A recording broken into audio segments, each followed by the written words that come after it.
KRLD-FM and HD1, Dallas, Fort Worth. Let's go, Cowboys. An Odyssey sports station. Driven by our D&M Leasing Studios, it's your college football fix. Welcome to Fan University on 105.3 The Fan. Welcome to Fan University on 105.3 The Fan, DFW's ultimate college football pregame show, with you live from Nebraska Furniture Mart. I am Brennan Baxter here with Carter Fremont and Jake Rietma, and we are here with you from 9 to 1 to preview the biggest games of the day across the country. And what a game do we have kicking off at 11 a.m. with Arch Manning and Texas heading into the shoe in Columbus, Ohio, taking on the defending champions, Ohio State. Buckle up, Jake and Carter. It is going to be epic, and we are just 2 hours away from kickoff. Boys, we made it. Week 1 is here. We had the week 0 appetizer, we like to call it, but the long await for college football is over. If you're not doing anything this morning to get ready for Texas, Ohio State, come on out to Nebraska Furniture Mart. All kinds of good Tolo swag and giveaways. And Carter Fremont, how did you sleep last night? I would imagine you didn't, because this is like Christmas Day, right? Well, yes, we slept a little bit because I did end up going to the Baylor and Auburn game in Waco last night, which we'll get to at some point. So little sleep, but yes, even getting home late last night, very excited, super excited for all the games today. And you mentioned we are here at Nebraska Furniture Mart in the Colony. Doors open at 10. You can come by and see us. We are by the C's Candy right up front. Derek Lively is going to be here from 12 to 1 today signing autographs. And then on October 12th, we're going to have a tailgate and market event here. Football on the big screen, local vendors, delicious food. What more do you want? That's 11 to 4 on October 12th. But today, we are here previewing all the big games week 1. That's right, because this is the pregame show, fellas. I mean, it doesn't get any better than this. You got Brennan Baxter right here. Let's go, Come man. on, How baby. we feeling? And it is a pregame show, week 1 of college football. Then I think you said something great. We got to get an appetizer. But the main game is at 11 a.m., and what a way to kick off Saturday morning, first college football Saturday.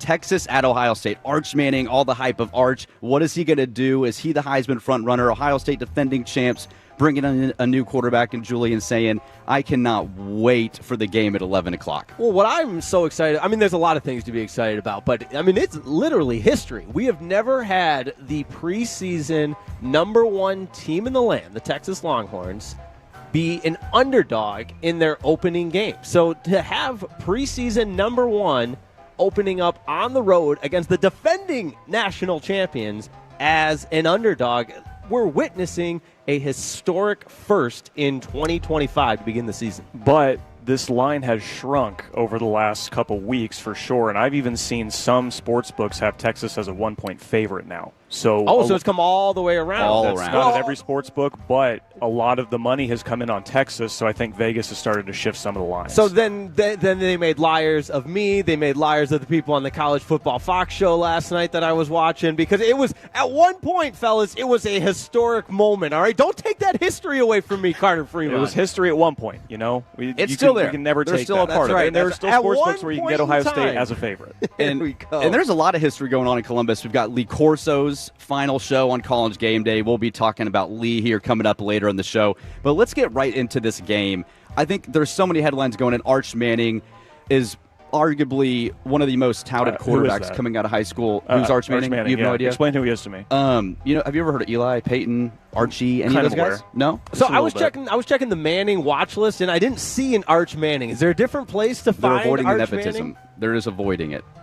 They want Arch to be his own guy. Nepotism, right? Yes. So it's going to be something that that most college football fans are looking forward to all season, is how is Arch going to fill in for Quinn Ewers, take Texas, potentially win a national championship. How do you guys think Arch is going to do first true road game he's had to start taking over Texas?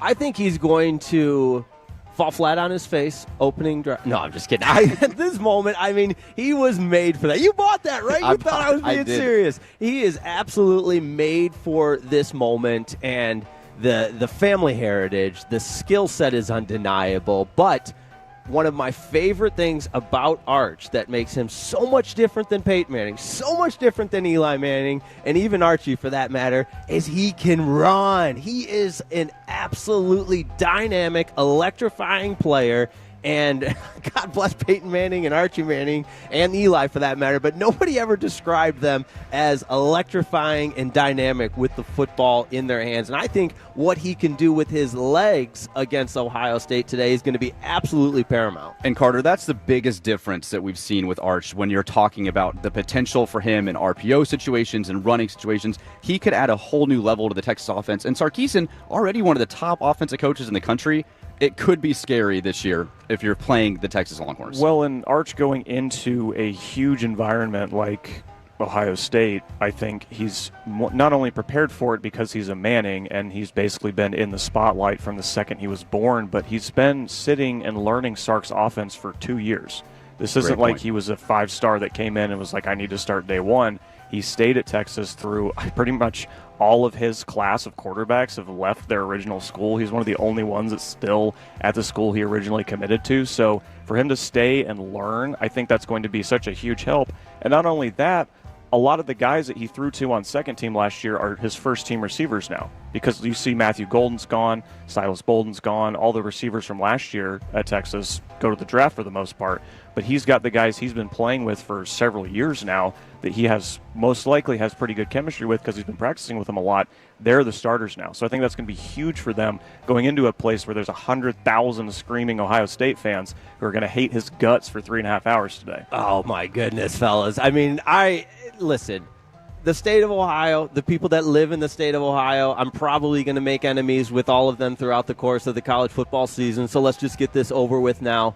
They don't really do anything in life well, except tailgate and cheer on their college football team. I will give them that. I will give them the satisfaction and acknowledgement of being one of the premier college football cathedrals. The noise level, the destination that is the shoe, it checks every single box. Put it on your bucket list. But other than that, let me be very clear. They don't do anything else well in life. But they're going to do their absolute best to make it difficult on Arch and the rest of the Longhorns. Well, their head coach recruits really well. And I think that's what's going to make this game really interesting is you talk about both Texas and Ohio State have lost a lot from teams that met in the Cotton Bowl last year. But if there's any team outside of the SEC that can just replace talent year in and year out and stay at a 10-win, 11-win level, it's Ohio State.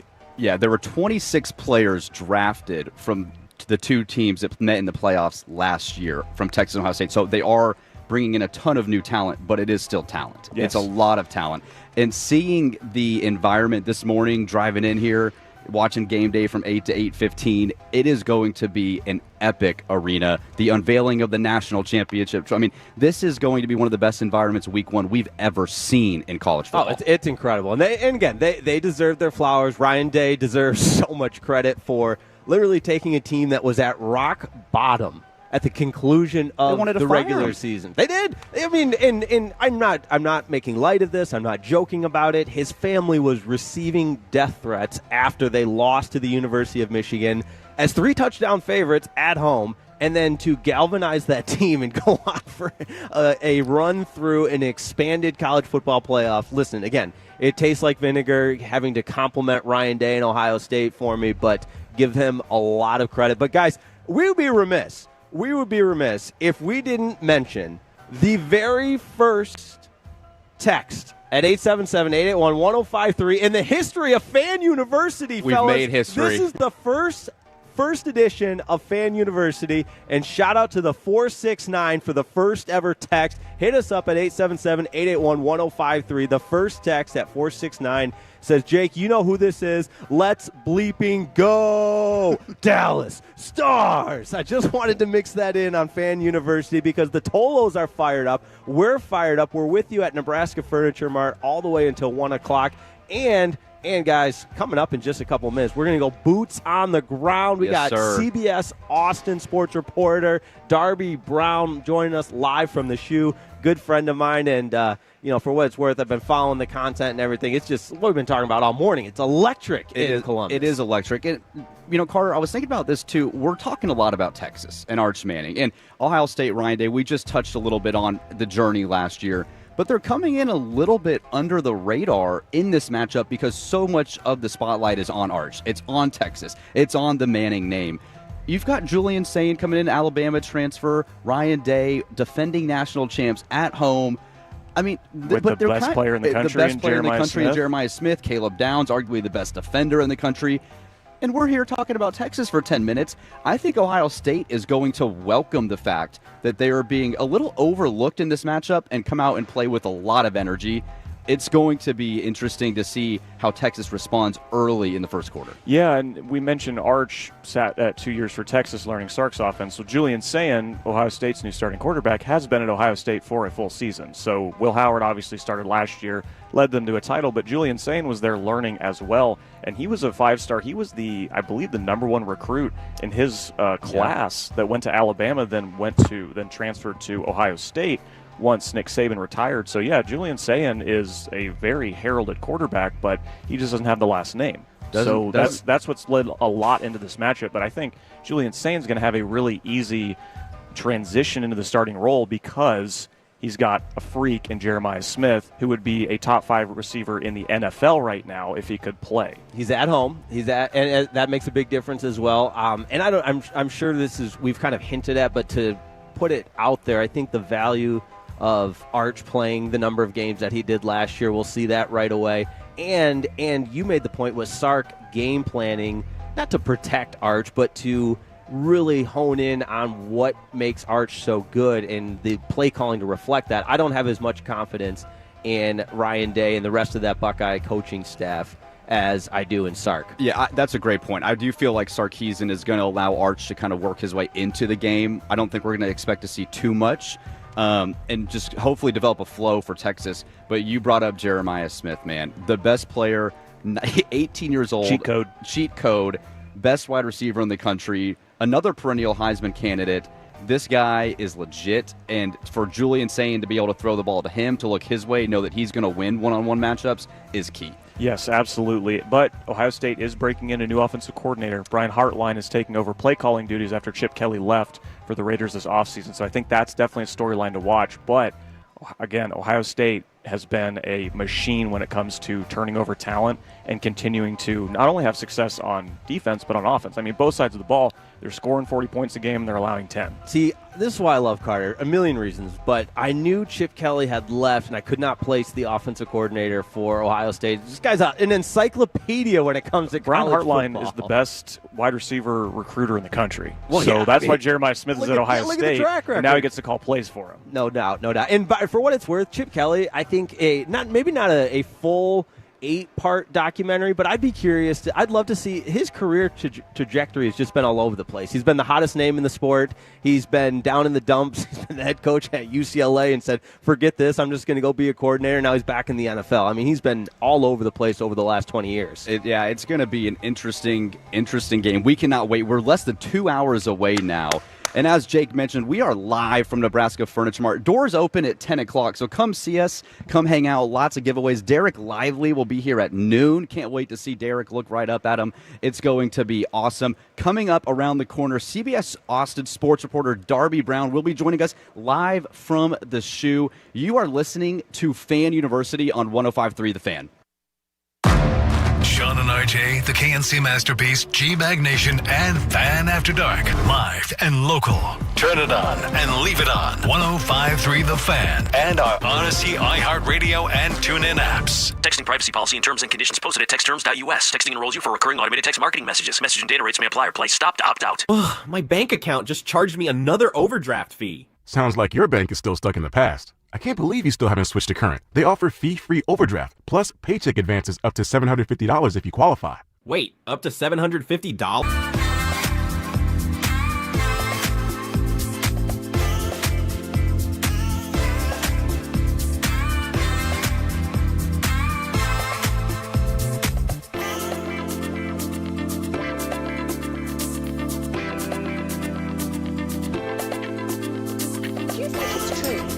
Forget something else to remember certain to eat. No, that's absurd. Hey, remember when you used to be a, what was it, Pepper Lady? Pepper Lady? Wasn't it Cinnamon Sisters? Basil Bros. Saffron Squad? Nutmeg Maidens? Pre-Club? No. Nutmeg Maidens? I just said that. Was it Spice Girls? Doesn't sound right. fun squad?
forget something else. Okay, now that is a very cute haircut. That's like a little shag. I've never seen it before. Well, I mean, of course you have. It's the Rachel. Oh, is that your name? No, I mean like your name. No, I'm Jen. My name's Jen. Right, but I just mean like this is your haircut. But that's hair on your head. I'm not saying this is your hair. Okay, for you.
With Frankel & Frankel, there's never an out-of-pocket cost. They only get paid when you win. Frankel & Frankel, the go-to car and truck wreck attorneys in Dallas.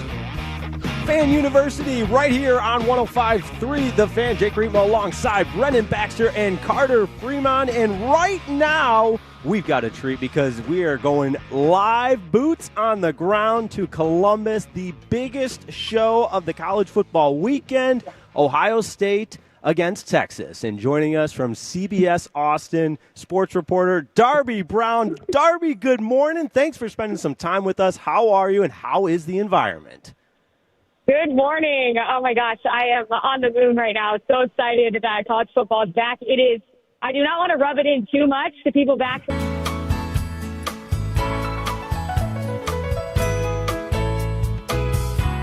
It's going to be a great day. Darby Brown, CBS Austin, joining us live from the shoe, already rubbing it in, the weather and everything else. But, hey, look, you earned this. It's an awesome opportunity.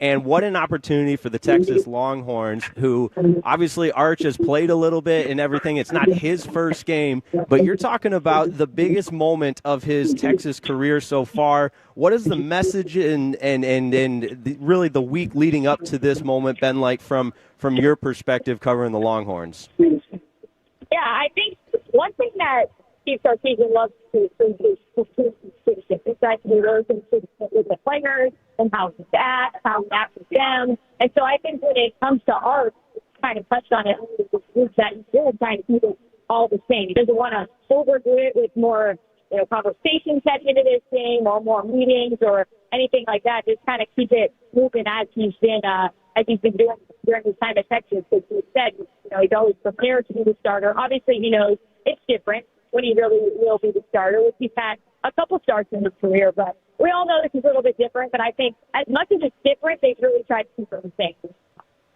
Darby, all the talk in this game has been about Arch Manning, and rightfully so. But I think for the most part, Texas's defense is going to be what carries them this year because they have stars at edge, at corner, at so many different positions. But they've also lost a lot of players. I mean, they had so many on the defensive line drafted last year. So who are some names that fans should watch in this game that are going to step up for Texas if they are to beat Ohio State?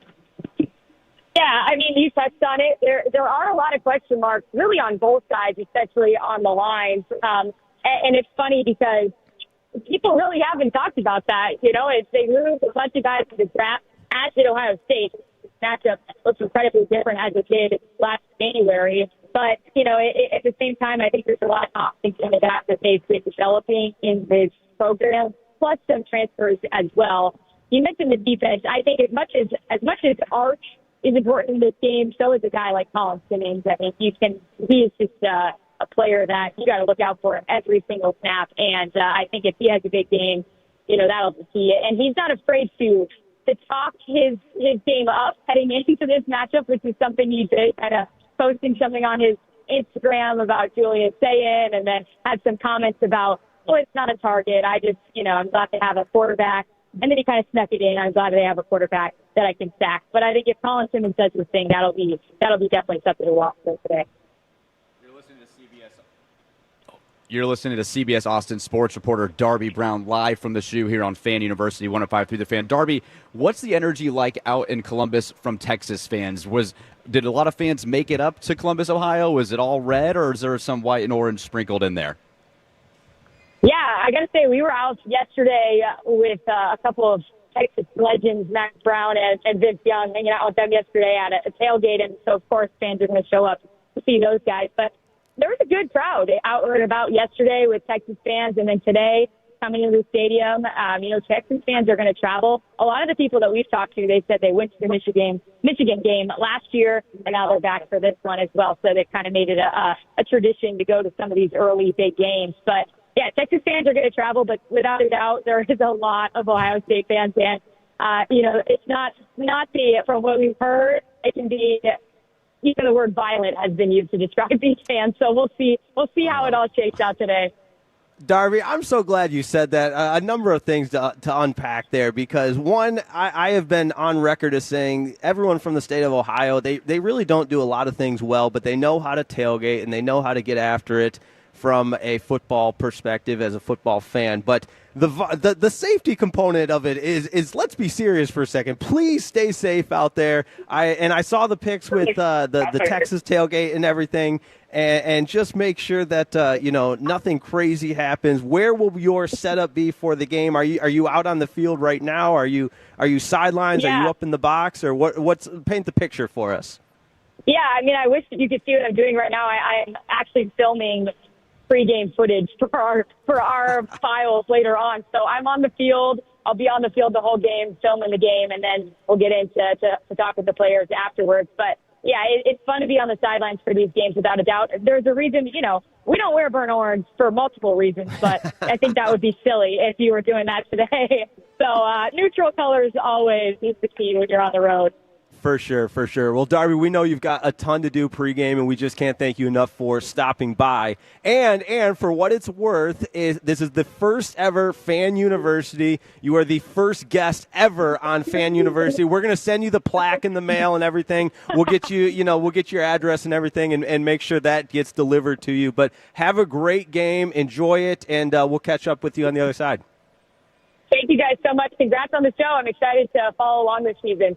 Appreciate it. There she goes, Darby Brown, CBS Sports, Austin. You can see her work on Twitter as well. Does a great job covering the Longhorns. And there we go, fellas. We got our first guest in the books, live from the shoe in Columbus, Ohio. You didn't seem too surprised that Ohio State was violent. No, was that something? Is that a normal thing in Columbus? Of course it is. These people and I use the term people loosely because they're animals. Sometimes I feel like for once they've earned it, though. I mean, these are the defending national champions. Like we got to give them. Okay. Flowers, right? I'm all for passionate and the pageantry that makes college football great, but when that makes the drastic turn from fandom into violence, you got to draw the line there. But never happens at Northwestern. Of course. No.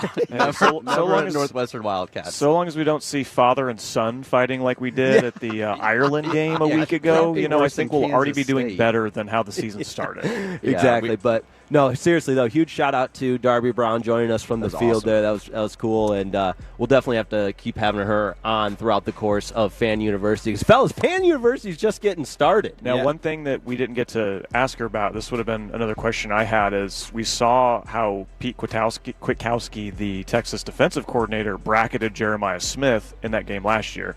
But that was with Jahdae Barron, who was a top 20 pick, and Andrew Makuba, who was, I believe, a second-round pick. So obviously, Texas has become similar to Georgia, Alabama, Ohio State in their ability to replace these players and still compete at a high level. But you're going up against a freak like Jeremiah Smith. I'm curious how he's going to attack him because they held him to one catch, I believe, in the Cotton Bowl last year. Right, yeah, and that's a good point. And Darby mentioned Colin Simmons, arguably one of the best linebackers in the entire country. We're here talking about Arch Manning, Sarkisian, the offensive game plan. This Texas defense is stacked. There's NFL talent all across this defense as well. So the Jeremiah Smith production is going to be something I'm keeping an eye out. I'm almost more intrigued by the Julian Sayin Jeremiah Smith game than I am the Arch Manning. I kind of know what I'm getting a little bit with Arch Manning in the sense of, okay, this guy is dynamic, he's high profile, but I'm really looking forward to seeing what they do and how Jeremiah Smith in year 2 can maybe take even a next jump forward to become just that dominant wide receiver. Calvin Johnson type guy, Larry Fitzgerald type guy in college. I'm really looking forward to seeing how he matches up against the Texas defense. Honestly, I think that the next step would be being a legitimate Heisman Trophy candidate, a finalist. And Devontae Smith, the last wide receiver that won the Heisman, if my memory serves me correctly. Does Travis Hunter not count? He's a defensive guy. He was a defensive guy. I think I don't think he was also actually counted. played wide receiver. He did, but he won the Heisman because he could do both. He could do both. He stole the Heisman from Ashton Genty. But he played wide receiver, did he not? Right, but I wouldn't classify him as a true wide receiver. This is a great debate. I would say the last wide receiver that would be the last true wide receiver comparable to Devontae Smith would be, or comparable to Jeremiah Smith would be Devontae Smith, because Travis Hunter did so much more than play wide receiver. But I'm not just going to let you ignore that Travis Hunter played wide receiver and won the award last year. But he That's did. half the reason he won the award. Half the reason. Yeah. The other half was the quarterback, though. He was probably the best defensive player in the country as well. No, I don't think it matters who was throwing to Travis Hunter. He's going to win the Heisman regardless. Right. But for Desmond Howard, you wouldn't say, that was a good punt returner that won the Heisman Trophy. Yeah, but that's different than receiving. That's my point. My point is it's not a pure wide receiver that won the Heisman Trophy last year. I'm not disagreeing with that. But you just said the last wide receiver to win it was Devontae Smith. As a Travis wide Hunter receiver. We'll asterisk no, Brennan's got to break up a fight on his first show right here. I'm in the middle of you guys. We're going to hold it back. I am going to lean Jake, though, because I do think, and I think on Jeremiah Smith, he is an 18-year-old true freshman. He looked like he was ready to play in the NFL. He would have been a first-round draft pick last year. He might have been the number 1 overall pick last year. Dude still has 2 more years of college. This is crazy. It is crazy. And so the fact that we get to witness a guy like this and go up and know that Texas's defense is going to be just focused on him, maybe try to force Julian Sain to make a play. Like, see what they have. What do we have in Julian Sain? How much can we force him into some trouble? Force him to maybe try to focus on Jeremiah Smith. It's going to be a really interesting matchup. And the way they bracket Jeremiah Smith, that could open things up for Carnell Tate, who comes back for Ohio State from last year. He's been their 3rd or 4th receiver. I mean, it's Ohio State, so they have a ton of excellent, first-round guys that we've seen over the last several years. But Carnell Tate can step up. I mean, I saw Demarion Witten. He was a tight end when he was in high school. He's converted to receiver now, but he's coming into his 2nd season. Again, Ohio State just finds these ways to continually produce these high, super, super good receivers that, for as much as you can bracket Jeremiah Smith, there are other guys that are going to step up. So it's going to be a big test for these new Texas secondary players that we really haven't seen play in these major situations before. Tons of games out there. I want to show some love to the Frankel Injury Attorney text line at 877-881-1053. Some love for Ohio State from the 214. Every college game has the chance for fights. True. The shoe is a big place like the Big House or Penn State. Buckeye games are fun, and the band is fire, regardless of what side script Ohio rocks. There you go. From the 214, hey guys, is there an app or website that allows users to make bets? We don't need to get into that. We've got some Florida State fans checking in as well. Okay. They're playing Alabama, and from the 903, OSU only wins when they change the postseason, and Sark handed them that game with the toss short side behind the line. So you got the previous game in the mix as well. Yeah, make sure to be texting in, man. There hasn't really been a matchup, I think, where you had a semifinal game in the playoffs. Very next year, it's week 1. Kudos to college football and the schedulers, too. I know we were concerned a lot about conference realignment, teams not wanting to schedule game. The fact that this game is even on the schedule at 11 o'clock is phenomenal. As a fan, as someone that doesn't even like the University of Texas and really doesn't have anything to want to root for Ohio State either, I'm most excited for this game, arguably more than a Texas Tech game. Well, yeah, you're wearing a Texas Tech polo. I'm wearing a Oklahoma Sooners polo, so I have nothing, nice to say about the Longhorns as a fan. But yes, these games, they schedule them years in advance too, and it's just in this day and age of college football, when teams and schools are canceling these home and homes, it's a miracle that not only are we getting this game this year, Ohio State goes to Texas next year, I believe. Yes, so it's going to be awesome.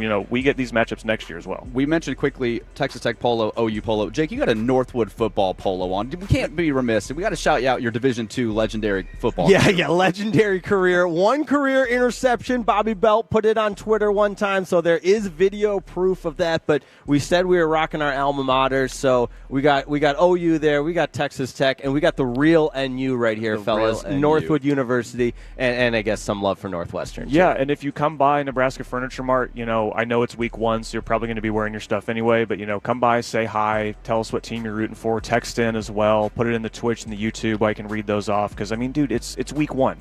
College football's back. It's finally here. We waited so long for this. We need to celebrate all day long until your team loses, of course. Until then. And then the world's ending. Yes. Speaking of team losing, we are here until 1 o'clock. We're going to preview a ton of games, but there have already been some football games. Is it time to panic if you were a Baylor Bear? We're going to get to that and much more next. 105.3 The Fan. You are listening to Fan University. 187.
Nutmeg maidens? Paprika. No. Nutmeg maidens. I just said that. Was it Spice Girls? Doesn't sound right. What was it, Saffron Squad?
Derek Lively, Mavs center, will be with us from 12 to 1 here at Nebraska Furniture Mart.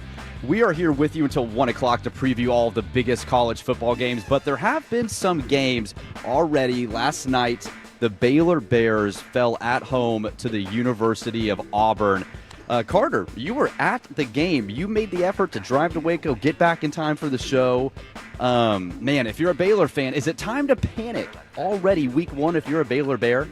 Well, I didn't include this question in my upcoming segment, Overreaction or Reality, which I am stealing from the KNC Masterpiece, but it is, I don't think it's panic time yet, but it's definitely time to worry. I don't think we're at a full-out panic because Baylor did lose Jackie Marshall, who is one of their best edge rushers, one of their best linemen, defensive linemen that is, on the second drive of the game. And from then on out, Auburn just had their way with their run game. Like, I don't understand why Auburn threw a pass at all in the second half of the game last night. Just pound, baby, because pound. they had their way with Baylor's defensive line. There were linebackers running over their gaps. Baylor's defensive line could not set the edge. It was a really disappointing start to that season, especially when Baylor, their first 2 drives, both ended up in the red zone. They got 3 points out of those 2 drives. Yeah, I also want to add, Carter, kudos to you, man. The boots on the ground effort that Fan University is providing you, we're gonna try and make that a habit and do our very best to be at as many games as we can. Goal. Collect those souvenir credentials. That's what I'm looking for, because those always look cool. Carter's got his 2 deep right there. Show the fan cam the 2 deep right there from yesterday. So we're doing the hard work, the homework.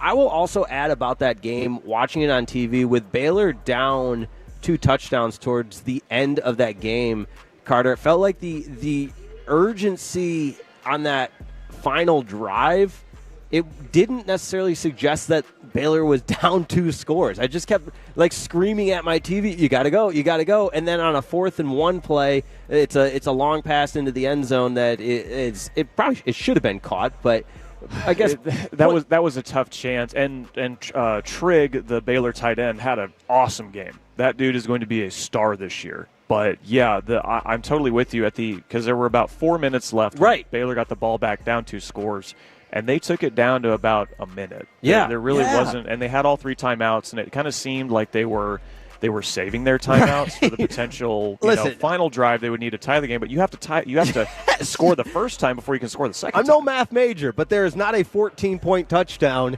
in football that I'm aware of. And I'm an art major, so don't ask me about that. That is a true that checks statement. out. Okay, Northwestern perfect. grad school case comes in handy there. Yeah, what I was interested to watch in this game too was Jackson Arnold, former Oklahoma quarterback. The passing numbers weren't great, 11 to 17, 108 yards, but 16 carries, 137 yards, and 2 touchdowns. Baylor's run defense was awful from a Dave Aranda team that came into this year with a lot of Big 12 focus, and this team could be going to the Big 12 championship game, and still could. It is early. I know you're getting into overreaction reality in a little bit. It is still week 1. It is Auburn, SEC. They also have a lot of talent, but the run defense was awful and surprising, I think, for me to see what Jackson Arnold was able to do on the game. That shocked me a little bit. It did, and Baylor's defense couldn't stop a nosebleed if they tried. I mean, it was a pretty sad effort. Auburn ended up with over 300 rushing yards, but it's because it's the first game of the season. I think we'll need a little bit of time to see, was this Baylor's defensive line being truly terrible, or is Auburn's running attack, which was dreadful last year, has it improved? Because their starting running back now is a 4th, 5th year senior. So it's a guy who's never really even started before, and he finally, in his first game, he had a really nice game. Let me find his name here really quick. While you're doing that, the overall, I would say, talking points.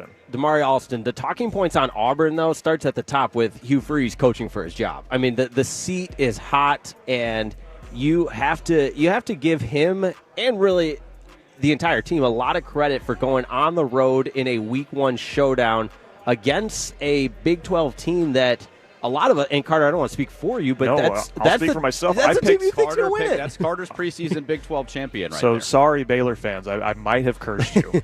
While we're on that same, I know we're all over the place here on 105.3, the Fan University here. The fans are gathering at Nebraska Furniture Mart. Doors open in just 12 minutes, guys. I can feel the excitement and the electricity. But how about some love to Tarleton State? They go on the road and beat Army in double overtime, and they played week 0 as well. So the Texans are 2-0 on the early season. Man. And game-winning field goal at Army. I think I saw they were paid $250,000 to go and get a dub there at Army. It's always fun watching an FCS school knock off one of the big boys. And in these first couple days of college football being back, it's been mostly the favorites winning. So this was obviously a huge upset. But one of my favorite things I saw on Twitter was, this is not the first time Texans have beaten Army. Because they're the Tarleton State Texans. Nice. So yes. I did appreciate that. Army had 2 chances they had a chance at the end of regulation to win that game, missed the field goal. They have a chance to go ahead in the second overtime, missed the field goal. So it was those are the things that need to happen in games like that. for an FCS team to win. 100%. You need some luck sometimes. 100%. Yeah. But, man, from the Army perspective, they were the champions of the American Conference last year. They lose their first game. Boise State on Thursday night, they're ranked. They get smoked by South Florida.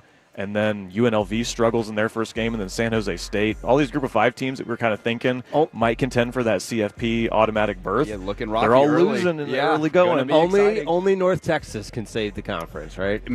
Only the Mean Green Man. We'll get into them here in a little bit. The Big 12, too, wanted to touch on this. Colorado loses at home to Georgia Tech. Cincy loses in a neutral game that could have been a home game in Kansas City. And then ended up being basically a Nebraska home. Pretty much a road game. Nebraska fans are crazy. Still trying to figure that one out. To Nebraska. So the Big 12 off to Kansas is 2-0. They beat Wagner. But some of these primetime games the Big 12 had 0-3.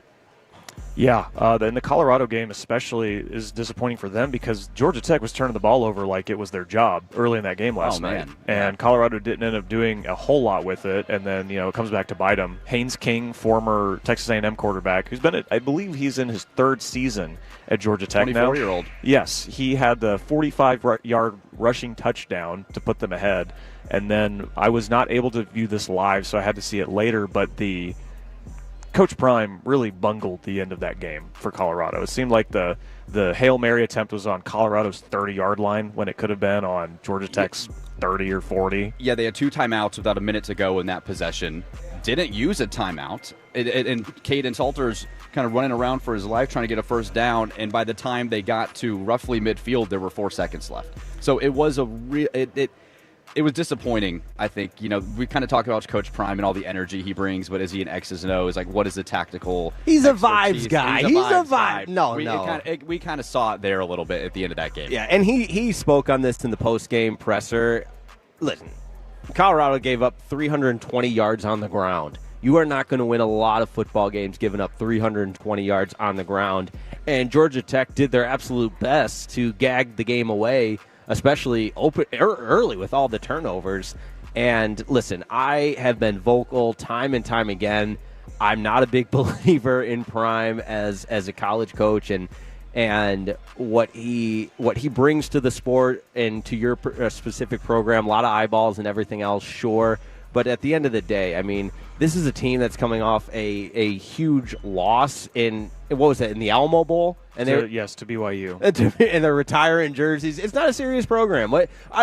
Somebody's got to help me with this. I'm not tapped into the TikTok generation very well, but isn't there like a saying like, you're not serious, bro, or you are so unserious, something to that effect? That's how I feel about Colorado. Carter's looking at me like I should know the TikTok trends. You're the youngest one here. I am the youngest one here, but I don't know why that necessarily You're means not serious. But you're not serious. No, it's like a TikTok trend. be so for real. That's what it is. I pulled that out of my, you know what? Be so for real. Be so for Jake real. Just made that up. No, that's a thing. So Tolos, help me out. The younger ones especially. Be so for real is a saying. Like, Colorado football is not for real. Colorado's just so year to year too, with the way that Deion utilizes the portal. It really is going to be a testament to how good I think he can be, because you lose Shedeur Sanders and you lose Travis Hunter. This is his first season without them. How are the players that he's been bringing in going to perform when you don't have 2 guys that finish in the top 10 in the Heisman voting? First game doesn't look great. 100%. Especially when the quarterback, Haynes King, is the one that leads the game. 156 yards rushing. He almost had as many rushing yards as Caden Salter had passing yards. He'll probably get his jersey retired for that accomplishment. Isn't that what they're about over there? But real quick, I do want to say this is the weekend college football truly owns with no NFL. You got games Sunday, you got games Monday, you had impactful games Friday and Thursday. So this is one of those weekends where we really can just soak it all in. And the Thursday night game, I had this thought, and tell me if you guys agree with it, and Tolos as well, 877-881-1053. Just watching Nebraska, I want them to be good just for college football. I just think college football would be fun with a good Nebraska team. And say what you will about Matt Rule. I know he, flopped in the NFL, had a lot of success at Baylor, but year 3 for Matt Rule at Nebraska, and something about that rabid fan base, the iconic Nebraska teams from the early 90s, before, when I was born and before you guys were born, but they have never been at the prime pinnacle of college football in so long, but there was an era where they were college football, and it would be fun to see them again, the black shirts and everything else, that the history of that program that has just kind of been missing for the last 20 years. Oh, and that's a great point. I feel like it was kind of like when Texas, with the Charlie Strong times, when they just weren't good, and the Tom Herman, and you were like, when we need Texas to be good in college football. Nebraska has a similar feel to them. It's better them in the Big Ten too. There is a lot of hype around them. Year 3, Matt Rule, that he's got his own podcast now, and he's going to be on Pat McAfee. You can hear all about it on his own podcast all the time. But there are, I mean, and then you've got Dylan Raiola, Pat Mahomes squared, and so it's going to be really interesting to see Nebraska this year in the Big Ten too. But we do have a text on that at 877-881-1053. The QB copycatting Mahomes is a turnoff. I mean, like I said, it is. He's literally a Pat Mahomes. Hold on, though. It's Dylan Raiola. His father was a longtime veteran in the league. The pedigree is there. And where did he play? His dad? Nebraska. No, in the NFL. The Detroit Lions. There we go. That's what I was getting the there. Jake Reba, Hold Michigan on. reference. I was going to bring it full circle to Texas because you know who his godfather is? Matthew Stafford, Highland Park Zone. How about that? So Matthew Stafford is Dylan Raiola's godfather. I did not know that. Well, get your pen and paper out, Brennan. I'm here for you, man. I'm impressed Jake was actually able to bring that full circle. Last thing I want to say, Nebraska, I'm not going to think a lot of this game because Brendan Sorsby, the Cincinnati quarterback, had 69 passing yards, which is a nice number, but Cincinnati's offense was pretty terrible for most of that game. But give the Cornhuskers credit where credit is due. They love losing one-score games, and they won a one-score game. So I will give them credit for that. Yeah, it's going to be a lot of fun, man. Well, when we come back, one more text, Jake? Real quick, from the 945, from Bailey the Bird, Mahomes squared. That is hilarious. Okay, I like that. There you go. Hey, new phrases here on 105.3 The Fan at Fan University. Coming up at the top of the hour, which DFW team should feel the most confident heading into Week 1? We're going to our new segment, DFWU, on 105.3 The Fan. You are listening to Fan University. Tolo means turn it on. Thing, you have to forget something else. Okay, now that is a very cute haircut. That's like a little shag. I've never seen it before. Well, I mean, of course you have. So, Rachel. Oh, is that your name? No, I mean, what's your name? No, I'm Jack. My name's Jack. Right, but I just mean like this is your haircut. But that's your hair. I'm not saying this is your hair. Okay, freak man.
forget something else to remember that Uber Eats has groceries? No, that's absurd. Hey, remember when you used to be a, what was it, pepper lady?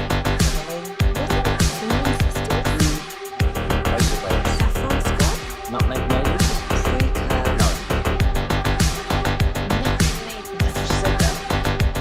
Spice Girl? Doesn't sound right. What's the cell phone called?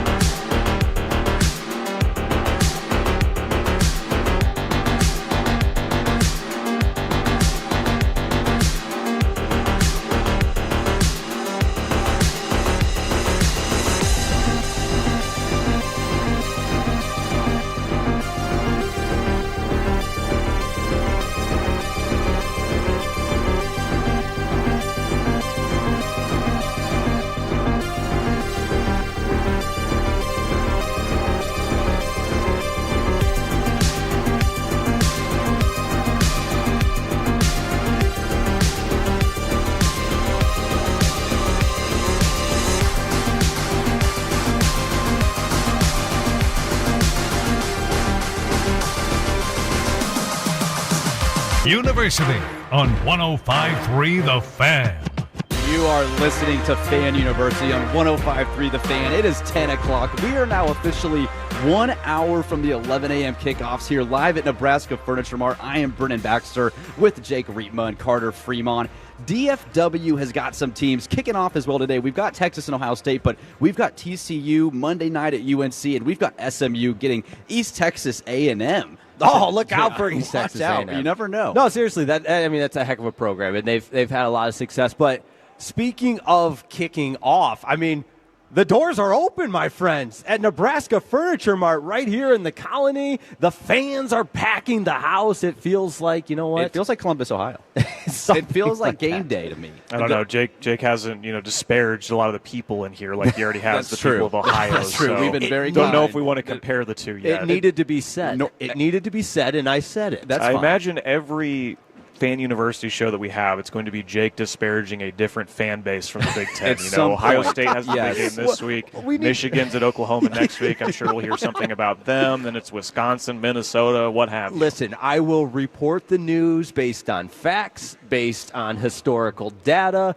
based on life experience, and tell you everything you need to know to hate all of these fan bases.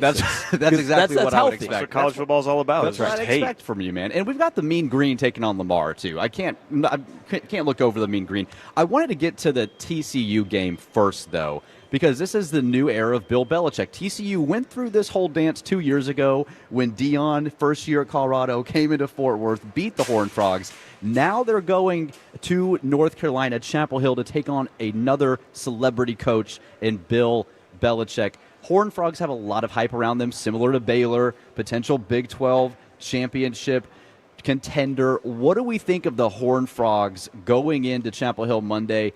Do we like their chances, or are we going to expect another week one letdown? It feels like this couldn't be two more opposite programs converging on one, because Sonny Dykes, by all indications, and before that, Gary Patterson, it's just TCU is a no-nonsense program. They've had a lot of success, and they've had some down years, sure, but North Carolina with Bill Belichick is, I couldn't tell you anything about football. It's Bill Belichick and his 24-year-old girlfriend has just filed for the most recent trademark, Gold Digger. That is the North Carolina football headlines that you're going to read about, because that's what the program is built upon. And it is just so bizarre, but it's the world we live in. And you made a good point that TCU went through, I hate to say similar, but maybe comparable, when it was Dion's first game and Colorado upset them. So I envision the TCU Horned Frogs being the more focused team, being the more down-to-business team, understanding the moment where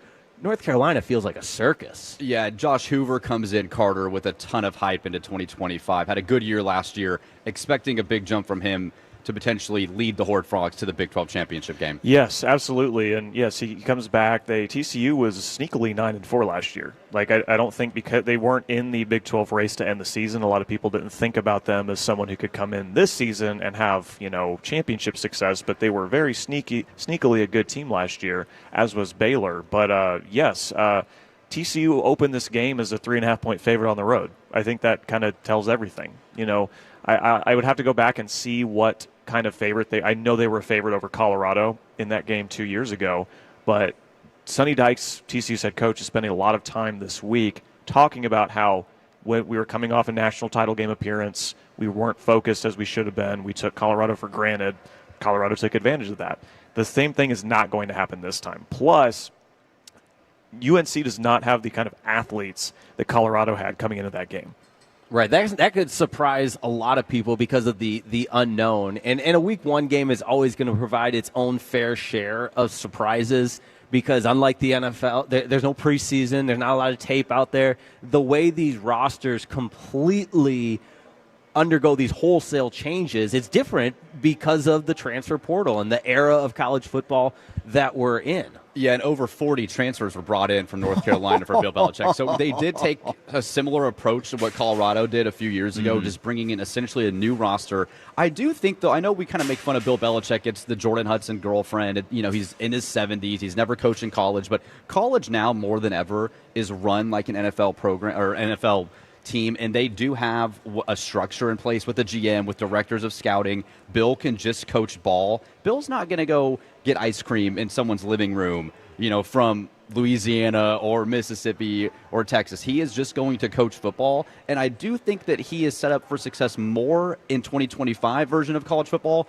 than he would have been. So I wouldn't be surprised to see North Carolina make some noise. But by noise, I don't mean playoff, but I do think that they could be better than a lot of people are thinking. Counterpoint, Bill Belichick was a bad NFL head coach as soon as Tom Brady left. Why should I think when he goes to a completely new sport operating under a similar fashion that he's going to have any success? I just got so excited because Carter and I agreed on something. For the first time, we're making all kinds of history on Fan University today. Carter and I agree because I'll add to that, I don't think Bill Belichick possesses the ability to connect to another human being on a human level. And these kids, listen, I'm not going to go on, kids are not tough anymore, but you got to be gentle with these kids now. You have to get in their world. Lane Kiffin's talked about this. You can't grab their face masks anymore. You can't. Bill Belichick's archaic approach to coaching just doesn't land in college. At least it doesn't. We'll find out. Yes, we'll find out. Right. We'll find out. So I have my doubts. We doubted,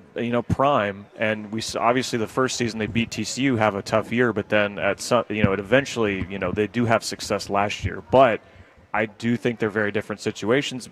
The tough thing in this upcoming game with TCU, though, is TCU is losing their top two receivers. Savion Williams is gone. Jack Besha's gone. They both go to the NFL draft. So TCU's replacing some key pieces on offense, and even still, they're a field goal favorite in this game on the road. Yeah, it's going to be really interesting. I want to get to SMU. By the way, SMU and TCU, we do have the Battle of DFW coming up here in a few weeks, September 20th. But before, you know what that game's called?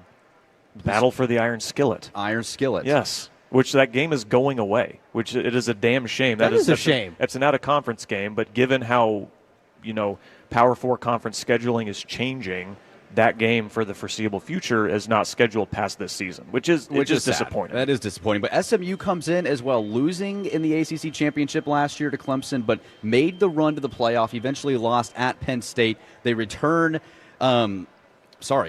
they returned Kevin Jennings. Yes, thank you. And they get East Texas A&M in Dallas tonight. But this team as well ranks 16th in the AP Top 25 coming in. There's a lot to be excited for. Rhett Lashley there at SMU. Thoughts on the Mustangs this year? Could they potentially go back to the ACC championship game? Another playoff? What do we think? I'll start because I am as big of a buyer on Rhett Lashley as I think anybody. I mean, he could sell me a ketchup popsicle while I'm wearing white gloves. I believe whatever Rhett Lashley is selling. He is a guy that has had success wherever he's been. He's gotten to the point where I think he's galvanized that program to where coaches in college football have shown that when they get elevated to a certain level and build that following and have that success, that it almost is, it's like a snowball effect. And he's got the snowball of momentum rolling in the right direction. You saw all the improvements to Gerald Ford Stadium. It's a natural grass playing surface now, and I'm not saying, they got they made facility upgrades, so they're going to go. But the momentum is there from an athletic standpoint and an athletic department standpoint. Rhett Lashley at the face of that, and I think they just build on the success that they had last year. You talked about Kevin Jennings and what a phenomenal season he had. Obviously stubbed his toe a little bit in that playoff game in Happy Valley, which is a brutal environment to go into as in that scenario. But at the same time, man, you look at an opportunity to capitalize on the momentum that's been and the foundation that's been built. I'm excited for the SMU Mustangs. I am as well. In my preseason picks, and given that I picked Baylor to win the Big 12, maybe take this with a grain of salt now. But I have SMU in the ACC title game again. I think they're clearly one of the 3 best teams in the conference. It's them, it's Clemson, and then say what you want about Miami. I do think they're better than some of the teams underneath them, but I think it'll be between those 3 schools. But love Kevin Jennings, love Rhett Lashley. RJ Maryland, their stud tight end, is coming back from injury, who he was excellent before he got hurt last year. So I'm expecting him to come back and have a very big impact this season. SMU does lose Brashard Smith, their top running back from last year. Their defense is going to look a lot different. But to your guys' point, the buy-in, not only from the players, from the coaching staff, from the donors, everyone in the SMU family has bought into making this football program into what it is. Mm-hmm. I mean, they're in the ACC because they bought their way in. They're not taking any money from the ACC for 9 years. And even still, not getting that extra bit and any extra bit of money in this day and age, if NIL can help, they're still having this great success with it. And Jim Phillips, who is the commissioner of the Big 12, he was the athletic director at Northwestern when I was there, led the charge in a lot of different ways, and is one of the more prominent commissioners.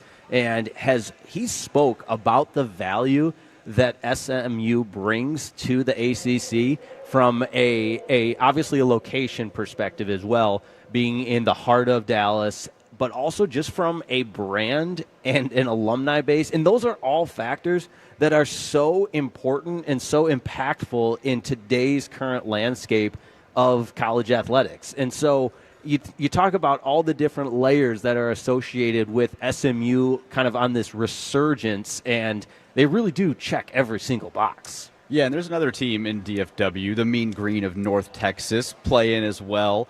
You had mentioned them, like the group of 5 teams kind of stumbling out of the gate. Maybe a chance for Eric Morris here in the Mean Green to make a run in 2025, surprise some people? Look, with Eric Morris there, they've been a competitive team at the group of 5 level. I don't think that UNT at any point is really going to, I don't have them to take the next step as like to make the CFP or anything like that. But the fun storyline with them, they're starting a dude who his first career he hadn't started a game in college until their bowl game last year. Bowl game. What's his name? Drew Mestemaker? Drew Mestemaker, and I got a text from Atolo, who's a North Texas grad. Shout out to Jeremy here. I promised him I would read this. So North Texas quarterback Drew Mestemaker started in the bowl game last year. It was his first start at quarterback since, get this, junior high school, not even on the varsity level. Wow. And Eric Morris, who you mentioned, the QB whisperer, he's credited largely for the development of Cam Ward at Incarnate Word. Former Red Raider. Look out. As well. Look out. There you go. Coach. You got to love that. I also, while we're on the subject of texts from listeners, I have to correct myself. This might be one of the best listener texts I've ever gotten, because I made the point that Bill Belichick might not be great at connecting with young players. And the text I got said, I would argue Bill Belichick might be good at connecting with the younger generation, better than ever before, i.e., his 24-year-old girlfriend. That's a fair point. That's going to get a lot of college players' attention, that's for sure. That is a very fair point. Do we worry about players wanting to date, what's her name, Jordan Hudson? Jordan, or is it? Yeah, I mean, Jordan Hudson. I've seen the footage of her. It's like Sandra Bullock on The Blind Side. She's in the mini skirt walking around at practice. That's going to distract a collegiate athlete. If Bill Belichick is worried about that, then this North Carolina program is not going to win a damn game this year. Yeah, that'll be a problem. If that's top of mind and not the actual I'm being a football little games being facetious. played, I'm not we might have serious problems. Question for you guys. SMU or TCU, who's more likely to make the playoff? Give me the Mustangs. Yeah. I'm buying SMU Mustangs, and literally I bought a hat not too long ago. Really? So, yeah. Well, Now you're really a Dallas guy. You're officially a Dallas guy. You bought in. You're SMU as well. I am, but watching, and maybe this is a overreaction from the last couple of days, but just seeing some of these Big 12 teams kind of stumble out of the gates in their first games. Like, I thought Kansas State would be a contender. They looked pretty poor against Iowa State in the Ireland game. Baylor loses last night. Colorado loses last night. We'll still have to see Arizona State and some of the other teams that we expect to be really good. And Iowa State did win. But, look, maybe the door is cracking open a little bit more for TCU. Yeah, and I do think that it dependent on the conference, who are they going to run through? Like, does SMU have to get Clemson again in the ACC championship game? Can they afford another loss and get in if they lose to a Clemson team? And for TCU, is there going to be a 2-loss, 3-loss potential Big 12 team in the playoff if they don't win is it conference championship or bust for these schools will be a big question, or can you afford another SMU type scenario of last year? Well, fun fact before we go to break, do you know the last time SMU lost a game in conference play? It was 2022.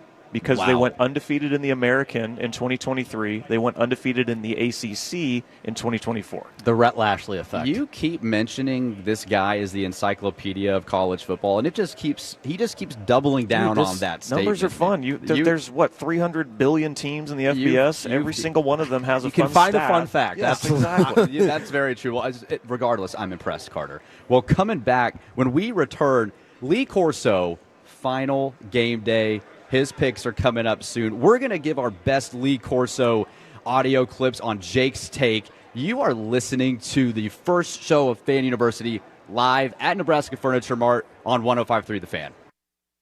The more time you give, the more our crush grows. Together we continue to build something special. Keep turning.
and Frankel. If you've been injured in a car or truck wreck, call Frankel first, 214 or 817-333-3333. With Frankel and Frankel, there's never an out-of-pocket cost. They only get paid when you win. Frankel and Frankel, the go-to car and truck wreck attorneys in Dallas. We are back, 105.3 The Fan. You are listening to Fan University. We are live from Nebraska Furniture Mart. The doors are open. People are flooding in this place. This is like Disney World for adults. This is awesome. There's furniture everywhere. There's candy. There's coffee. Come check us out. Derek Lively is coming up at noon. We are less than an hour from kickoff on the 11 a.m. kickoff. Jake, it is time for Jake's Takes. What do you got for us today? No doubt about it. And you buried the lead a little bit. We had some of our favorite Tolos already come say hello. Some TCU fans we got in the house. We got to meet the Brennan Baxter fam, the crew, the whole family making their way out at Nebraska Furniture Mart, and you should too. I know the weather's not great, but it is beautiful inside. It is warm and fuzzy and cozy inside. Lots of great furniture as well. But guys, Jake's Takes, brand new segment here on Fan University. It's very, very simple. You guys know between the ears in my brain it's a little crazy, and nobody should have to know what I'm thinking at all times. So Jake's Takes could be all over the place. But today it would only be appropriate on the first ever Fan University if we do our absolute best, and this is going to be difficult because this individual is an absolute legend, the face of college football in a lot of ways, but Lee Corso making his final appearance on College Game Day, the entertainer, the not so fast, my friend, and the just all-time awesome dude, vibes guy for College Game Day. So we've got some Lee Corso tribute audio. I cannot wait to hear. This was compiled throughout the course of the week from some of the biggest names in the sport, saluting an all-time legend, the absolute GOAT, Lee Corso.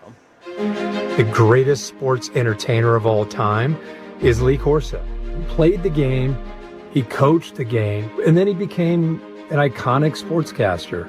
He is the pure embodiment of the spirit and the passion and the thing that makes Saturday special. What role did Lee Corso have in building College Game Day? He's the cornerstone, the foundation, the conscience, and the soul of the entire thing.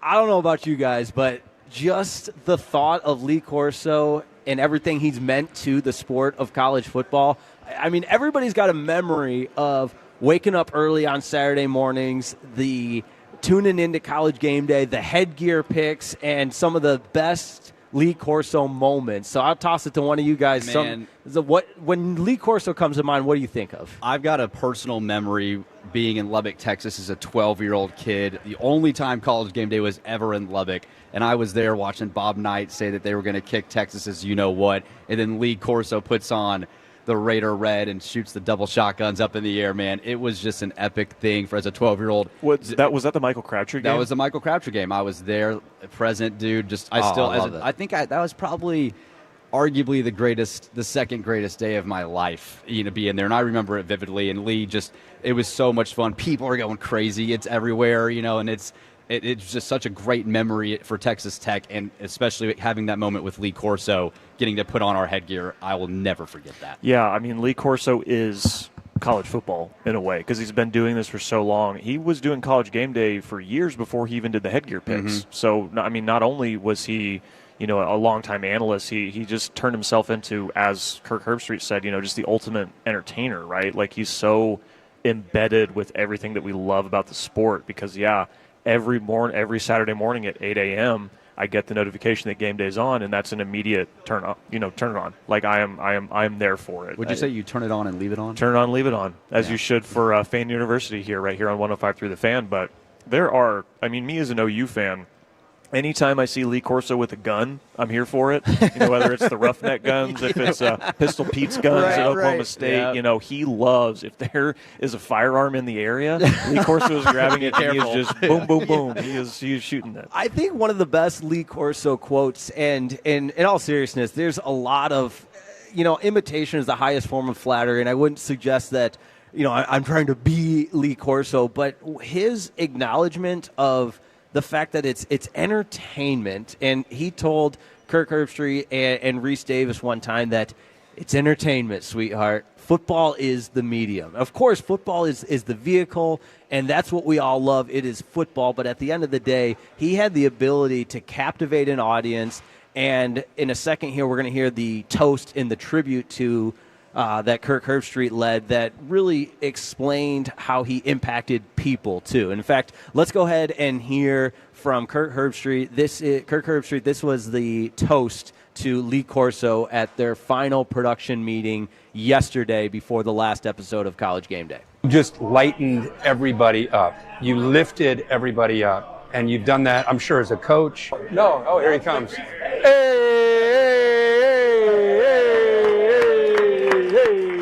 How are you? Good, Nike. Good to see you. Nice to see you, buddy. Come on in here. Salute thee. Salute. Salute. Let's do a real cheers here.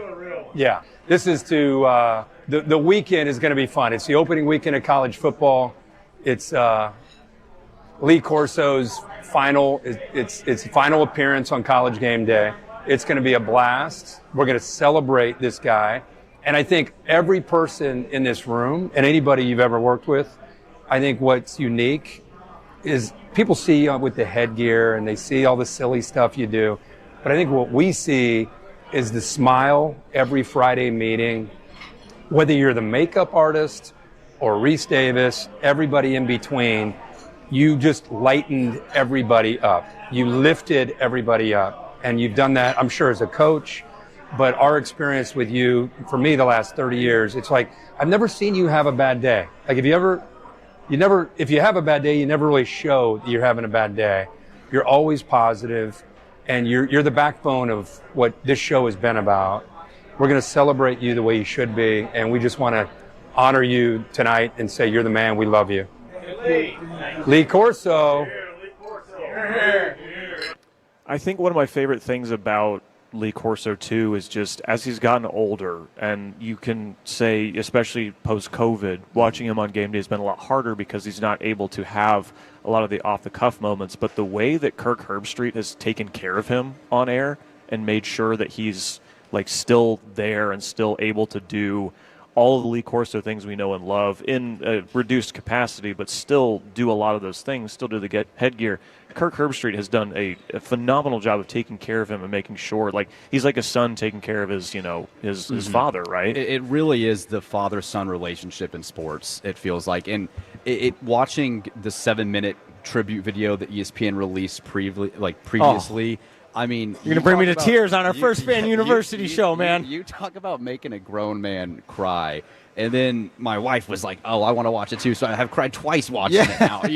It's just the way that the genuine love Kirk has for Lee Corso, and to be able to see that, man, it's just such a touching tribute and so good for the game of college football. It's what makes everything special here. Yeah, I kept that audio off the cut sheet because I didn't want all of our new friends to see me crying on our first show. But man, Lee Corso is a grown man that can make any other grown man cry. I'll also say, I think what I really took away from Herbstreit's his toast right there was when he said, "You've never had a bad day." And you just, at least you've never shown around us that you've never had a bad day. That's such a great reminder of how to live. And I'm not preaching and trying to, be a cliche or anything in the moment, but it's just such a great reminder that Herbstreit never Lee Corso never had a bad day. That's a great way to put it. Unless there was an ugly dog in front of him, because I know, depending on the dog of whatever university, he might have opinions on how that dog looks. It's also amazing to see a guy. He was obviously he coached for a long time, but it wasn't like Lee Corso was necessarily Nick Saban coaching college football. He didn't become the best coach or greatest coach of all time, but to make the mark the way he did as an entertainer in the media space for ESPN and College Game Day, he is the face of college football, and he's leaving College Game Day better than it could have ever been because of what he made it. And he made millions of fans across the country, just like us, looking forward to being up on Saturday morning watching Lee, and I'm going to miss this guy so much. 100%. And the Total is getting involved as well at 877-881-1053. We're talking Lee Corso here on Fan University. Lee Corso, the face of college football in a lot of ways. This is from the 903 in 1991. Lee Corso was his general manager in the World League Orlando Thunder. He used to sit at the training table and ask about stories when he played at Baylor. So there you go. Wow. Yeah, man. no shortage of awesome Lee Corso moments, and I know we got a couple. I actually sent one to Jacob during the segment because when it comes to Lee Corso, I mentioned him with like the roughneck guns earlier, but this one particular moment when they were at the University of Houston and Lee Corso was making his pick, and there was just only one word that he could use when he decided to change his mind on who his pick was going to be. Don't say the word.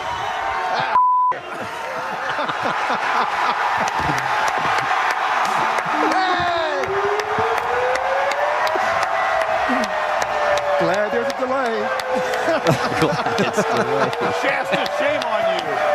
Watch that mouth out. Yeah, the unedited version of that where he's got the megaphone, he's just, bleep it, and then throws it, and you get to see Kirk Herbstreit's reaction. He's just like Kirk just bounce freezes live in the moment. Yes, he can't believe it. Everyone else is laughing. It's just iconic. Yeah, we got time for one more. This is a good thing we've got the bleep button ready because, that's part of what made Lee Corso great. He's so unexpected. He's a little bit of a liability out there, but this is my all-time favorite Lee Corso moment when he had a little conversation with the younger fella. We'll put it that way. Go Bulldogs! Yale Bulldogs. Oh, wow. Not so fast. Not so fast. Yeah, little guy. Hey, not so fast. I go with Harvard. What's the matter? I'm going to go with Harvard. Yeah, see, I'm going to go with Harvard as well. Oh, you're great. What's the matter? What year was What's wrong that? with Was that recent? That was a while ago. That was a while ago. Man, Yeah, so that was cognizant Corso too. Yes. Yeah.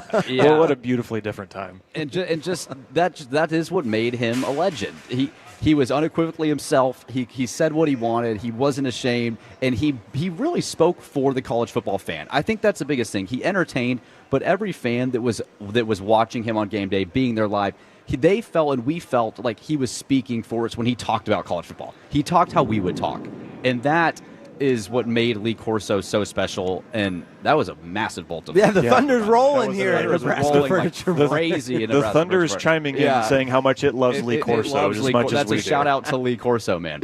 It's Fan University right here on 105.3 The Fan. I'm Jake Rima. He's Brennan Baxter. We got Carter Freeman in the house as well. We got the Tolos in the house. We got a beautiful furry friend at the Tolo table right now. All kinds of college football action continuing throughout the course of the morning. And you know what? This is Jake's Takes. And normally, if we weren't saluting a legend like Lee Corso today, I'd have a ton more picks for you. But I've got time for just one. It's another day. Another parlay. How about this parlay? I like Clemson -4.5 tonight against LSU. Parlayed with the under. 57.5 seems like a big number. So give me the Tigers, the Clemson Tigers, in the battle for Death Valley. We're going to get more into that matchup and everything. But, hey, first edition of Jake's Takes in the books. And coming up, how about we get ready for 11 a.m. kickoff. We've got all of our game day predictions, and that includes all of the early slate. We'll talk Texas, Ohio State, and all that and more. We're just getting started. Nebraska Furniture Mart, come on out, say hello. It's Fan University right here on 105.3 The Fan.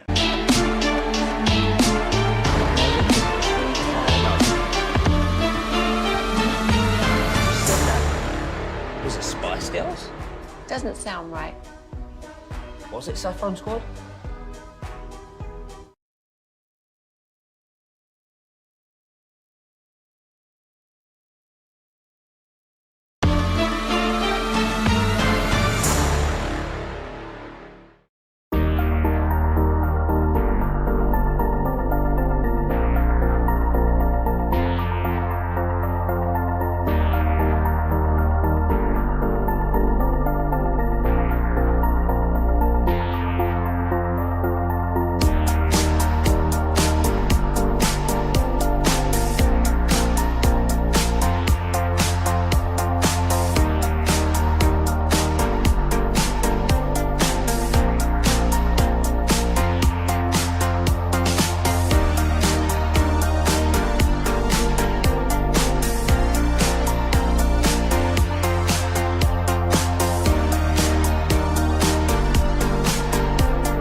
Uber Eats has Lola B products? I gotta remember that. Well, you know, they say in order to remember something, you have to forget something else. Okay, now that is a very cute haircut. That's like a little shag. I've never seen it before. Well, I mean, of course you haven't. It's the Rachel. Oh, is that your name? No, I didn't know your name. No, I'm Jen. Right, but I just mean like this is your haircut, but that's hair on your hair. I'm not saying this is your hair.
.053 The Fan, and we are now 20 minutes from kickoff, Jake and Carter. So that is, you know what that means, Jake?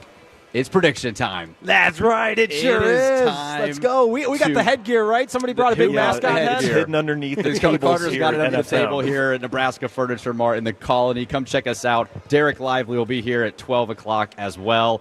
Well, we've got to start with the biggest game of the day here and kicking off in 18 minutes. Ruben's putting on the headgear. It is Texas, Ohio State. Carter, I'll go to you first, man.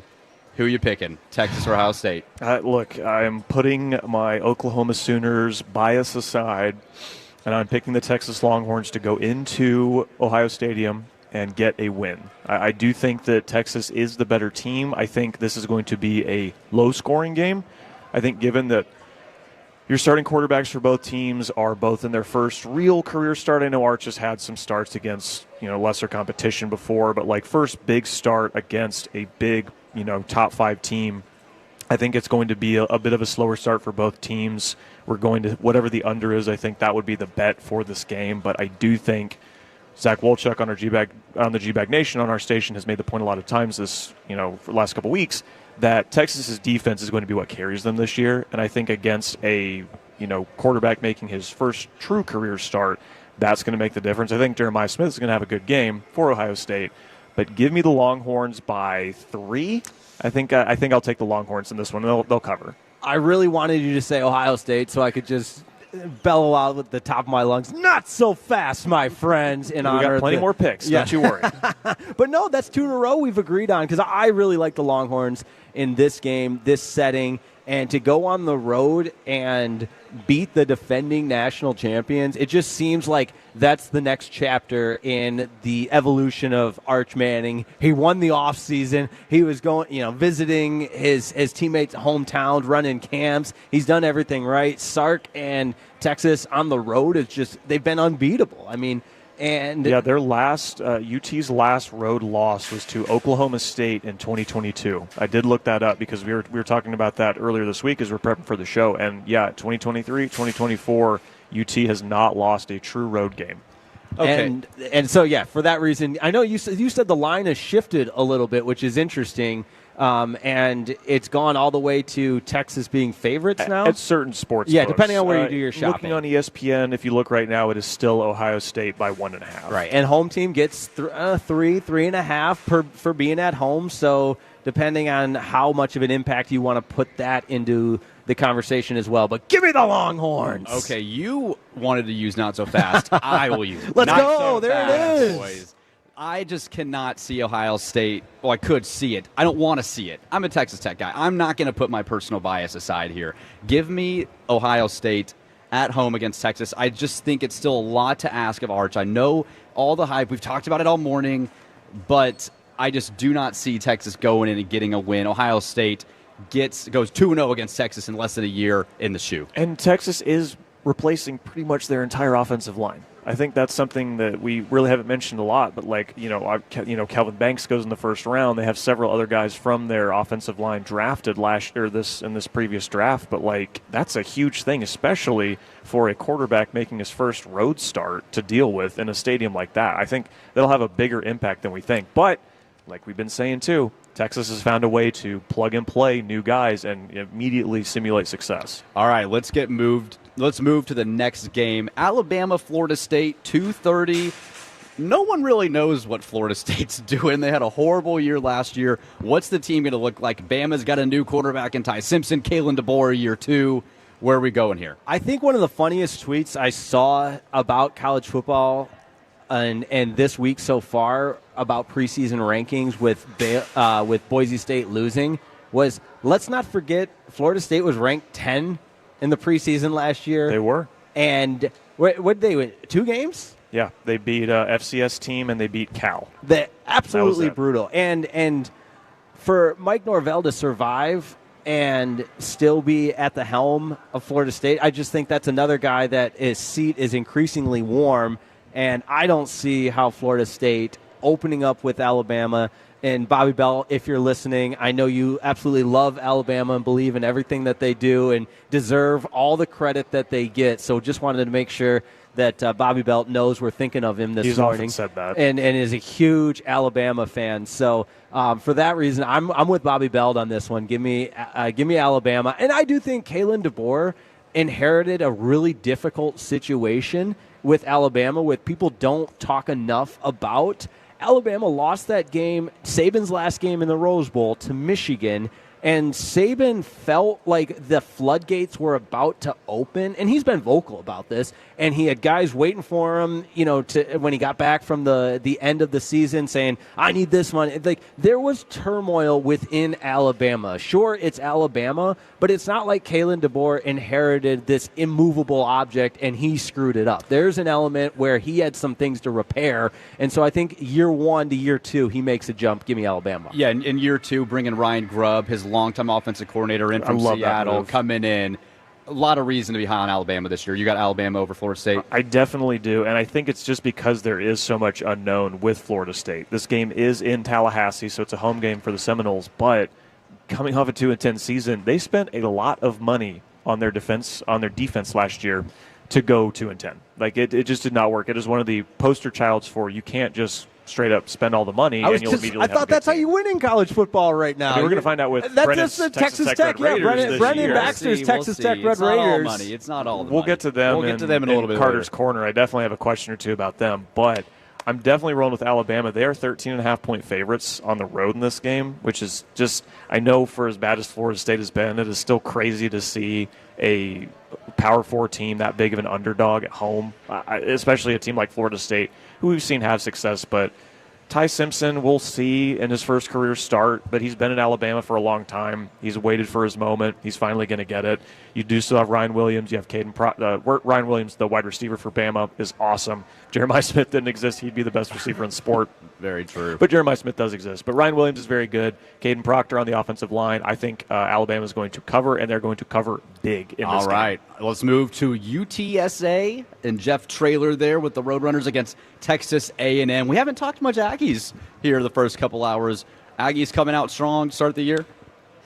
I wish I could say I'm a believer, but I'm not quite there. I'm sorry to Hagee and any other resident Aggies that we should be apologizing to before we slander. My parents went to A&M, so okay. There's some affiliation there. Yeah, that said, I think Mike Elko has a chance. I mean, if I'm an Aggie, the book is still being written. It feels like my opinion is not quite declared on where and what the direction Mike Elko's Texas A&M Aggies will have. However, one of my favorite things to do from a betting perspective in week 1, when there's a giant spread, I just like that team to cover that spread. So take the underdog to cover the points, and you're talking about the Roadrunners getting 23.5 points. It's early. There's a lot of things to work out. No offense is firing on all cylinders yet.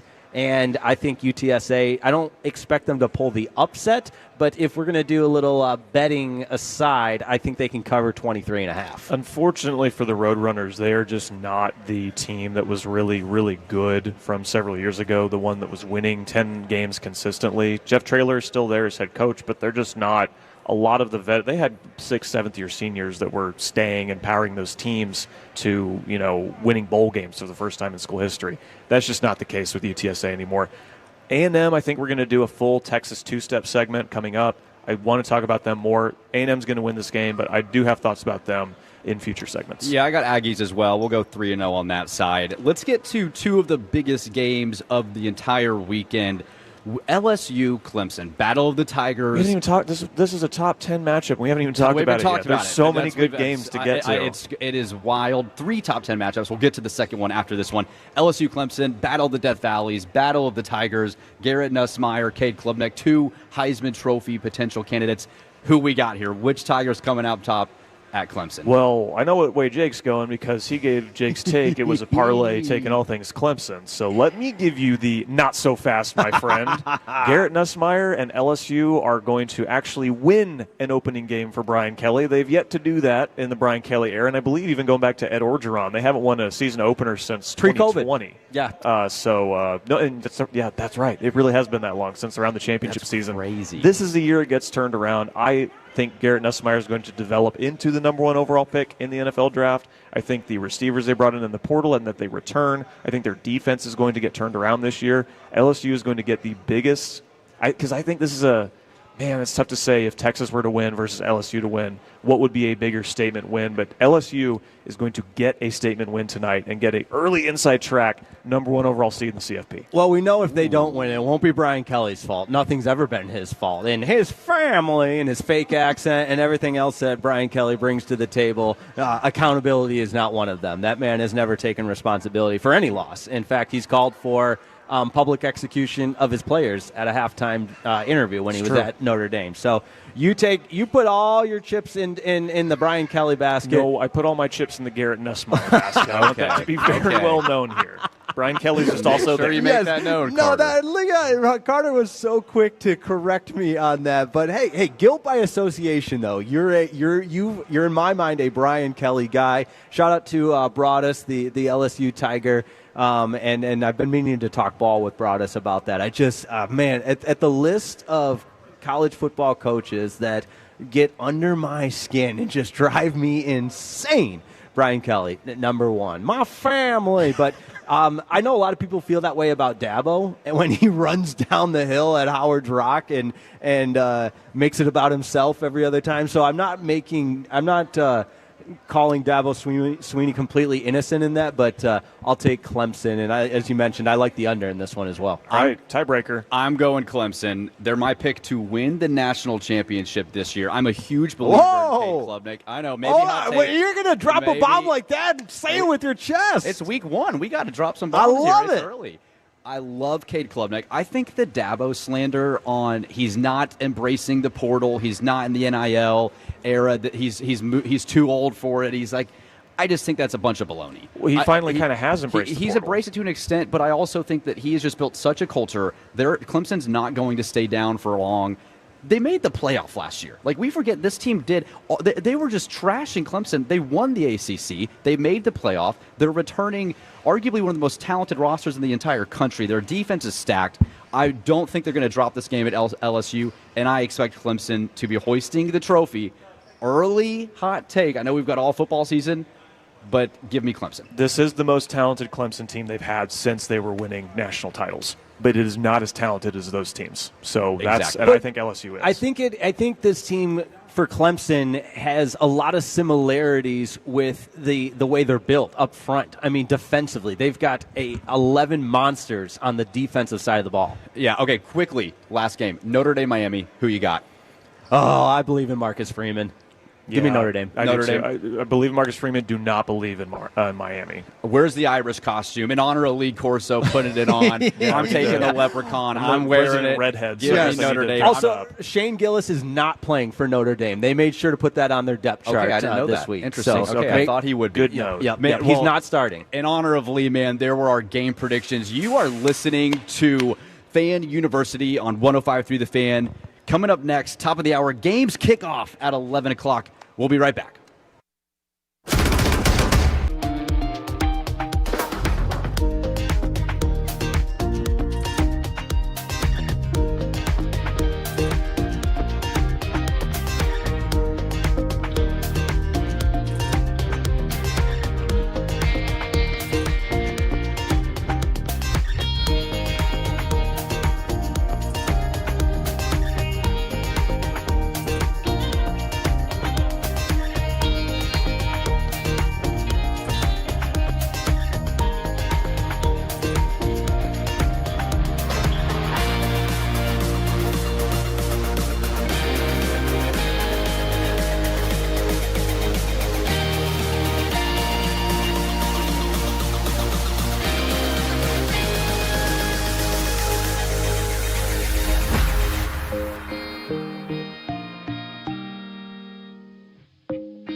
Said that.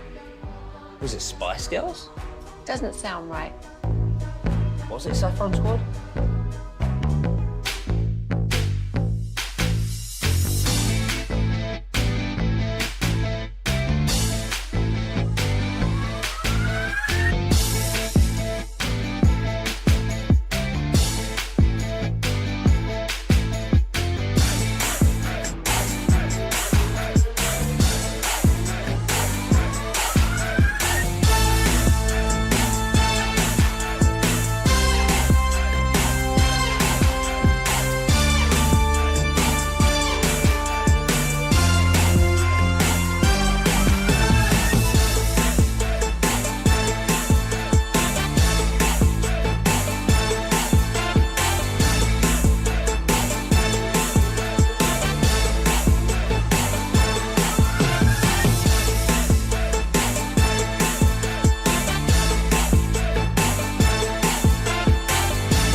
football fix. Welcome to Fan University on 105.3 The Fan. It is Fan University on 105.3 The Fan, 11 o'clock Central Time. Games have officially kicked off. Let's go. Across the country. Texas, Ohio State getting started right now. Syracuse, Tennessee. There's games all across the country getting on. And let us know. Text into the Tolo line. Let us know what games you're watching, who you're rooting for.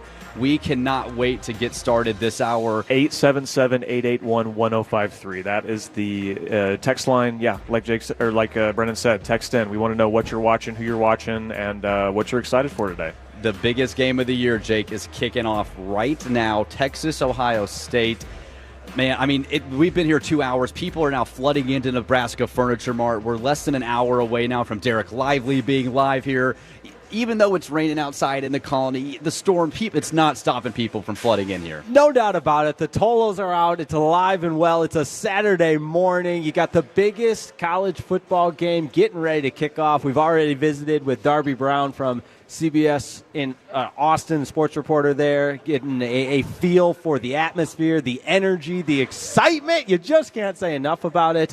And, oh, by the way, we've got swag at our Tolo table out here as well at Nebraska Furniture. So if you're out here, come on by. All kinds of good stuff. The great people at Nebraska Furniture Mart, they're the best. There's nothing like it. We even got coffee being delivered. You just got coffee delivered. How about it? What? Scooter's Coffee right behind us here. I mean, it just doesn't get any better. It's Fan University, guys, and we're going to be with you every Saturday morning previewing all the big games, your college football pregame show for DFW, Fan University on 105.3 The Fan.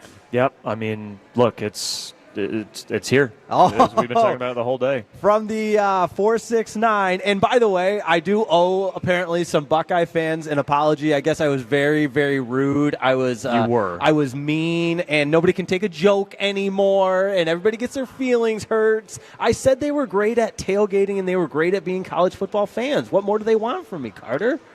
That's a lot to ask of Jake. I said Ohio State fans are great at watching football and tailgating. Just know they're not good at anything else. Know Ohio State fans that this is your week to get for Jake to crap on you. It's going to be Michigan next week. It'll be a different Big Ten. That's right. School. There's 18 of them to go through at this point. From the 469. I do love Ohio State's band is the best, and the dotting of the I. Look, they have great tradition there at Ohio State, but the OH. I-O. That's what they do. So I'll teach you guys the cheers and the chants. Maybe that will be a segment each week where we'll bring in a new cheer or chant. Maybe we'll get some yell leaders from Texas A&M. I've got a buddy that used to be a yell leader at Texas A&M. I don't want that. Yeah, I know. Well, you gotta tap into your network and your connections at Texas Tech. I don't want yell leaders at A&M. I'll tap into Tech. But speaking of A&M, Texas Tech, all the fans around here at Nebraska Furniture Mart wearing all their game day stuff. You've got polos. You've got babies in their Tech polos, A&M hats, Texas hats. It is officially college football season. It's back. We are back. We're surrounded. And we are by with it. you from 11 to 1 now, 9 to 1 every Saturday. But we've still got 2 hours left here at Fan University on 105.3 The Fan in Nebraska Furniture Mart. This is awesome. No, it sure is. And as Texas and Ohio State gets set to kick off, I can just I'm not going to do it into my headset here because that would make everybody go insane. But just tap into your senses of, is there a better noise than a college football crowd erupting in that opening kickoff and the pageantry and the cannons and everything else that are associated with just the sounds of college football. Yeah, being back at a game last night, getting to go to Waco for the Baylor-Auburn game, it was just great to hear the bands, to hear the crowds, and even as Baylor was down in that game, the crowd, as Baylor drove late to score and try and get back into things, it was just great hearing the crowd, just erupt like that.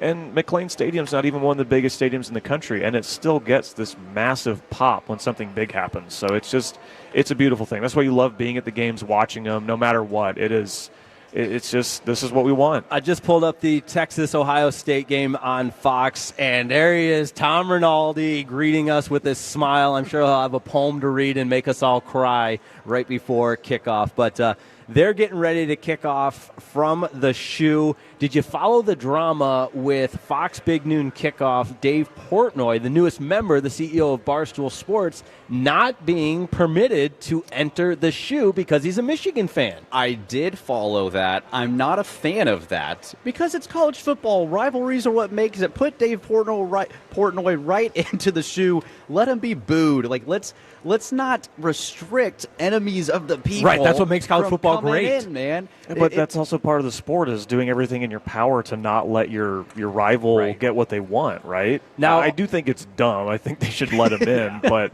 it's also like I get it, and I love that there's back and forth of Ohio State saying, "Oh no, we didn't do it. This is a Big Noon Kickoff thing." Yes, I was just going to say they refuted it, but optics are optics. This is what Big Noon Kickoff needs, though, as Lee Corso rides into the sunset on an amazing career. I think Game Day still will always be the premier college football show, but a Big Noon Kickoff, as many headlines as they can get. All press, even bad press is good press. No doubt about it. From the 469, which, by the way, 877-881-1053. If you're out there driving around, it's Fan University. This is your college football show. Shout out your school, who you're rooting for. Let us know on the text line at 877-881-1053. Carter, I'm reading this one for you, my brother, from the 469. Boomer Sooner, baby. That's my guy. Look, we got Illinois State at 5 o'clock tonight. Don't sleep on the Redbirds. On the Redbirds. OU's only like a 40-something point favorite. So hoping we cover in that one. Okay, we got OU at a 41 favorite. I think Texas Tech against Arkansas Pine Bluff tonight opens at a 61-point favorite. Which one of the craziest mascots of any FCS schools, Arkansas Pine Bluff. I encourage any Tolo listening right now, go look up Arkansas Pine Bluff's lion. It's this. It looks like something Conan the Barbarian would fight. I love a good intimidating mascot. It is, though. more so than any other line in college football. Which you guys have said your alma maters, and I know we said it earlier in the program, but I, as a Northwestern Wildcat grad, that's my Big Ten team. We've got a tough one in Nolens against Tulane, a 6.5-point underdog. David Brahman, year number 3, fired up for some Northwestern football. Jake Retzlaff's getting the start, former BYU quarterback for Tulane today, too. Yes, so and Preston Stone, former SMU quarterback for Northwestern. So there's my DFW tie-in. They went head-to-head last year at BYU and SMU. Then they go head-to-head in this first game of the season. Guys, this is the best this is the best fan text we've ever gotten at 817. This is my semi-annual shout-out to Northwood. The Northwood Knights, formerly right here in Dallas, Division II school. We've got from the 972, Hookham and Arch Manning. From the 903, Gig'em. We've got from the 817, UGA Bulldogs all year long. And a couple more. You can read that Wreckham Big 12 champs or bust one right there, too. Yeah, there you go. From the 254, Wreckham Big 12 champs or bust. From the 817, the Hilltopper is the strangest mascot. From the 682. Oh, he's the best. Ram Bazoo. Riff Ram Bazoo, help me out. I have no idea what Riff Ram Bazoo. TCU has a wild chant. You got it? We really got to educate you guys. That is a TCU. Yeah, there it is. Okay. There it is. Sorry, Riff Ram Bazoo, give them hell TCU. That's right. I got a towel that says that. Is there anything? I said TCU. Come on. Is there anything Carter doesn't know about college football? He's even got opponents. Like, what is that? A fight? So that's not part of their fight song. What is that? Just a university chant. chant. Yeah, university chant. What I do know is that apparently, Jake, your Northwestern quarterback, Preston Stone, first pass or first possession with his new team, interception. Good. Tough times going early. So, look, games are started. We're here at Nebraska Furniture Mart. We're monitoring everything going on, but we'll have, as many updates as we can for you while still previewing big games to come, like LSU and Clemson tonight and Notre Dame and Miami tomorrow. I wanted to say as well, Lee Corso's final headgear pick, same as his first. He picked the Buckeyes. As it should be. And Jacob has said he has the audio, so I would love to hear this. Please, let's go to hear Lee Corso. Lee Corso's final headgear pick. This is one of the easiest picks I've ever made. Texas is loaded. Texas is number 1. They have a Manning at quarterback. Poor Ohio State. They ain't got a chance. Give me my first love. There it is. Here it comes. Give me my first love from Lee Corso to Brutus the Buckeye, man. That is awesome. What a pick. Man, I mean, gosh, that's so sad. Hearing that live, being here and knowing, that is just, that's it. It is so, we had our Lee Corso segment, and I meant everything I said. He's an entertainer. He's the face of college football in so many ways. He made College Game Day what it is. But also hearing that audio, I love Lee Corso. I love everything he's about, but it's time. It is absolutely time. It is time. But he got to go off and go out in the right way, which is just great. And we'll see, man. We'll see. We've got games kicking off here already. Man, Preston Stone pick, Northwestern. That was my underdog, too. 6.5 point dog. I can see Jake kind of, his butt is starting lifting off the chair a little bit. He's getting pretty excited. Well, that's all right. I mean, Carter can attest to this, and you just learn, when you're kicked in the gut so many times supporting your team, you just don't even feel it anymore. It's the beauty of being a college football diehard is every fall for 14 to 15 weeks, you put your happiness in the hands of 18 to 21-year-olds. Now up to 24, 25. Yeah, we had the one quarterback's 27. We had the Miami ninth-year senior last year, the tight end. But these kids may or may not have been out drinking last night, and we are putting our happiness into their hands. And we all do it. No matter how crazy it is, we're all here for it every single year. A couple more Tolo shout-outs to get to on the Franklin Injury Attorney text line at 877-881-1053. Shouting out the school you support here on Fan University. We try to cover them all.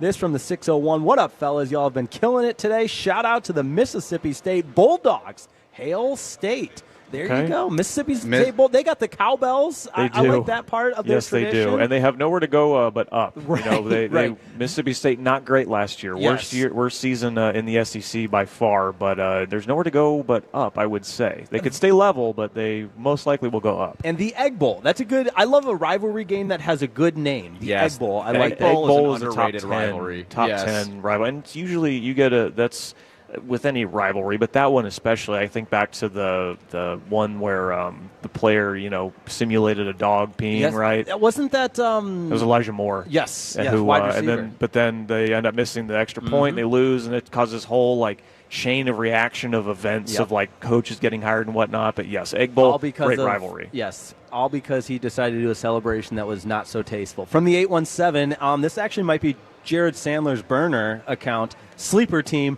the USC Trojans. Come on, nobody thinks the USC Trojans are a sleeper team. They improved their defense last year, and they lost one more game than they did the year before. And I don't know if Jaden Maeva is going to step in as USC's starting quarterback over Miller Moss, who left last year. I don't think there's any. That's not a big improvement, or they didn't get worse, they didn't get better. They kind of stayed the same. So if you want to buy into Lincoln Riley at USC and his offensive scheme and everything in year 4, that it can finally figure itself out, then maybe so. But it's just tough for me to say that because he had so much success in year 1 with a crazy good quarterback season. He comes back the next year and they're worse, and then he leaves, and Lincoln is still the stubborn play caller that he's been for a long, long time. And I'm sure you can hear the OU bias dripping from my voice with that. But it's a lot of the stuff that he did at OU that frustrated me when he was my head coach. He's still doing it at USC. Yeah, big year for Lincoln Riley at USC this year. I do the Big Ten move, the travel, the miles they put on their plate and all that. And it's, can that offense adjust to Big Ten ball? That's always been the question. Lincoln Riley coming from the Mike Leach air raid tree. OU's offense were always powerful. Never really had a great defense. In the Big Ten, you got to be able to win low-scoring games, Jake, as you well know. Oh, no doubt, yeah. 3 yards and a punt, 11 a.m., eggs, and Big Ten football. Nothing better than that. Couple more to get to on the 877-881-1053. Frankel Injury Attorney text line from the 817. Tarleton State from the 817 as well. D2, my alma mater and champs 2 of the past 3 years, the Ferris State Bulldogs. And they picked up a big win over Pitt State in their first game. They did. Head coach. The Gorillas. Yes, great mascot. Ferris State Bulldogs head coach Tony Anise, close personal friend of mine. Whoa, I know. But me and Tony go way, way back from my playing days. And he would always pleasantly remind me that maybe I'm better talking about football than playing football after his team would kick, our butts. But I do still have a point about USC because I can't stop talking about my old head coach. Did Sandler text this in? I love Sandler, but is he texting you all the USC copy points? No, he's not. But this is something as a person who does not care for Lincoln Riley, what a USC fan might be able to hang their hat on is USC lost 6 games in the regular season last year. 5 of them were by 1 score. Okay, you're most likely not going to lose that many 1-score games again because you're not Nebraska. Right. Because that's the school that does that the most. So if things kind of balance out, you could be looking at an 8-9 win season if you kind of stay the same offensively and defensively as you did last year. We will see, man. Any more Tolos? Yeah, a couple more from the 214. Shout out to Howard University in the Orange Blossom Classic. And we've got a couple more from the 361. Shout out South Central Louisiana State University Mud Dogs. Wow. Bobby Boucher. Now, the Mud Dogs. That is a name. Oh, you got to love it. I think I got every single one of them here. Oh, Rock Chalk from the 469. The Jayhawks, they played week 0. They're 2-0. They got a 2-0 start. Them and Tarleton State. The only 2-0 teams in the country. They get Mizzou next week. Big 12 SEC border war. matchup. Border war. I'm also a big believer. You renovate your stadium, it's all kinds of success. Momentum. I agree. The SMU renovations with Texas the field Tech service, Texas Tech, and Kansas just renovated their stadium. That's all it takes to win. But it's better when it's like Vanderbilt a couple years ago and the stadium was half finished. And they're basically, when they ran into the end zone, they were running onto the highway in Nashville. And they still found a way to beat Bama last year. They did. So even though it was not fully Thanks done. to Sean. Sean Sharif was at that game. He was, and he's on the Netflix SEC documentary That's because awesome, of it. man. It still worked. Well, coming around the corner, it's the Texas two-step. It is time to go through the state of Texas. Which teams are feeling good? Which teams need to be on alert? Is it time to panic? Who could be seeing a conference championship? You are listening to Fan University on 105.3 The Fan. Take us with you wherever you go. Now heard on the iHeartRadio app, YouTube, Twitch, the TuneIn app, our Odyssey app, and of course with the biggest mother of a radio signal in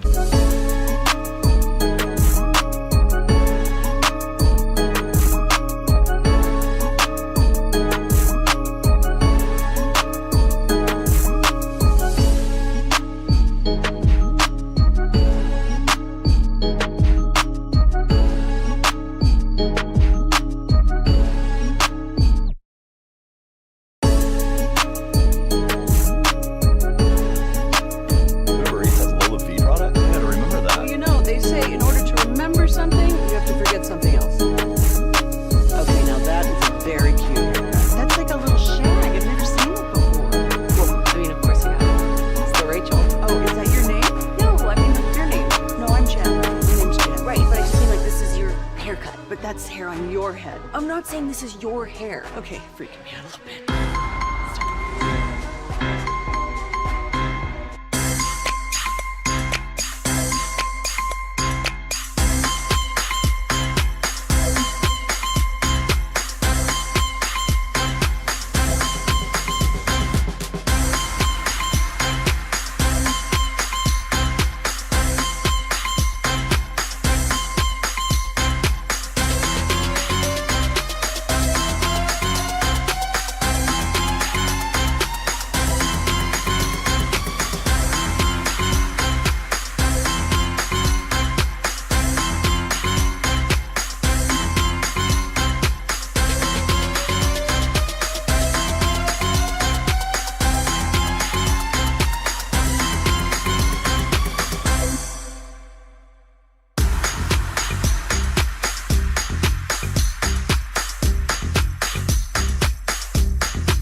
And University on 105.3 The Fan, 11:24 here in Nebraska Furniture Mart. Derek Lively's going to be here at noon, from noon to 1, signing autographs. I see some Mavs fans coming in, lining up, getting ready.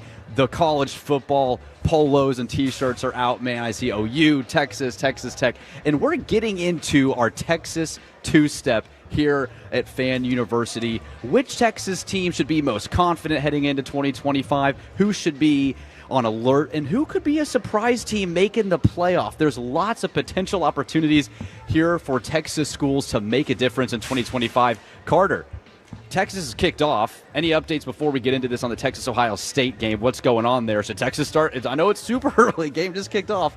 But what are the Longhorns up to? Yeah, Texas fans, text in 877-881-1053. Give us your thoughts on Twitch and YouTube, the start of this game. It's about 5 minutes in. We've had Texas move the ball to about midfield. They get a 4th and 2 that they do not convert. So Ohio State gets the ball back.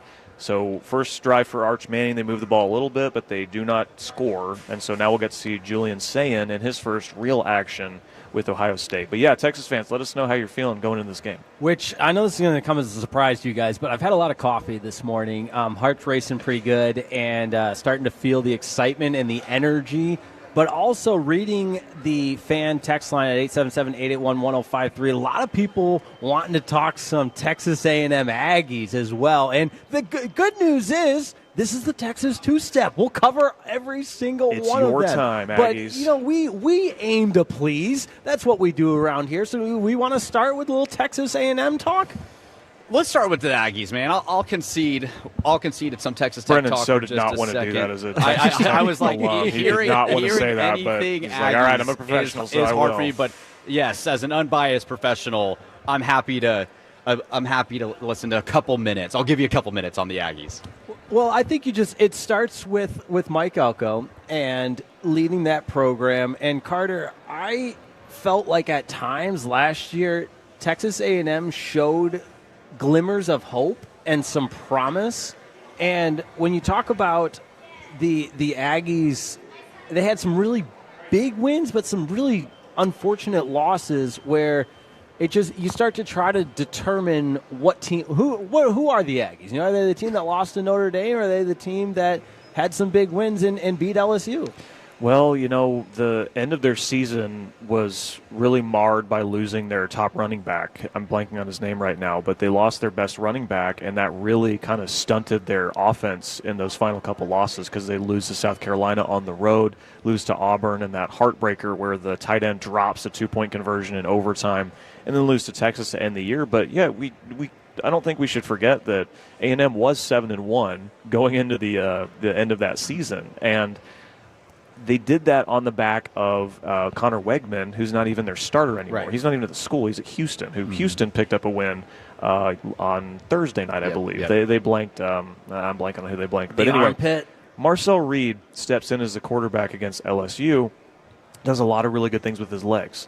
But the passing game is really what didn't develop for A&M at the end of last year, and that hurt them. Because I remember watching the A&M and Texas game at the end of last season with my dad, who is an A&M grad. I said, they need to win this game on Marcel Reed's arm.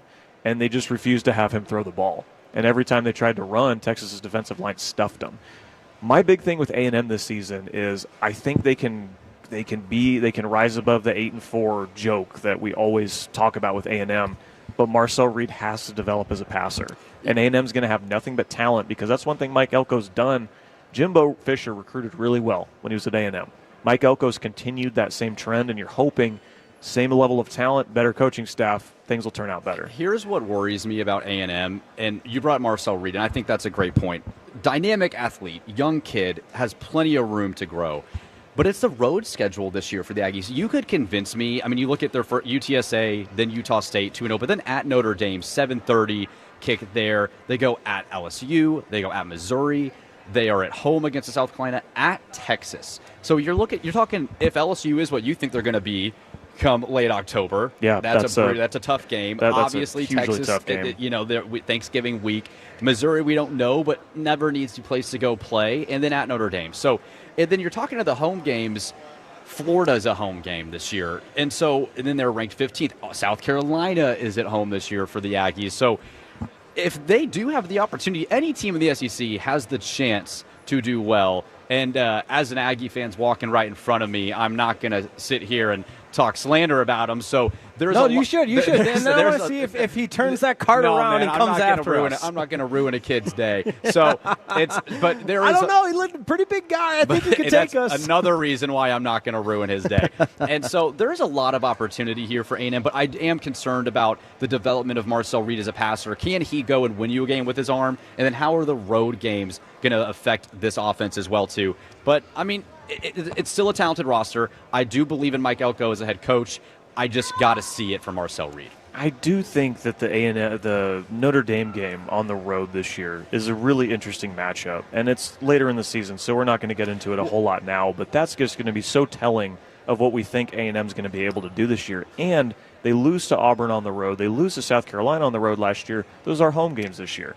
And I did want to also bring up 5 of their first 6 are at home, but then they have a stretch from October 8th to November 8th, where they are on the road, and that's the games of at Arkansas, at LSU, at Missouri. So 5 of 6 at home. They do have a chance to start hot if they can somehow beat Notre Dame and start 6-0, and then go in and beat Florida at home. I mean, this will be a top 7-8 team in the country at that point. It's going to be an interesting start to the year for the Aggies. Given that A&M was competitive against a Notre Dame team that ended up going to the national title game last year with Connor Wegman as their starter, I'm fairly bullish, even though the game is on the road this year. But I think that's going to be.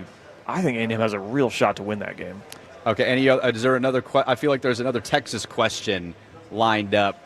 Well, we just want to make sure we cover. I mean, there's a lot of teams to cover. There's a lot of things to get to. That's the beautiful thing about Fan University is we are going to do our very best to just tap into every single one. So let's go into a little Brendan Baxter special. A little Texas Tech Red Raiders bringing his talents from Lubbock right here to DFW. And Texas Tech grad, how you feeling about the Red Raiders and them buying their way to a championship? Oh, well, yeah, nice little subtle. You knew I was going to give you a little jab there. Texas Tech, to me, this year, if you're looking at what their potential is within the conference, they have very winnable home games, which is what I like. They do have 3 really tough road games at Arizona State, at Kansas State, and at Utah. But I love Texas Tech's home slate, and I'm not just saying that as a Homer Red Raider. I really do believe 9-3, 10-2 is possible for Texas Tech. The Big 12 is very deep. Carter, as you well know, is a big Big 12 guy. But this is something that I feel like if Texas Tech were to finally make it to the Big 12 championship, this would be the year to do it with the teams, with the schedule. And then obviously, we've talked about it, Cody Campbell pouring money in with the portal, with the NIL. All of that being said, there's a ton of talent on this roster. If you are a Texas Tech fan, there's a lot of reason to be excited for 2025, but I'll just say cautious optimism, Jake. I'm not going to sit here and what just say fun is we're going cautious optimism? Let's sink our heart and soul into this and let these 18 to 22-year-olds impact our well-being, our moods for the rest of for sure for the rest of the fall. Well, and if you're a Tech fan too, you got to be feeling pretty good after these first couple of Big 12 games, where all the teams you thought you might be competing with are losing left and right. I wish after watching the 3 games we might have Baylor and Cincy and Colorado on our schedule. We have none of those teams on our schedule, unfortunately, after watching this game. But I really do. This is the most excited. I've been a Tech fan my entire life. Went to school there. Most excited I've been for Texas Tech football probably since I was 12 when Lee Corso put on the headgear in 2000. I love that, which we discussed in great detail, which, by the way, Brendan Baxter, our newest teammate here at 105.3, the Fan, host of Fan University. You said it earlier, but I'm just going to go. I'm going to brag for you for a second, so we know who we're getting here. This guy is as plugged in as they come with Texas Tech athletics, so we're going to be leaning into that all throughout Fan University. Your podcast? Thanks, man. Yeah, you're here. Broadway Shuffle podcast. Texas not Tech. Nashville, not the Broadway in Nashville. No, that was my first point of confusion, which was shocker. Reetma's confused. Shocker, right? But yeah. Appreciate that, man. Excited to be here at 105.3 The Fan. You're listening to Fan University. We are here at Nebraska Furniture Mart. You got Texas, Ohio State 0-0 halfway through the first quarter. Okay, let's get to another Texas team. We've talked some TCU. We've talked some SMU. We've talked Tarleton State, too. I don't want anyone on the Frankel injury attorney text line yelling at me. We've got to the TCU, SMU. And then we obviously talked Baylor. So we've got a lot of these schools that we have talked about. Which Texas team do you feel most confident will make the playoff in 2025? Give me Rhett Lashley's SMU Mustangs, baby. I talked about it earlier, but surprising. You've got the momentum from last year's playoff appearance. You've got the facility upgrades, and again, it is an unbreakable formula. If you invest in your athletic facilities, you're destined for success. It's that simple. The uniforms, which we're going to get into, our uni swag here in a little bit too. They got some of the best uniforms. The Mustang on the helmet, the red and the blue, it just pops. So all those reasons, I know I haven't talked about anything on the field yet, but it's the unis. Yeah, the unis Kevin Jennings is somebody to believe in. But in all seriousness, I think being in the ACC, which the ACC is Clemson. Other than that, who's standing in their way? Miami, sure. In the top 10. After that, it's a crapshoot. Right. And that's why I have SMU in the ACC title game again facing Clemson, because maybe North Carolina could jump up and be something, but we don't know that. Yeah. Maybe Duke, maybe and my last can't bet on Florida State after what I saw last year, but you never know. Yeah, my last thing with SMU too is I think last year was such a huge step for them to establish recognition, relevancy, name power, all of that in the ACC, and to have so much success in their first year. And admittedly so, we were all, when the announcement of who that last team into the playoffs was going to be, or those two last teams, there was still questions if SMU would make the college football playoff just based on the lack of recognition. Right. You thought, okay, is a 3-loss Alabama team going to jump them? I don't think they're fighting those perceived battles this time around, and for all those reasons, I am buying Rhett Lashley and the SMU Mustangs. Now, the schedule is tougher. That's one thing that's going to be different than last year's. SMU did play a lot of the lower teams in the ACC, but they did beat the crap out of them. I don't want to take away from what SMU did last year. They were a very good team, but I'm surprised by the SMU. I mean, you've got Texas preseason number one. That's where I was going to go, is we do have a team from the state that is ranked number one. Right. So I gave you guys an easy answer, and you guys went SMU. But to be fair to your point, I do feel like, Texas SEC, right? You got to play Georgia. You got to go through Bama. SMU, if they can get through their schedule, get to Clemson, the path to the playoff actually might be easier for SMU. A 9-3 Texas, you don't know. Maybe they miss out like Alabama did last year, or South Carolina. So it might be an easier path for SMU. I just think for Texas, they're playing all the same teams they played last year, and they have a golden opportunity in this first game to get a huge win. I do want to talk about actually the end results of some of these games in the next segment, but Texas beat pretty much everyone on their schedule last year. They only lost to Georgia. Now that game is on the road this year, but they still play. They get, and I know they'll go on the road to Florida, who looks like a tougher game this year, but they still have Mississippi State, they still have Vanderbilt, they still have Kentucky, they still have teams that are not expected to compete for the SEC title, and Texas is still uber talented, which I think is going to push them. I think a 9-3 Texas team, especially if they beat one of Georgia or Ohio State, they're going to make the CFP. They're not going to leave Arch Manning out of the playoff if he goes 9-3 with a win against Texas or Georgia. But this is all hypothetical and everything. But if you're going to let a 3-loss team jump a 1-loss Power 5 team that wins their conference. Well, that's not going to happen. Because a power conference team if they win their conference, they're in automatically. All right. Right. Sorry. Let's say like the SMU situation last year, they lose in their conference championship game, and that becomes their second loss. You could make the argument that conference championship game shouldn't impact their college football because it's an extra game that they play that the other team didn't. But if you look at last year, 11-1 Indiana was the 10 seed. So they only have one loss, but they're only one game ahead of SMU and Bama fighting for that final spot. Another guy I love on the program. Yeah, man. Well, Carter, it's gonna be your time coming back. We've got Carter's Corner coming up here at 105.3 The Fan. You are listening to Fan University live from Nebraska Furniture Mart. Derek Lively going to be here in 22 minutes. We will be right back with Carter's Corner on Fan University 105.3 The Fan.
truth, you've got to forget something else to remember that Uber Eats has groceries. No, that's absurd.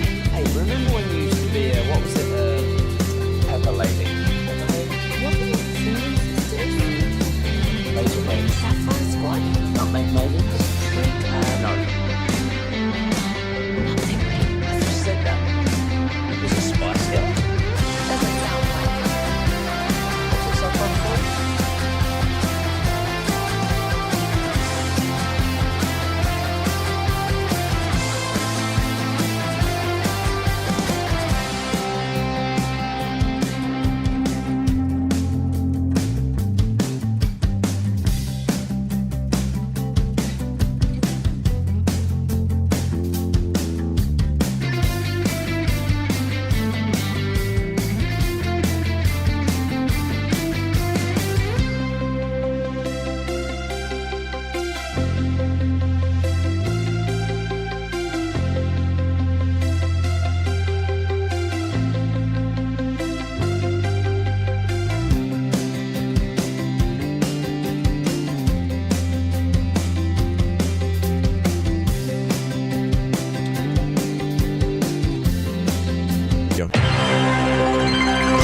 Carter Goodell. He's Carter Freeman. Carter Freeman? Always a good day when I get to prove Gavin Dawson wrong. Here we are, Carter's Corner, 105.3 The Fan. I was not expecting that at Fan all. University here. You guys, I hadn't played that for you guys. No. Jakey, where's your intro? How come Carter gets a cool intro and you don't? Well, the Carter just has a few more connections than I do. I'll have to tap into my network and see if someone can make one. Well, I have the connection that is Adobe Audition, because that is where that came to be. Or maybe it was Premiere. I don't remember which one. Something in the Adobe suite. But it is Carter's Corner here on 105.3 The Fan, Fan University. And for the season, this is something I had an idea to steal from Kevin Hagelin of the KNC Masterpiece. He loves to do NFL overreaction or reality. So just, pose a simple question if you think it's an overreaction or reality regarding the NFL. Well, this is a college football show, so let's do the same darn thing for college football. So I've cooked up a couple questions, and this is one I've been waiting to get to on air. And we've had people in the YouTube chat, people texting this in, asking, what do you think of Texas Tech's chances to win the Big 12? Well, this is the first overreaction or reality that I want to get to. College football overreaction reality. If Texas Tech doesn't make the Big 12 title game, this is a failure of a season.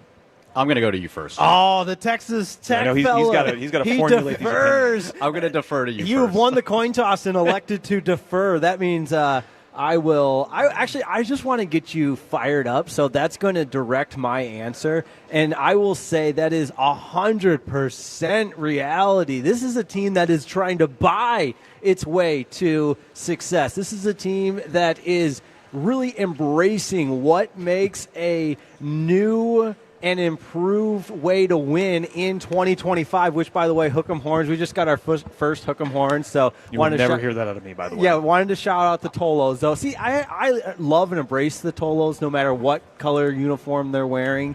And that said, nobody cares about my school, so it's easy to love on everybody. That's but fair. I think Texas Tech has made a declarative line-in-the-sand type move, saying we're going to buy our way to a championship. We're going to spend all the money. And the Big 12 being so wide open, it is a classic example of if not now, then when. When else is Texas Tech going to have all this momentum, all of this opportunity combined with a wide-open Big 12? So if they don't get to a Big 12 championship and win it, it is a gross failure. Okay, let me put this in perspective. Texas Tech has not had a 9-win season since 2009. This is true. For math perspective, that's 16 years. Jake. Oh, thank you. I need all the help I can get. That's a lot of March years. Manning years since they won 9 games. Translation, though, to interrupt you, we've never been good, so why expect us to be good? Right, fair. No. That's not where I'm going with this. See, I'm just trying to get him riled up. He's trying to get me going. 9-3 to me. I know you spent all the money in the portal. We just talked about that. You've got the roster. You've got. I'm a big Joey McGuire guy. I believe that Joey's the right guy for the program. But that said, if you haven't done it in 16 years, if you have not won 9 games in a regular season, and that's what you go 9-3, it's hard for me to objectively go, that's a failure. Now, if you were expecting if 12-0, like I'm not sitting there as a Tech fan going, we're going 12-0, we're winning the national championship. That's just not realistic to say when you haven't built the stability. I do think Texas Tech is on the right track to have that question be a reality at some point. I don't want to go there yet. Joey hasn't won 9 games yet since he's been there. Let's get to 9-3. I am hopeful we can win the Big 12. It's not a failure if Texas Tech does not win the Big 12 championship. So Jake's going reality. Brennan's going overreaction. Slight overreaction. Can I mix in a text here from one of our Tolos at 877-881-1053 from the 254? It'll be proof Joey McGuire was a terrible hire. Okay, and wow. This is why I think I'm going with reality. Is because I know you say that Tech hasn't won 9 games in a season in 16 years, but Tech has won 8 games the last 2 years. They have, right? And in 2022, in McGuire's first year, they beat Texas and they beat OU. So there's a floor. He's elevated the floor.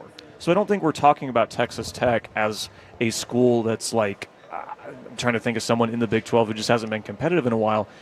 Over the last couple of years, just because they haven't made the Big 12 title game doesn't mean there isn't a level of competition that they have set for themselves. So I think because they've hit that over the last couple of years and now they've invested majorly, basically Cody Campbell, their super booster, said, any player you want, I'll go buy him for you. And that's basically what they did, right?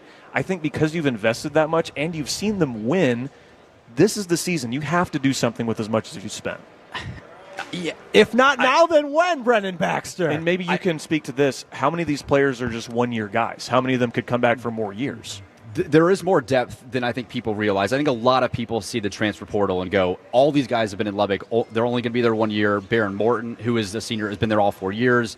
You know, you've got depth pieces on this roster, too. I love the roster. I think Texas Tech is going to make noise. I'm just not going to go as far as saying that it's a complete failure if Texas Tech does not make the Big 12 championship. Hey, some of us have high expectations. Some of us are just content with mediocrity. We'll see, man. Well, 2 schools that aren't content with mediocrity, 2 conference champions from last year is where I want to go next in Carter's Corner, overreaction or reality. Oregon and Arizona State moved conferences last year. They both won their conference in their first season. Oregon won the Big Ten, went undefeated in the regular season, even beat Ohio State in the regular season.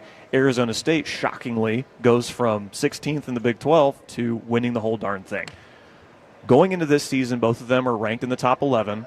They're both expected to be good again, expected to be conference contenders. I think that Oregon is more likely to continue their conference superiority in their new conference than Arizona State. Overreaction reality that Oregon is going to have a better season, continue their success in their new conference than Arizona State. I'll defer to you. I won the coin toss this time. I am going to say reality for Oregon. You're saying that Oregon will continue success over Arizona State? Yes. I think that's a reality. The Big 12 is just so sporadic. I mean, you could convince me 9 teams could win the Big 12 this year. Oregon, Dan Lanning, I believe what he's building in Eugene. I know they got destroyed against Ohio State last year in the Rose Bowl as an undefeated number 1, but this team went undefeated. They did beat Ohio State in Oregon last year. Mm-hmm. Obviously had the disappointing Rose Bowl game, but people are questioning, they lose Dylan Gabriel. They're questioning the quarterback room a little bit with Dante Moore, but I feel really comfortable about where Oregon and Dan Lanning is. And Arizona that's the interesting State thing is who, Arizona State brings back so much. Yeah, you've got Sam Leavitt. You've obviously got Dillingham, who people are super high on. And I'm not taking anything away from Arizona State. It's just it's so volatile in the Big 12. You can't convince me Arizona State's just going to go 11-2 again and run through the conference. There's too much to go on each and every week in the Big 12, where I think Oregon's built a stable enough program. So I'm going to say reality for Oregon. Carter Freeman, I love you with my whole entire heart, but I'm upset that you're making me choose one or the other, because God honest truth, and we'll do our conference picks and everything. I love Oregon in the Big 10, and I love Arizona State in the Big 12. I want that to be said. But because I love Carter's Corner and I love the way this game, I will choose one of them. And rephrase the overreaction. My dumb brain can't follow that. Oregon, it's a overreaction reality. Oregon will be better in the Big 10 this year than Arizona State will in the Big 12. So that is a total overreaction, because shout out to all of the DFW Sun Devils, because I know there are a lot of them, led by ASU Reed, who set up the biggest party for Arizona State when they were at AT&T Stadium in the Big 12 championship game. And Arizona State, led by Kenny Dillingham, came in and just dominated and won that Big 12 championship. it's going to happen again. We're going to have an encore performance, and it's going to become a yearly tradition where Arizona State and all of DFW gets painted maroon and gold for the weekend, and Arizona State wins another Big 12 championship. Because you talk about coaches that I would buy a ketchup popsicle wearing white gloves from. It's Kenny Dillingham. Dilly, give me the Arizona State Sun Devils to win the Big 12 and to make some noise in the college football playoff like they almost did last year. They were so close from beating Texas. They were super, super close. But close only counts in handguns and horseshoes. I don't Grenades? think you said that right. I think close only counts in horseshoes and grenades. Yeah, that's what it is. There we go. Some combination of those things. Yeah, right. Is it doesn't count in football is what I'm saying. It doesn't count in football. Okay, I like that. I think this is reality because the Big Ten is such a top-heavy conference, and Oregon week in and week out is going to be playing teams that they, dog-walked last year. And I know different quarterback Dante Moore is going to step in for Dylan Gabriel, but I love what Dan Lanning has done in Eugene. I think he's turned it into the, kind of a light version of the big dogs. Oregon's, I wouldn't call them a blue blood because they haven't won a title, but they just have the money and the talent to continue being successful. And something we're just not talking about with Arizona State, all we're saying is, they're bringing back their quarterback, their awesome receiver, a lot of their defense. The heartbeat of that team was Cam Skattebo. Like, this cannot be forgotten. Right. Don't tell Bobby Belt that team. And you look Can't overlook that. You look at Boise State. Similar situation, right? Where last year Ashton Genty is awesome for him. And I know it's only 1 week, but they go to South Florida and they just get dog walked. They don't have their lead guy. So you're taking away probably the second most important piece to a team from last year from Arizona State. I'm just expecting them to go 10-2 again. I just don't see it. So I think Oregon's going to be better in the Big Ten this year. But there's Carter's Corner. I got a couple more overreactions or realities if we have time, but I'm sure we'll have time. We're cruising through here at Fan University on 105.3 The Fan. At the top of the hour, we will give you an update on the 11 a.m. slate. We'll reset the afternoon slate. Not every good game's at 11 o'clock. There's some great games at 2:30, 7, all afternoon here on 105.3 The Fan. Bulletin board material. Best trash talk or headlines coming up with Jake. That's at the top of the hour. Much more on 105.3 The Fan, Fan University.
is the exclusive home of Dallas Cowboys football. KRLD-FM and HD1, Dallas, Fort Worth. Let's go, Cowboys.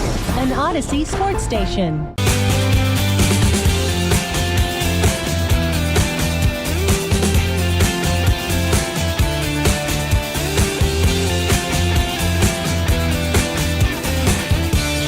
The Fan here at Nebraska Furniture Mart, and it is 12 o'clock, which means Derek Lively is here live signing autographs from 12 to 1 o'clock. So if you are in the area near the Colony, come out to Nebraska Furniture Mart and come meet Derek Lively, hang out, come say hi. We're still here with you till 1 o'clock on air, Fan University. It is now 12 o'clock, which means football games have been going on for an hour. People are flooding in here. Literally, it's flooding outside. So I think looks like the rain might have died down. It's lessened up a little bit. We're not quite getting the crazy thunderclaps we were getting at the start of the show. There was some crazy thunder here to start the show. But Derek Lively is here, so come check it out if you're in the area. Texas-Ohio State is in the second quarter now. Still a goose egg. No team has decided to score yet. Yeah, my under's looking pretty good there. Ohio State driving there in the second quarter. Other games going on around we got Mississippi State 10-10. Tennessee's up 17-0 on Syracuse. That's a neutral site game. I had Tennessee to cut 13.5, so they need to just keep adding it on. Piling it on. Yeah, shout out to RJ Choppy's balls. I know we haven't mentioned Tennessee yet in the show, but they, lose Nico Iamaleava this offseason, bring in Joey Aguilar. Like, you think that might actually be an improvement Addition by subtraction. Exactly. That's exactly where I was going with. That guy's not for the team. Get him out of here. He's a me guy. All he cares about is me. Me, and money. But in Syracuse, too, lost so much from a team that went 10-3 last year. That was a good Syracuse team, but they're rebuilding from the ground up. So that looks like a game that Tennessee might be about to run away with. Too late. Oh, thank you. A game you hadn't mentioned, guys. A disastrous start for my Northwestern Wildcats, but we've weathered the storm, only down 10-3. I got it at 6.5 for the Wildcats to cover, so that's still in the balance there. 10-3. Northwestern Tulane, the game everybody's watching, I'm sure. Check it out. Absolutely. I mean, who among us? I know people at DFW are just thrilled to be watching the Tulane Northwestern game. It's time for bulletin board material. Jake, what do you got for us? All right, fellas. It's Fan University. It's our first show. Now, the beautiful thing about bulletin board material, and I'm going to need your help with this as well, from you guys as well as the totals, 877-881-1053. All throughout the week, if you see some bulletin board material, whether it's in the form of audio, whether it's a headline, whether it's a coach running his mouth about something else, send it in, and we'll be sure to mention it on our bulletin board segment, because the bulletin board material segment is going to be all about what makes college football so great and teams getting after one another, and exactly as the segment name would suggest, the bulletin board material, which it is a shame that bulletin boards are kind of obsolete now. Now we got overhead projectors and, everything's fancy now. You got all those. We talked about facility upgrades. And all the meeting rooms got all the technology and stuff. Give me a good old-fashioned bulletin board with a newspaper headline on it. But first and foremost, here's where I want to start with, guys. Two deeps. Everybody knows what a two deep is, right? The responsibility is to send your two deep to the opposing team so they know who's going to be playing, and so in a scouting report, right? I blame Jim Harbaugh for this. It was I knew exactly where you're going with this. The moment it was out of his mouth. A Jim Harbaugh staple to just neglect and refuse to send two deeps to the opposition, as if we didn't know who your quarterback would be. And I get it if you've got a couple of guys that might be on the bubble and starting and whatnot. But there's a trend going on now in college football where I think it's paying homage to Jim Harbaugh's anti-two-deep movement, if you will. But Michigan's first opponent, the University of New Mexico, they sent out their two-deep to the University of Michigan in the form of this is accurate. It's on Twitter. In the form of Tom Hanks characters in place of their offensive starters. So some of the best players for New Mexico, according to their two deep, at defensive tackle, we've got Jack Reacher. Jack Reacher. is going to be playing defensive tackle. This is Tom Cruise. Did you say Tom? You said Tom Hanks. I said Tom. I meant Tom Cruise. Reading is hard. Love to see Forrest Gump. I pictured Forrest Gump Woody as Jack from Toy Reacher Story, real quick. I'm like, wait a minute. Yeah, I don't think that's quite right. Let me bring it all back then. The starting safety for New Mexico is actually Jerry Maguire, the agent. So wow. Okay. Look out. Didn't know he had any eligibility left. No, for sure. And maybe Tom Hanks' character He's got to be like better. 60-something now. Yeah, Tom Cruise? He's getting up Jerry there. Maguire. Oh, Jerry, yeah. Well, and I guess also Tom Cruise. Tom Cruise this summer is still out there doing all these crazy stunts with Mission Impossible, and he said he's going to stop. But that dude is such an adrenaline junkie. I don't think he's going to stop doing that stuff. Playing college football would be right up his alley. Now, University of New Mexico is not the only team that didn't want to send their depth chart. TCU, who we've talked about at great length, sent their depth chart in the form of just a complete blurred out, like if you were censoring their depth chart. Okay. So, we don't necessarily have any full-on bulletin board quotes yet. We just have teams sending completely screwed up two deeps as opposed to actually sending their depth charts. I just, as someone that loves football, I'm not upset by this. I don't get it. Help me understand. I'm a little confused. Why did this start? Is this because Jim of the Harbaugh's Connor fault. Stallion? Like this is a new thing in college football. Like you're saying, this did not happen prior to Connor Stallions? No. So Jim Harbaugh, probably around 2017, 2018, when Michigan had Joe Milton was a backup quarterback for the University of Michigan. They had a couple of different quarterbacks that played, and Harbaugh didn't want to provide any competitive disadvantage by letting the opposition know who was going to be starting. So he just refused to send two deeps. And there's not really like a punishment. Yeah, I was going to say, is it against the rule? It's not against the rule, but it's Michigan's done a lot worse. Very true. And of all the things to make a big stink about, it's not at the top of the list, but it is. I don't want to go full on baseball guy here with unwritten rules, but just send the two deep. It's what you do. You send your two deep depth chart to the opposition. It's just for as long as football's been around, that's what you do. I guess I appreciate the smaller schools kind of poking fun at it. I like that's that. like if you're gonna end up losing by however much, as Texas stuffs Ohio State on the goal line on third down, so we might be seeing a Buckeyes field goal here before too long. But yeah, I just think if they're gonna do it to you, you might as well have some fun with it, right? And Notre Dame did the same thing, right? Isn't that what we're going into next? That's a perfect segue. At least Notre Dame is having some fun with their injury report of who's available for the Notre Dame Fighting Irish. The availability update from August 29th. Very well-known Notre Dame superfan Shane Gillis is going to be unavailable due to tailgating. Of course. Shane, he overexerted off, himself on the tailgate side of things. It's a classic example. You just can't go too strong, too hard at the tailgate. The fact that they have Shane Gillis listed as an athlete, too. What a diverse position. What can't he do? Shane Gillis, a man of multiple talents, on and off the field. But gosh, come on, Shane, to set your priorities straight. Buckeyes touchdown. They went for it on fourth down. They score. So we're about to see a 7-0 Ohio State lead over the Texas Longhorns. But speaking of Shane Gillis, maybe you guys have seen this. Maybe you haven't. And I believe it was the same way last year. He's a Notre Dame fan. I remember him at game day before the Indiana-Notre Dame CFP game. Why is he in all these commercials wearing Texas gear? He has a commercial out for, I think it's Bud Light right now, where it's him you can't in drink the the beer stands with until a bunch the of commercial's Texas. over. Like, you are a fan of a blue blood school. Why are you putting on another school's, colors like that? That one's easy.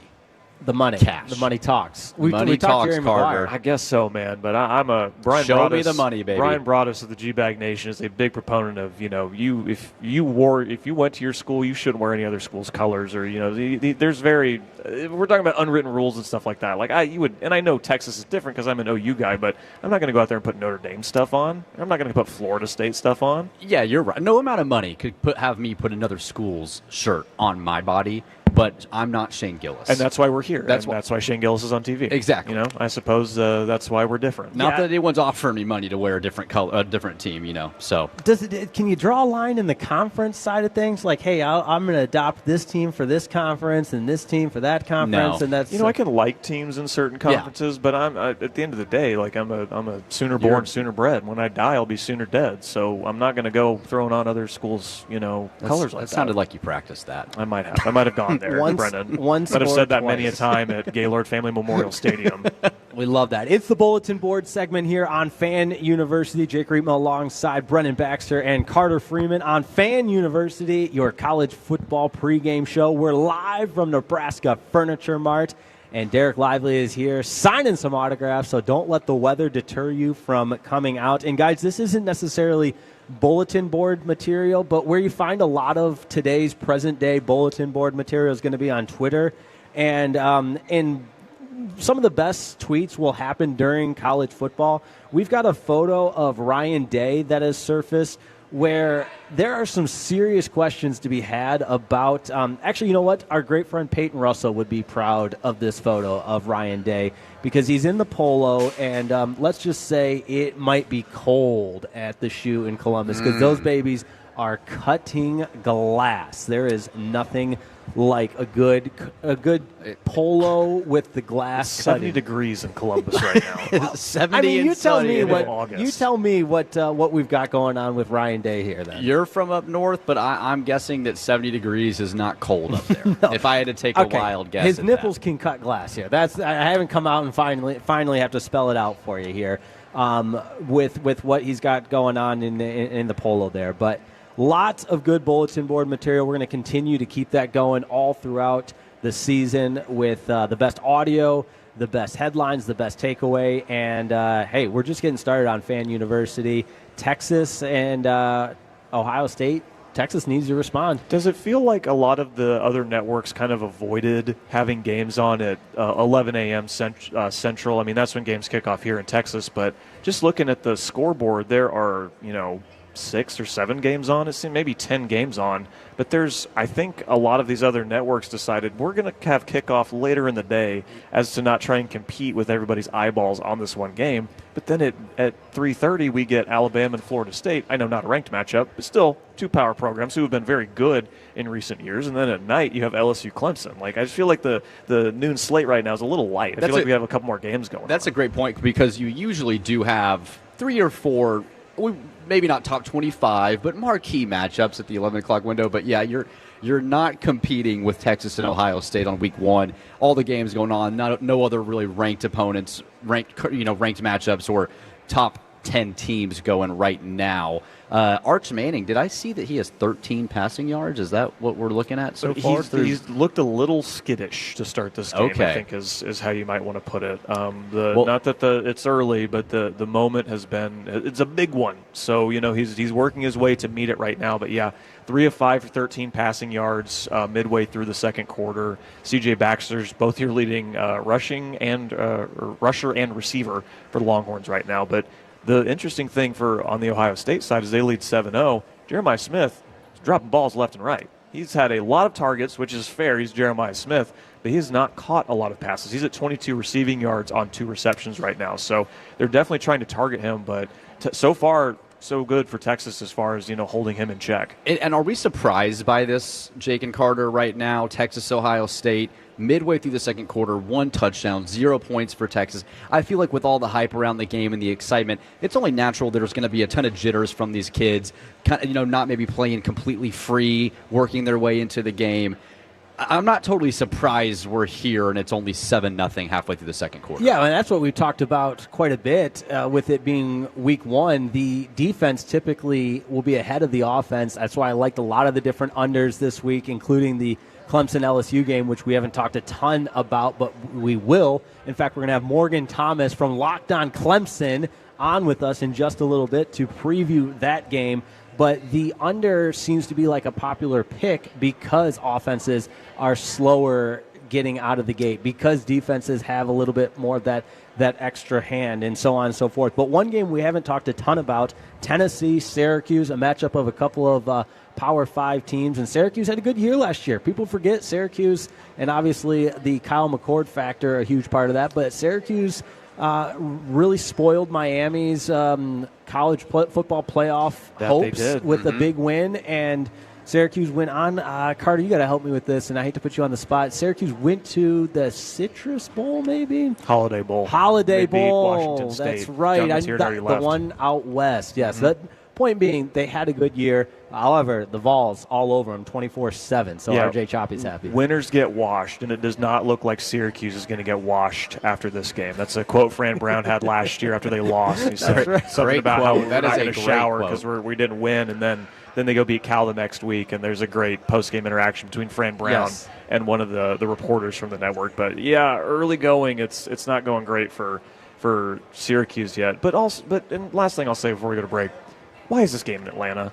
Why is Tennessee playing Syracuse in Atlanta? That is really we have these great. We have Neyland Stadium and even the Carrier Dome. It's the JPA Dome, I think, is what it's called now in Syracuse. You have these iconic venues or whatever. Why are we playing these college football games in NFL stadiums? College football is the sport that neutral site games typically are a lesser product than the actual home stadiums. I'm all for a cool neutral site game, and baseball's a good example. Play a game at a speedway. That was awesome, even though it rained and everything. I was going to say, whenever they got to play it was right. Cool. But point being, things like that are usually fun, but these college football cathedrals only get 7 Saturdays a year. Let's not take away one of them. Oh, no, let's just go to Dublin and play a game. Kansas State, Iowa Okay, State. that I actually like, though. Week 0, beat each other up. Yeah. So week 0, it doesn't count. Okay, that makes sense. Well, coming up around the corner, Clemson, Locked On Clemson's Morgan Thomas is joining the show. I know we're talking a lot about Texas Ohio State, but Clemson LSU tonight, primetime game on ABC. We'll hear from Morgan Thomas coming up next. You are listening to Fan University on 105.3 The Fan.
It's a Lola B product? I gotta remember that. Well, you know, they say in order to remember something, you have to forget something else. Okay, now that is a very cute haircut. That's like a little shag. I've never seen it before. Well, I mean, of course you have. It's the Rachel. Oh, is that your name? No, I mean, what's your name? No, I'm Jen. My name's Jen. Right, but I just mean like this is your haircut. But that's hair on your head. I'm not saying this is your hair. Okay, let me handle it.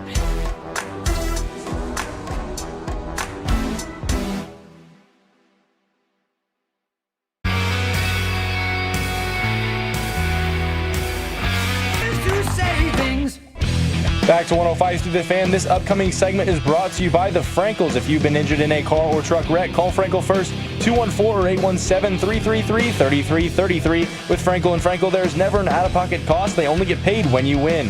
Frankel and Frankel, the go-to car and truck wreck attorneys in Dallas.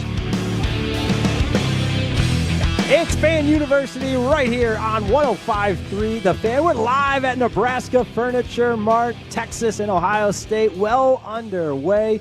If you're in and around the colony, come on out and say hello. But we're getting you set for the entire slate of college football, and that is what you can expect from DFW's college football pregame show, Fan University. And we promise more boots on the ground coverage, and for that, we go out to Clemson because, oh yeah, Clemson and LSU later on tonight, highlighting the later slate. Joining us now on 105.3 The Fan from Locked On Clemson, Morgan Thomas. We say hello, Morgan. Thanks so much for making us a part of your day. How are we feeling in Clemson on a day like today?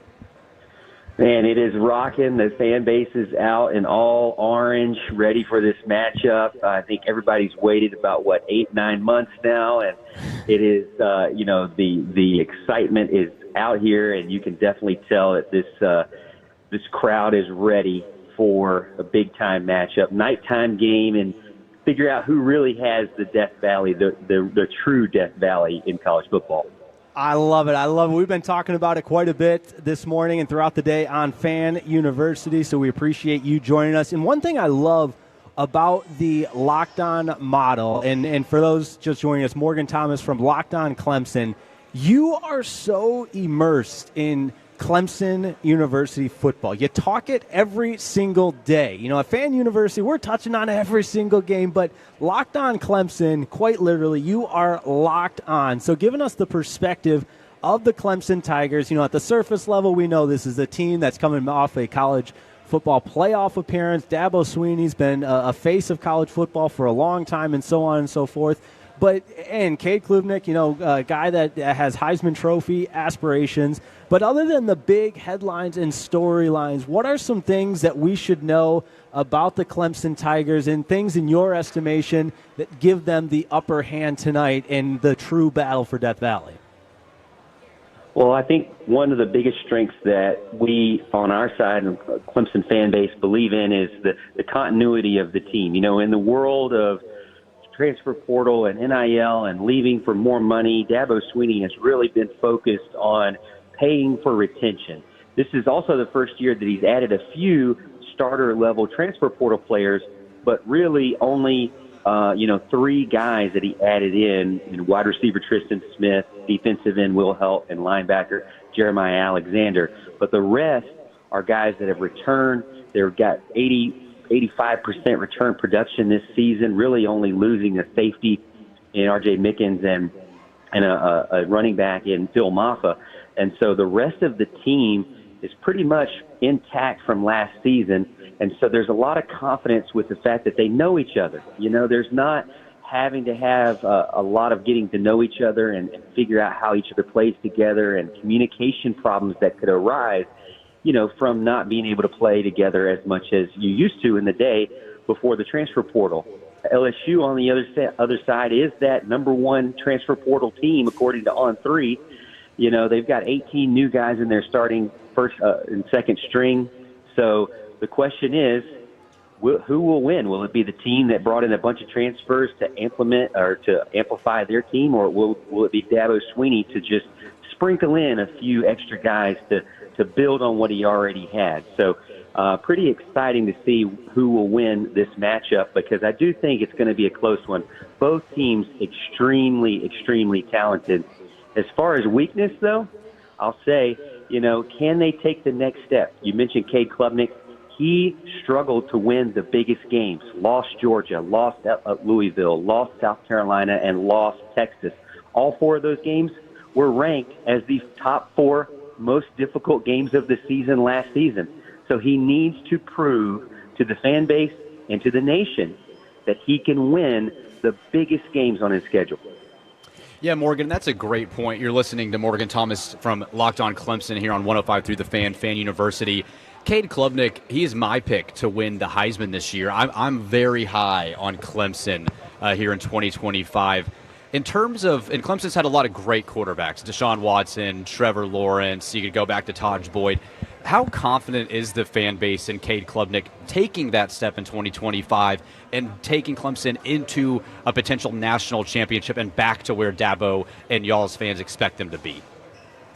In the past, with a guy like DJ Uiagalelei, we kind of felt as if he didn't have all the pieces around him. That's not so now with Cade Klubnik. We do feel like he's grown up through the system. He's been with Garrett Riley. He's now in his final, what I say, contract year for the NFL. So this is the time for him to prove it. He can't blame wide receivers. We all believe he has about 5 wide receivers that he should be able to trust any single down. We believe he has about 3 tight ends. His offensive line outside of the left guard have been guys that have been in the program year after year after year. So as far as experience, he has a ton of it. He's just surrounded by it. And Dabo Swinney's always said, we got to get better around the quarterback. Well, he did what he needed to do on offense to do that. And on defense, he brought in a guy that gives you the shade of the Brent Venables, Tom Allen, with his aggressive style, with his known head coaching experience, no hand-holding needed like he had with Wes Goodwin before. So he has helped amplify the rest of the team to get Cade Klubnik to that next step and hopefully be able to make that push towards maybe a Heisman winner or even a national championship. It'd be kind of crazy to think, though, Cade could be that guy that actually wins the Heisman Trophy, but will still arguably be not the best quarterback Clemson's ever had. I think the tier is still Trevor Lawrence, Deshaun Watson, 1 and 2. Yeah, for sure. And just as watching these games, it's wild to me that the kid who looked so bad against Duke 2 or 3 years ago is now in position to, go on a Heisman-type run, take Clemson to those levels. But, Morgan, I wanted to ask you about some of those guys around Cade Klubnik because I feel like the weapons he has are good for him, but they don't seem like they have, the national prominence of, Mike Williams or Wayne Gallman or, Phil Maffa, like you mentioned, who left this offseason. Who are some of the guys he's going to be throwing to, and how high, where could we look at them in, NFL draft discussion next year? Yeah, it is kind of weird. They don't have anybody that got the hype like a Jeremiah Smith who's playing right now or like a Ryan Williams from Alabama. Even though those are 2 of the better freshmen or the best freshmen last season, guess who the next 2 as far as receiving yards were? Bryant Wesco and TJ Moore. But nobody talks about the number 3 and number 4 guys, best freshman wide receivers, but they're both on Clemson. So when it comes to those guys, he'll have them to throw to. Brian Kelly said he's definitely circled those 2 names. Antonio Williams, the 1,000-yarder last season, he's the go-to. He's kind of like the new Hunter Renfrow, if you will. He's the guy you could trust on third down in any situation. So those are the 3 guys he'll be going to. The biggest question mark as far as attacking on offense is from the running back position. You lose a 1,000-yard rusher in Phil Maffa, and you gain who we hope to be somewhat of a hybrid Deebo Samuel / DK Metcalf role player in Adam Randall, who was previously an outside wide receiver. And he's extremely talented, and I've seen him in practice and in scrimmages, and he looks the part. It's just, can he do it on the big stage? He had just a couple, 1 or 2 big runs at the end of the season, but can he string it together and actually be a starting running back? That's a huge question. Yeah, Locked On Clemson's Morgan Thomas here with us on Fan University 105.3 The Fan. Morgan, The Dabo Swinney talk on embracing the NIL portal is one of the most intriguing storylines for me. You've got a coach that has won multiple national titles, been to the playoff, and it's like all of a sudden in the NIL era, people were just getting on this guy for not embracing the new modern era, and people were just throwing Clemson away from being a top contender. How overlooked was that? Or I guess was it over dramatized at Clemson, or is that something that the fan base is feeling that Dabo needs to adapt to the modern era? I mean, you're coming off a playoff appearance, and yet it still feels like there's some question marks on where Dabo is in the modern era of college football. I think there's definitely a balance from the fan base. He's built up enough equity with the fan base to get a statue built. So I think he's one of those, lifetime contract type guys right now with Clemson. He built it, and he's brought it to the best place that it's ever been in its history. So as far as the true feeling of Dabo Swinney, he is at the Nick Saban level as far as Clemson, South Carolina is concerned. So there's no worry there. But there is some frustration here and there about using the portal. When he wasn't using it at all, he will tell you, I was using the portal, but we all know it was for a clipboard-holding quarterback that was fourth or fifth string and, going to be a graduate assistant. So he did use the portal, but he wasn't actually using the portal. You know what I mean? And so what he started to do this season was a huge shock. When we got the news that he brought in a wide receiver that was 1,000-yard or 900-and-something yard wide receiver from Southeast Missouri State, we're like, wow, he actually used it. And this guy has been great in spring practice, in workouts, in fall. Tristan Smith could be a guy that you could see. He's hungry. He found out this week he didn't even know that the food in the cafeteria for the football team was free. He was going and paying for his own food outside. The other wide receiver said, "What are you doing, man?" And so he's from an era or from a school that didn't treat him as well as Clemson did. So he is really taking advantage of this opportunity to show what he can do. So, and getting Will Help from a one-win team in Purdue, being a huge guy that he is, it really was shocking for the fan base. Just why did he do that now after so many years of not doing it? But we do like the idea of adding in where you falter in recruiting. Dabo's huge on high school football recruiting. He likes to continue with that, and I do actually think that is the right way to do it. You want to have the majority of your team as guys you're developing and you're bringing through the system that are, drinking the Kool-Aid. And then you want to sprinkle in here and there where you might not do well in recruiting or where you might have an injury or two. Get the transfer portal guy in there that maybe can help. That's a little bit more of a veteran presence. That's maybe been in the college, process and in the weight room a little bit better than somebody who's 17 years old. So just a little bit here and there is what we all want. Not the zero is what we saw at the very beginning. Dabo's really huge on his values, and he's not going to make a rash decision or without thinking it through. So even though it took some time, he's one of those guys that makes sure he's doing the right thing, that sticks with his values and what he believes in and what he thinks will be successful. So as long as he keeps adapting, that's perfectly fine with us. Okay, Morgan, we got about a minute left before we got a break, but Clemson is plus 105 to win the ACC per the odds I'm seeing. Miami's plus 380. Everyone else is plus 850 or higher. How far do you think the talent disparity is between Clemson and the teams underneath them in the ACC? It's still pretty high. The transfer portal definitely changes that, but I still believe in that. I think Clemson and everybody else, at least for this year, I don't even know if Miami will get there because Mario Cristobal has to prove to us that he can actually do that. But Clemson is still the leader of the pack in the ACC.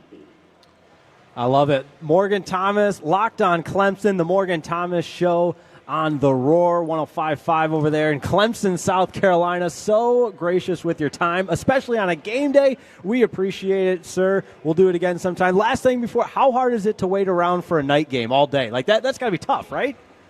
Yeah, I'd rather be a Texas or Ohio State fan right now, just ripping the Band-Aid off.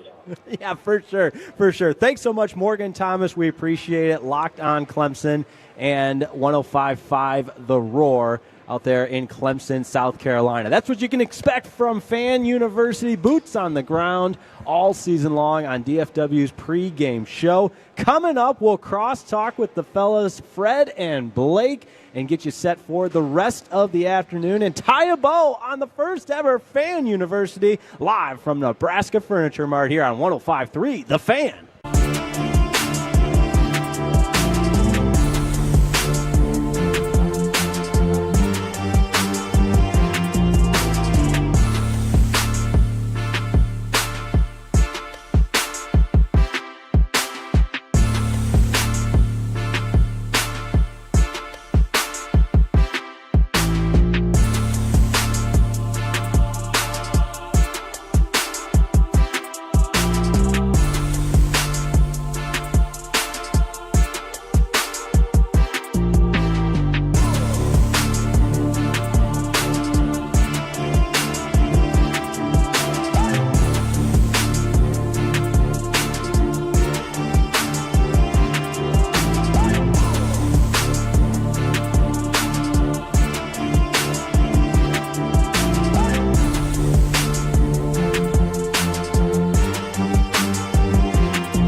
You've got to forget something else to remember that Uber Eats has those. No, that's absurd. Hey, remember when you used to be a, what was it, pepper lady? Angel babes. Not make names? No. You said that. Was it Spice Girls? Doesn't sound right. Was it Saffron's Rock?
It is Fan University on 105.3 The Fan. We are at halftime of the Texas-Ohio State game, live from Nebraska Furniture Mart here. I am Brennan with Jake and Carter. 7-0 Ohio State at halftime, Jake. This is not really maybe the firepower starts what we were expecting out of this game, but still a one-score game going into half. It's a first edition of Fan University, but it will not be the first time I say something and the complete opposite happens. Here I am praising Sark. He's going to have a perfect game plan for Arch. He's going to let him utilize his legs, but oh, by the way, those other guys wearing red, they are on scholarship as well. What defense being played by Ohio State. Really impressive stuff there. And we also did say, hey, unders are pretty popular here in the opening week, but my goodness, you know who's not struggling to score?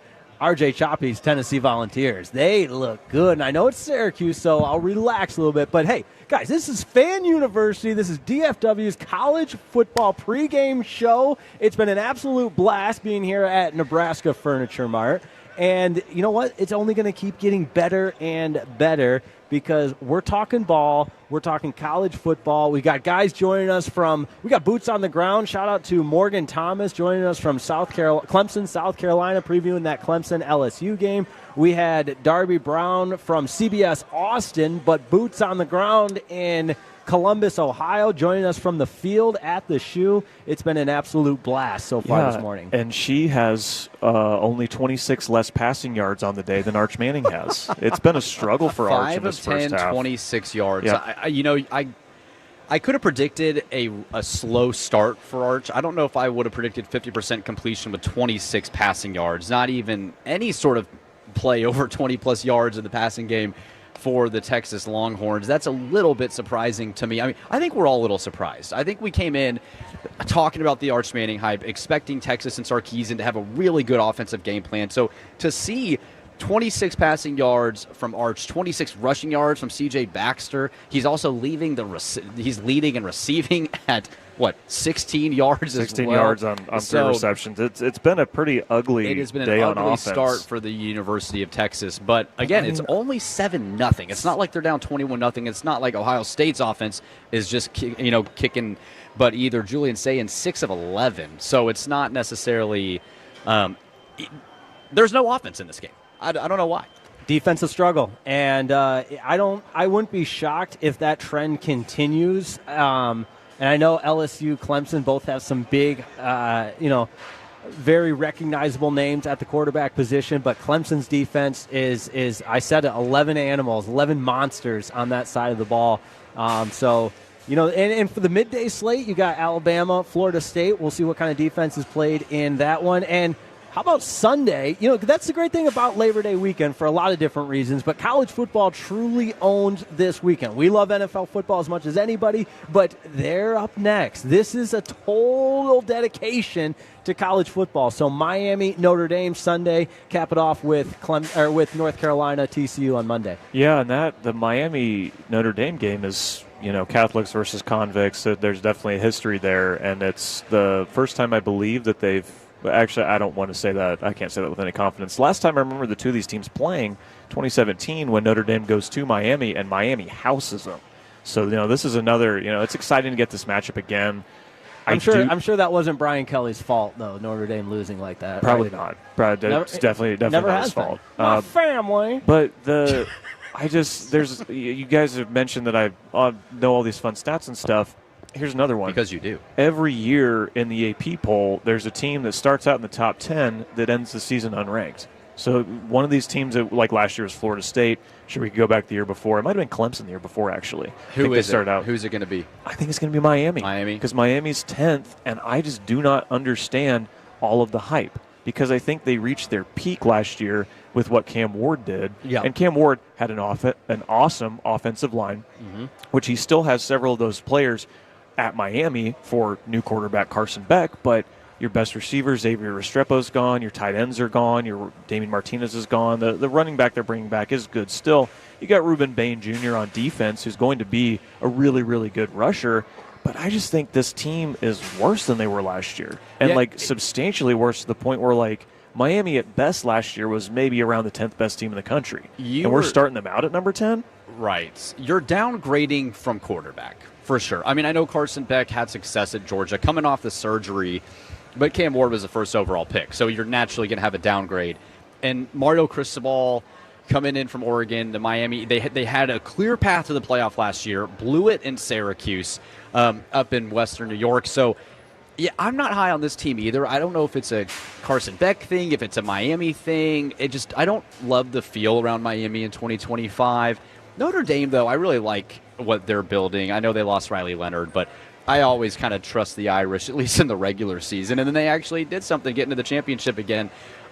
It's crazy that we have been on air since 9 a.m. and are just getting to a top 10 matchup. That's how big of a slate we've got. That's how big of a slate we got in week one. It's crazy. And that's not even talking about some afternoon games that we've got to get to as well.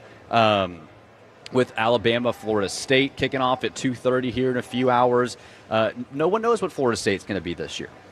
Horrible year last year. Mike Norvell back. We talked about it earlier in the show. But I'm excited to see both those teams. Kalen DeBoer's new offense with Ryan Grubb, Ryan Williams, Ty Simpson. It's going to be a lot of fun. I'm not just sold on the Texas-Ohio State, man. I want football all day. I want it every day. We get it till Monday night.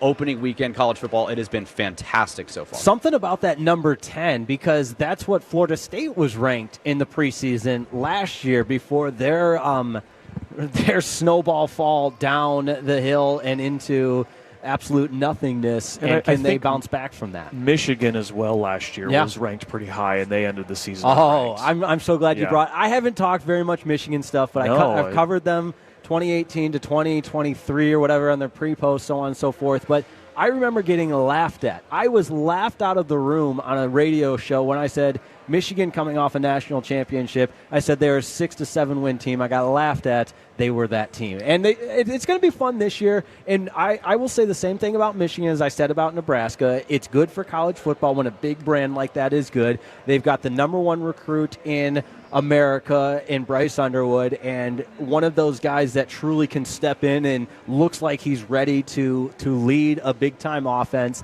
They've got all of the turmoil and punishment and cheating and scandals in the rear view mirror, you think. At least, I mean, it's Michigan, so another one will happen in a couple of days. But that is at least something for the Wolverines to hang their head on now moving forward. Well, speaking of hanging our hat on things, I do believe we have a Fred Davis and a Blake Elliott ready to talk some college football. Boys, are you there? Absolutely. Just been mixing it up with producer extraordinaire Jacob Ray, who has done just a phenomenal job keeping you guys on the air today, considering what the weather's been like. So tip of the cap, guns up. Yeah, 4 hours flawless from Jacob. I expect nothing less. Fred, Blake, what you got coming up on the show today? Is it 4 hours of Kansas Jayhawks talk because they're 2-0? Is this guy trying to you trying to fire shots at my boys? They're 2-0. Are you trying to fire shots at my boys? They're one of only two 2-0 teams in the country. I'm trying to give them some props. That's exactly right. Look, we actually did a segment yesterday on where Wagner was located. Do you guys know where Wagner's located? Is it in North Carolina? That is also a Dylon guess. Well, actually, no. He guessed South Carolina. Okay. Yeah, there are two Carolinas. No, Blake. I had a buddy that did was a sports information director for him. Did media. I want to say they're in New York. Hey! Nice, Jake. Football guy of the That's day. that Northwestern education rearing its head once again. Show that man what he's won. Yes, that's right. The great state of the Empire State, I believe, is what New York is referred to. But no, Jay. I mean, we'll mention KU. I mean, like I said, I can't get too excited after beating Fresno State and Wagner. But we will definitely look. We're going to talk a little bit about what's going on in this UT game right now. I mean, Matt Patricia is putting a clown suit on this Texas offense, but we'll discuss a little bit of that. Hold on. It's one half of football. Give it time. Everything Matt Patricia touches or is a part of turns to complete disaster. Just look at the track record, and I expect the same thing to happen at some point to the Ohio State defense. Don't worry. Just give it time. The Matt Patricia will eventually happen. But, Fred, I've had a theory all morning long that if you pump money and investment into your facilities, it automatically breeds success. Kansas did that. I know I texted you about that. Yeah. SMU has done that. and we've seen the success they've had. Can you confirm or at least back up my theory that, hey, just upgrade and renovate your facilities and make the investment, and the success on the field will follow? I mean, it doesn't hurt. I mean, here's the other aspect of it, too, though, is you've got to have a coach that really understands the layout of how your university works, right? I mean, look, Rhett Lashley has been tremendous at SMU. I mean, not any Tom, Dick, or Hank can just walk into SMU. I mean, don't get me wrong. To your point, yes, having the facilities doesn't hurt. But if you've got a coach, I mean, let's put it this way. Do I think KU would be having the same success right now if they'd have gone with old boy from Army, what's his name, Jeff Monken or whatever? Yeah, I'm not convinced they would right now. I mean, hell, they just got beat by Tarleton State last night. Now, again, it's Army, but take it for what it's worth. Lance Leipold has won everywhere he's been, right? So there's something to be said for that. So I think, yes, having the facilities helps, but I think you've got to have the right guy who understands how your university knows how to recruit. And if you're in Kansas, you better know how to recruit Texas. You better know how to recruit your home state. We've actually gotten more recruits in the last 2 years out of the state of Kansas than K-State has. And that's saying something considering how much success K-State's had. So, and I feel like you're built for success, too, when your stadium looks like a big claw. Like you're just the way it looks I don't is know. very unique. Look, I'll just say this much, and this is kind of crazy coming off of what they've done to that stadium. I'm sick of hearing about it, to be honest with you. I really am. Like, I'm kind of over it. Like, just go win some games. Last year kind of soured me a little bit because we should have been a lot better than what we were. That's neither here nor there. All I know is Bill Self is back in his bag, so that's another story for another time. But, no, we've got a lot of college football to get to today. Our boy Ben Troop, former Florida Gator, is going to join us at 3 o'clock. You guys think I talk fast. Only Ben Troop talks faster than I do, but he'll wrap around the entire college football world, obviously get into what's going on in the SEC. We'll recap what's going on this. We may or may not have a Texas representative join us in the final hour of the program. And then, of course, we've got plenty of Cowboys to get into. Some of what was said yesterday by Micah Parsons at his press conference with Green Bay. And then, of course, what does a Matt Eberflus defense look like? My boy Blake Elliott. I'm not saying he's doom and gloom, but my man is definitely being the voice of reason over here, whereas over here in Fred's world, you might as well call it Jerry's world, because that's how I'm feeling about this Cowboys team in 2025. I didn't even know NFL was a thing since we've been talking college football for 4 hours. I forgot that was going on. Fan University, baby. Yeah, 4 hours of college football. Forget about the NFL. Well, that's coming up next on Fred and Blake. But this has been Fan University. We will be with you every weekend talking college football on 105.3 The Fan. Sean and RJ, the KNC Masterpiece, G-Bag Nation, and Fan After Dark.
The Fan. KRLD-FM and HD1, Dallas-Fort Worth. An Odyssey sports station.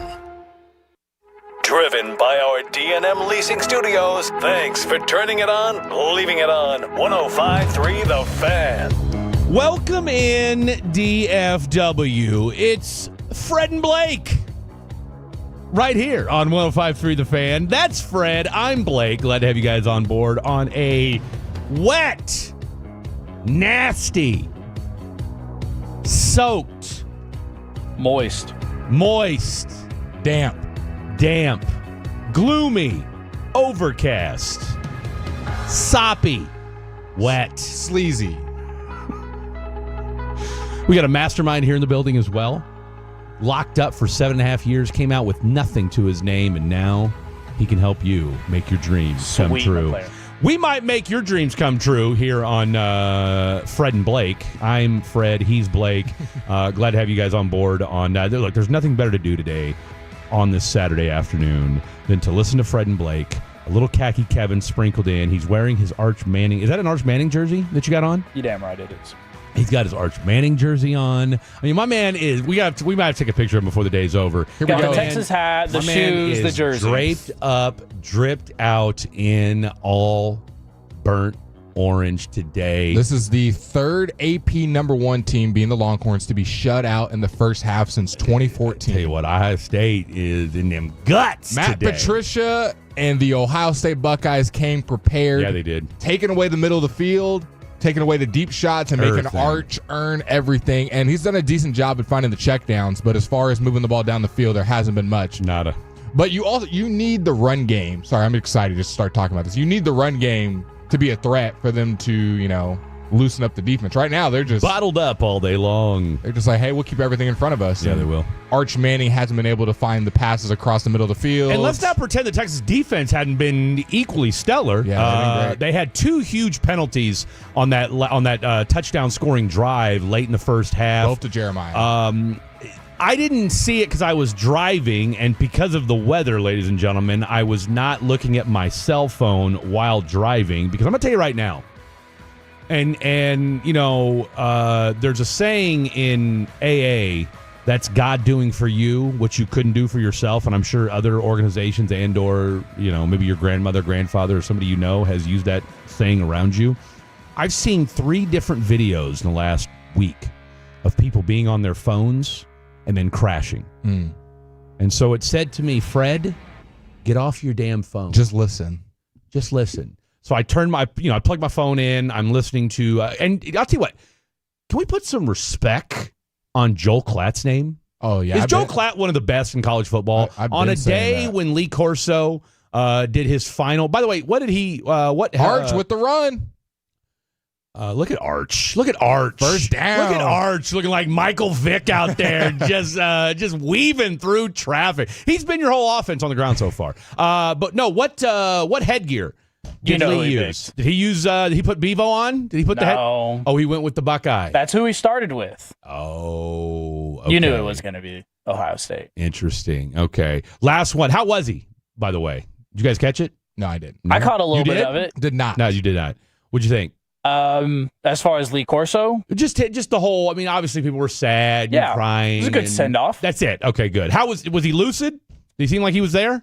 It's a good time for a send off. I mean, it's been a good time for a send off. That's what I'm trying to say. God bless Lee Corso. Glad to end of an era. Also, I had a bunch of friends texting me like, "Man, Matt Patricia's getting to Arch, and this Texas offensive line doesn't look good." And I had to remind them, there's 4 new guys on the offensive line for Texas. This is a young group. We know about Arch making his 3rd career start, first on the road. Yeah. This is young from both teams, but especially young for this Texas team with a bunch of new guys out there. So, Matt Patricia's going to have success early. Well, and I don't want to get into it with our boy Jake Reba, but I mean, look, the guy's a pretty good defensive coordinator. I mean, are there is he? And I know. And look, Reba doesn't like Patricia because he was a disaster in Detroit.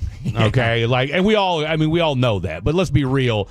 He was a damn good defensive coordinator when he was with New England. Someone said Joel Klatt is OSU biased. I would disagree. I mean, he's a Colorado guy first, so he'll always show kind of some bias towards Dion and Shador. But That would be the only bias. I feel like Joel Klatt's pretty objective and just kind of gives great ball knowledge. Look, I thought as I was driving to the station today through the hellish conditions on 35 and then and I'll tell you what, I had to get on 635. They've got 3 lanes shut down right now on 35 East as you're going into downtown or going into, Dallas because there's water that's settled on those 3 lanes. So just saying, ladies and gentlemen, puddle, you'd please. Say? Oh, well, it's bigger than a puddle.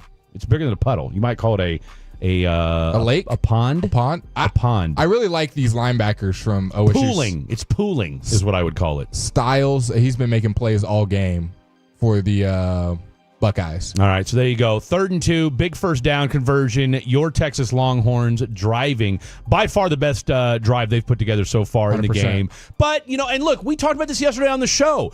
It was going to be a rough first half for both teams. Yep. And I think we saw that. When you have 2 good teams, and the defense is always going to be a little bit ahead of the offense, and I don't care what level you're talking about. So You've seen that so far. But again, the thing I think I've been most impressed with from what I've been able to glean from watching the game in and out and then listening to it is it's not as though Arch has been overwhelmed by the moment. It's, oh, by the way, I mean, hell, he probably could have ran that too. Is just that, you've got stud athletes on both sides of the football that are kind of getting into their groove as well. And you know what? This is the one aspect of the college football playoff where people were and where people complain like, oh, the games aren't going to matter anymore. We weren't getting these kind of games to start the season off with. Nope. Because people were concerned that, well, if I lose this game, then, my season's over with and I'm not going to make the playoff. Whereas now, because you have a 12-team playoff, you can have an Ohio State and a Texas, a big-time showdown between the class of, the biggest classes of college football, SEC, Big Ten. And even if you lose this game, this is a good loss. It's a great loss. As long as you don't get blown out. I was going to say, now, if you get blown out 55-10, that's a different story. But, I mean, this game's going to go down to the wire. I think we can both say, we don't have to be Lee Corso to figure out this game's going to go down to the wire. So we'll keep an eye on this. Again, second half, well underway, 8 minutes left to go in the third quarter. A lot of football left. And I'll tell you what, can we Tom Rinaldi, with maybe one of the most ignorant things I've ever heard a guy say, after Ohio State scores a touchdown, late first quarter, no panic from Arch Manning on the sideline. None whatsoever. There's 3 quarters of football left, and they're down 7-0. It's not like he's thrown 4 picks and they're down. What are we talking about? If it's like 21-0, yes, I could. If he'd had thrown 3 interceptions on his first 3 passes, and they were all brought back for touchdowns, and we're getting just mollywopped, then yes, I could see where there might be panic setting in. Okay.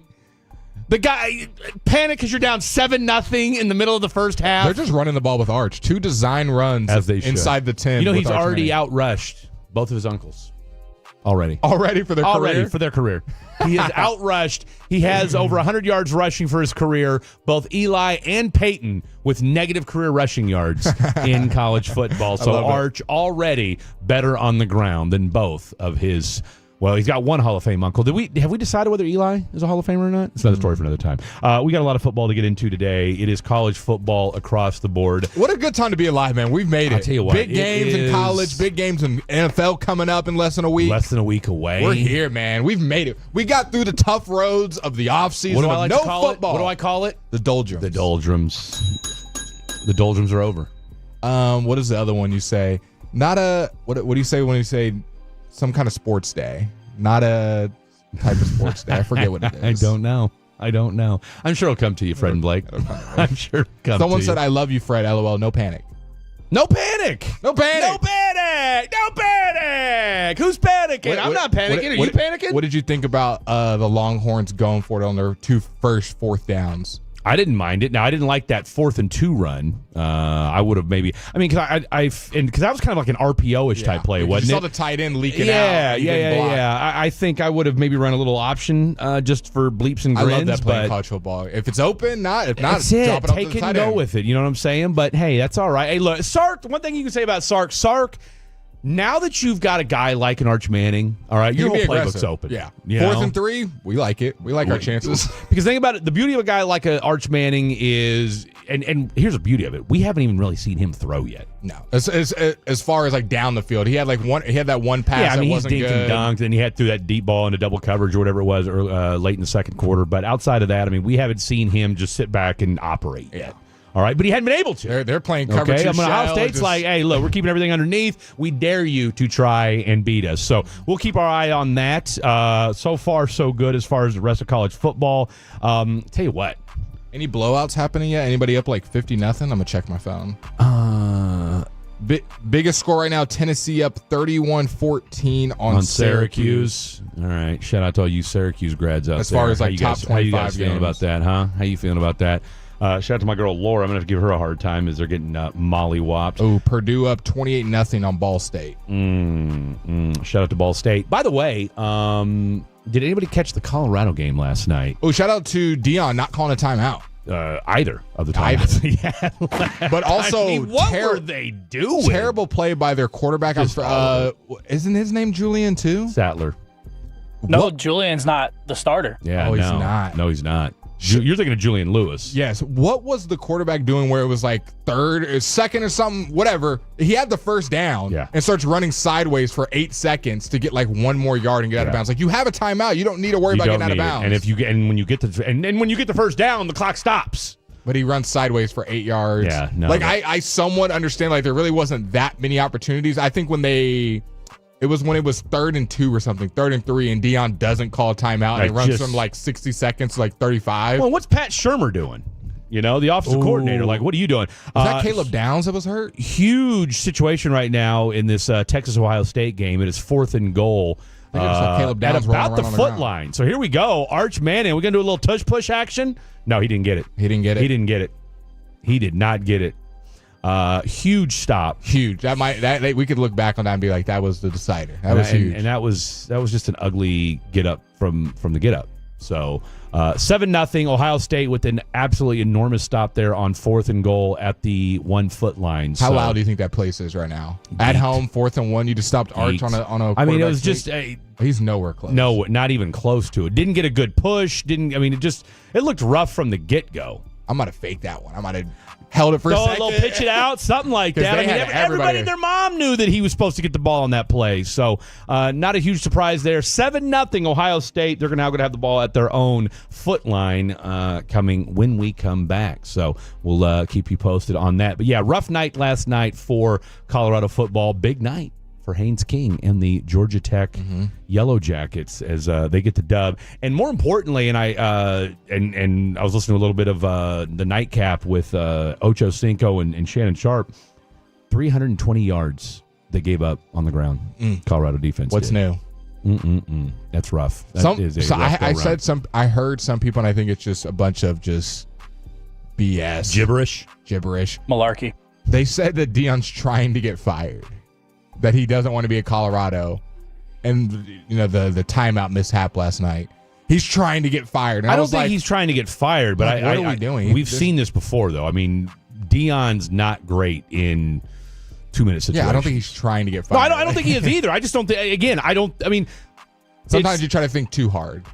Well, I'm gonna save the 2 timeouts for under 30 seconds. Here's the other issue too. All right, is when you've got. I mean. Let's be real. Sattler's not on the same planet as Shador. Nope.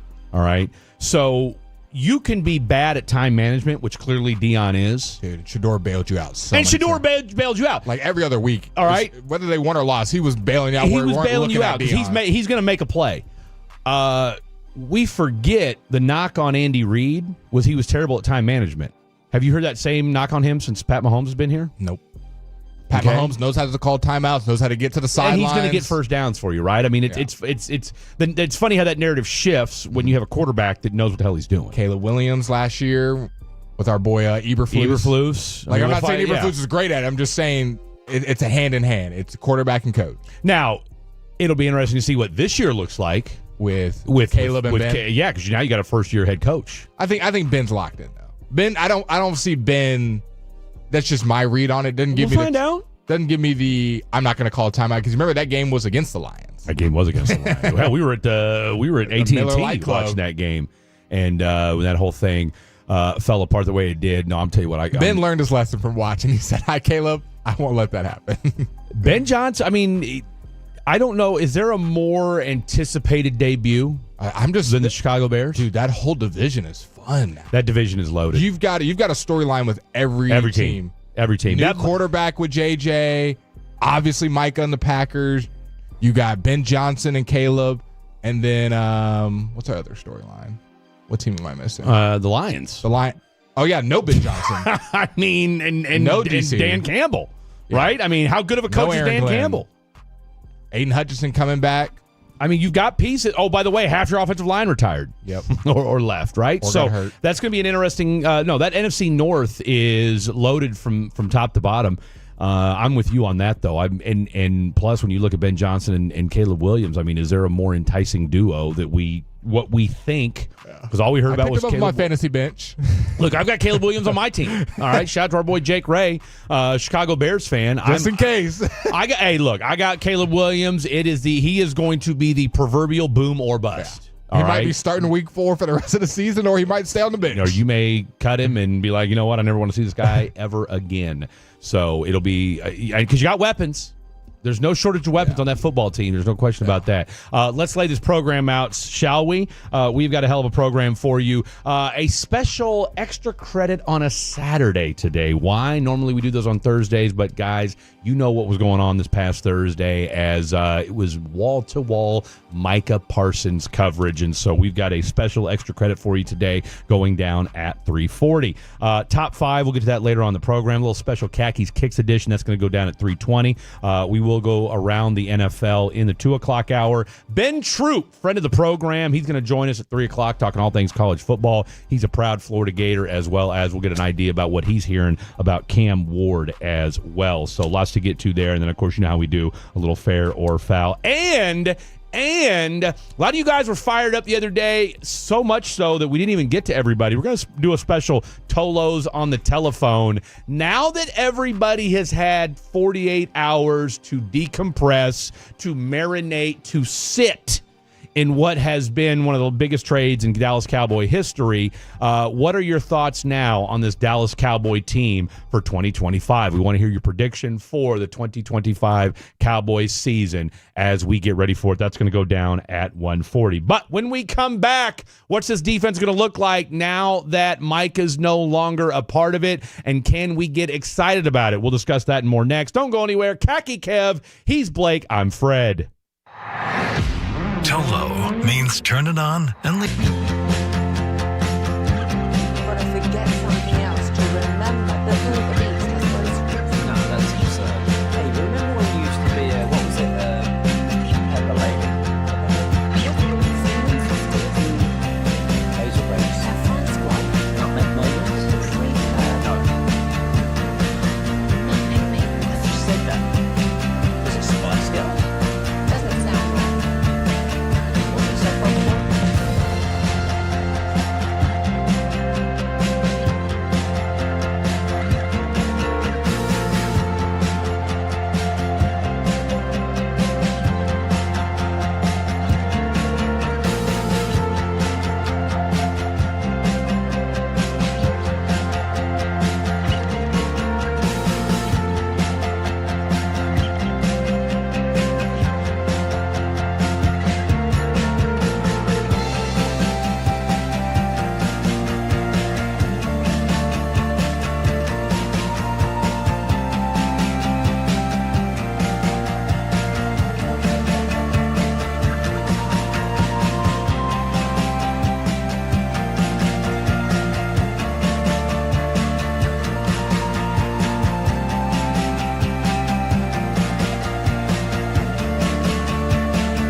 Uber Eats has Lola V products? I gotta remember that. Well, you know, they say in order to remember something, you have to forget something else.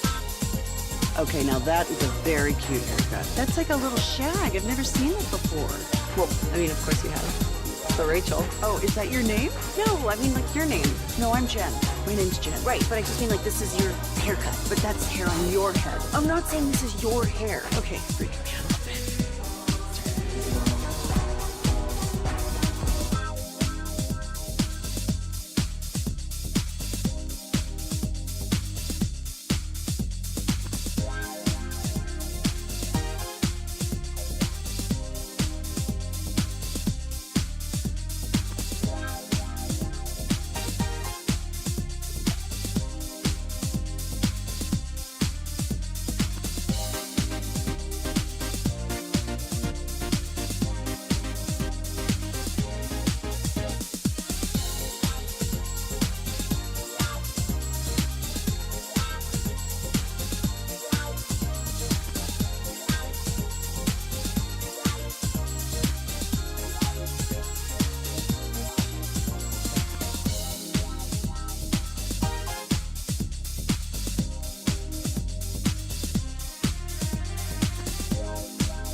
Welcome back in. It is Fred and Blake, along with the khakkiest of the khaki Kevin Walker. We got new guy Jake hanging out here. Sorry to hear that he did not get one. You did get one Chicago Bear on your team, though, correct? On one of your fantasy teams? What's our number here? 877-881-1053. 877-881-1053. That is the Franklin Frankel Injury Training text line. Let us know how your fantasy team's looking, as we are less than a week away from fantasy football starting. Arch Manning. Okay. Did the unthinkable. Did he throw a pick? I called it. Did he throw a pick? He did. Ooh, that was an ugly throw, too. Underthrown on a corner route. Can't do it. Eli would never. All right, so we'll keep you posted on that. Big turnover for the Texas Longhorns. I'll tell you what. I don't want to look at social media right now. You know exactly what people are saying. He's already having the game he's having. Now he just threw a pick. Overrated. I will say this. I was sitting at my, I got my go-to breakfast spot, the double egg. Shout out to my boy Billy, who is a diehard Packer fan. So he texted me, of course, on Thursday and was just beside himself. Shout out to my boy Aaron as well, who's also a Packer fan. His name's Aaron, but he spells it A-R-R-O-N, not A-A-R-O-N, not A-A-Ron. Balake. That said, I was there yesterday, and, we're sitting there chit-chatting, eating breakfast, and Dallas Cowboy fans like, can't wait for Arch. We can go get Arch. I said, can we just chill on the Arch Manning, crowning him so far? I mean, look, do I think he's going to be good? I do. But, man, let's give this kid some time before we start making him the number one pick in the draft. Heisman favorite. I mean, you know what I'm saying? There's a lot of good football players out there. Cade Klubnik, Garrett Nussmeier. I mean, let's be honest. Cade Klubnik and Nussmeier are better than him right now. Right now, yes. Okay. Ceilings we could talk about all day. Exactly. But I mean, Nussmeier's been there. Yeah. Cade Klubnik's been there. These are, hell, you could argue Lenore Sellers is better than him right now. So Drew Aller, right? So, I mean, again, that's not, I'm not disparaging our boy Arch, but, what a run. Man, that was a grown man run right there. RJ Choppy's beside himself right now after seeing that. 31-14, Tennessee all over Syracuse. Big announcement, though, right now. Okay, you ready for this? Maybe one of the biggest announcements in the history of Fred and Blake. I teased back in January the Eric Mangini, what he thought of Shoddy. Okay? We've been teasing it ever since. It's been a 7-month tease. Today's the day. Today is the day we are paying off the Eric Mangini tease. What did Eric Mangini say about Brian Schottenheimer? Stick around later on this program. We'll let you know exactly what he said. First of all, I got to find it in my tweets because I don't know where it's at. I do have some on it. Unfortunate news to share with Cowboys. Fortunate or unfortunate? Unfortunate news. With that Cowboys Nation. Dallas Cowboys putting out a tweet today. I'll just read it verbatim. It is with very heavy hearts that we share the passing of Leroy Jordan, an inspirational leader of the Cowboys' first championship team.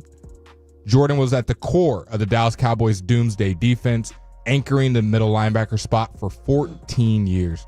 As a 5-time Pro Bowl selection and 2-time All-Pro choice, Jordan was the first Dallas Cowboy inducted into the Ring of Honor by Jerry Jones in 1989.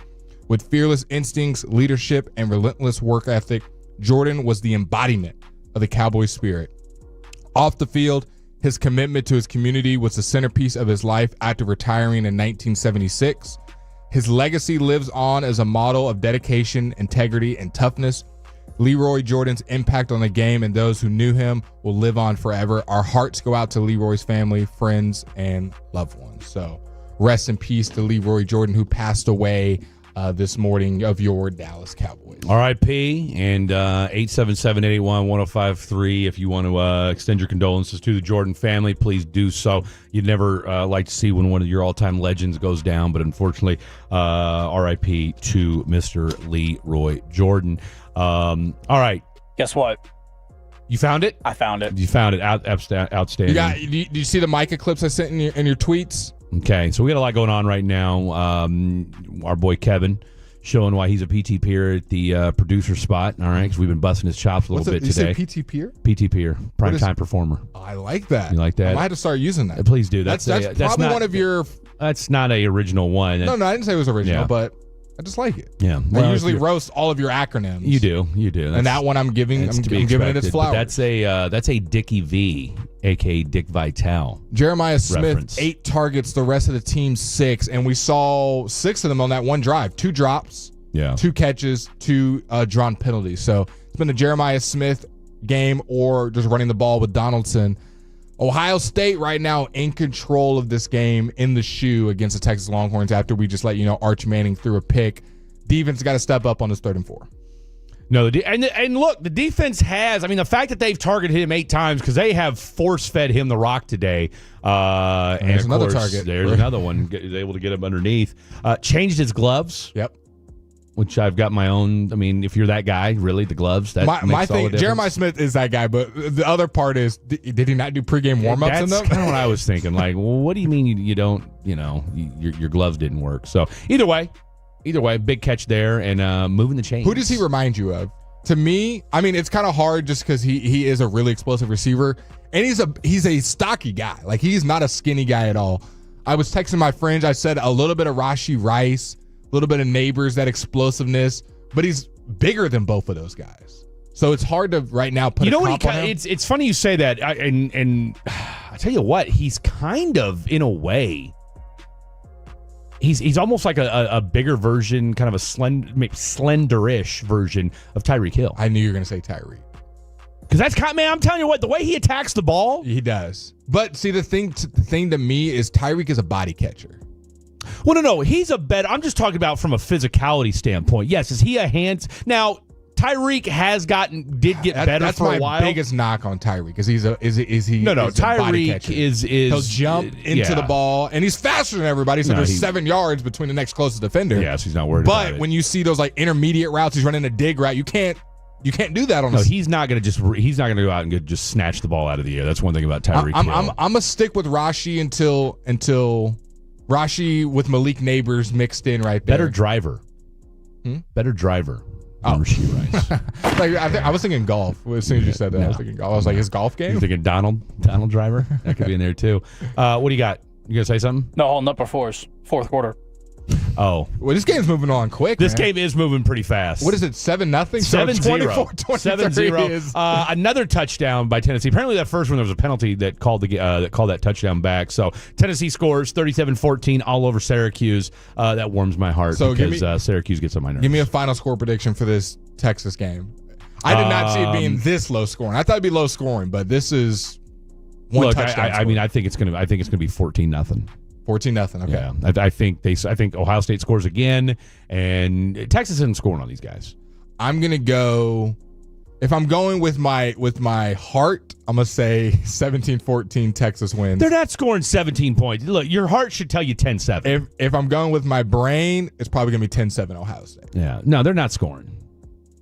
I've seen nothing out of Texas after that. After they got shut down on that 4th and goal, that was huge. That was cancel Christmas. That's your ball game right there.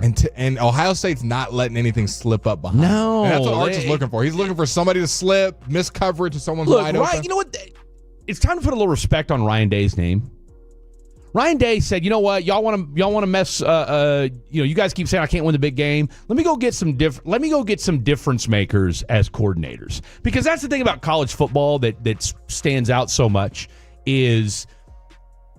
Yes, and to Reetma's point, we were talking about that in crosstalk. Yes, having great facilities helps, all right? But at the end of the day, if you don't have a great coaching staff, coaching matters so much in college. Who you are, yep. All right?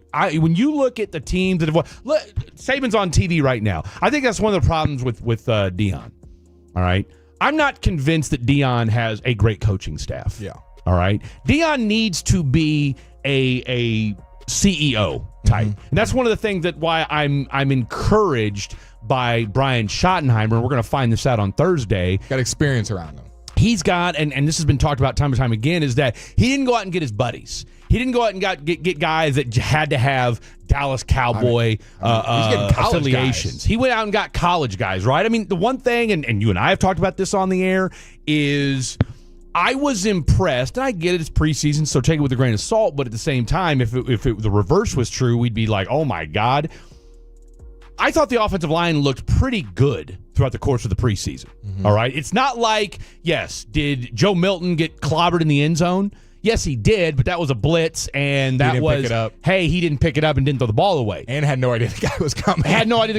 Right? But on the flip side of that, I mean, how many times did he have time to just sit back and make throws, right? I mean, it's not like he was under duress every single time. We talked about how he didn't run. Right? It was like he's not running because there wasn't that many opportunities. He didn't have to, okay? Whereas, what's the one thing we kept seeing with Cleveland and Shador, all right? I mean, this dude's over here. Now, granted, he holds on to the ball too long, but, I mean, he had dudes in his face as soon as the ball was snapped. And I'm pretty sure that whole O-line that blocked for him got cut. And he got cut, right? And so there's whereas with Dallas, I mean, even one of the guys that we thought wasn't going to make this team, and you were adamant about it, and I thought it made sense after you really kind of analyzed his play.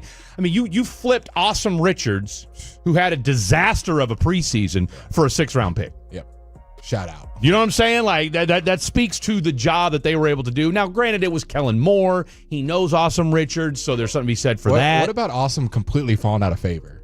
Was your backup left tackle for Guyton and filled in pretty nicely. Whereas started a few games. It was just average play. It wasn't like we were calling his name every 5 seconds. Man, Awesome Richards is out there. We're going to lose this game. He was just solid. And then we assumed when Guyton went down in the offseason, we're like, oh, it's easily going to be Awesome Richards. He did it last year. Nope, it's not him. And he's not the third guy. He's not the second guy. And then when he does get some preseason reps, you're like, okay, he should dominate. And he looks like the worst O-lineman on your team. You just wonder, I mean, maybe it was in his head. Maybe it was just the moment was getting to him. I don't know. That's something that, again, you don't, and who cares? You don't have to worry about it anymore because he's no longer a Dallas Cowboys. Just weird. So, but, that's the thing is and now you got Hakeem Adeniji back in the mix. I'm glad they brought him back because he was one of the guys who got cut, waived, and I'm glad he's back on the 53. Hakeem, the thing I'll say about Hakeem Adeniji, outside of the fact he's a Jayhawk, is look, he's a serviceable swing tackle. And if you're concerned about Terrence Steele, which I'm not, and I might be in the minority on this, but at the very least, you've got a guy who's been on that right side.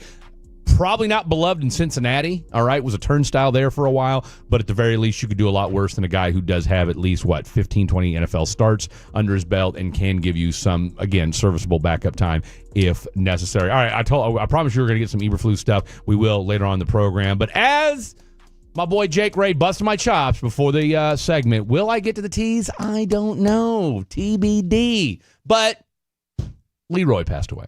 Yes. Okay, we had to get to that. He did. All right, Leroy Jordan. Tell you what, imagine if Leroy was in this defense. Would we be worried about Micah? Huh? Would we be worried about Micah? I don't think so. All right, coming up next, I'll tell you what, we might get some Eberflus stuff here on the next side, depending upon how many of you decide you want to chime in. 877-881-1053. 877-881-1053. Tolo's on the telephone. All right, let's open it up. Here's the deal. Mike is gone. 48 hours have passed. I'm at the point I don't care what side you're on anymore. I don't. Team Jerry, Team Micah, it doesn't matter. It's irrelevant. Guess what? You got the team you got. We're moving forward. Give us your Cowboys prediction for Thursday. I need a Cowboys prediction for Thursday, and then I need a season prediction, okay? We've had a number of you guys call in throughout the course of this summertime, letting us know. Now that this team, the final 53, is etched in stone for at least week 1, who do you, what side are you on as far as where this team's going to go? 877-881-1053, 877-881-1053. Tolls on the telephone coming up next. $5,000. That's the average.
Uber Eats has Lola V products? I gotta remember that. Well, you know, they say in order to remember something, you have to forget something else.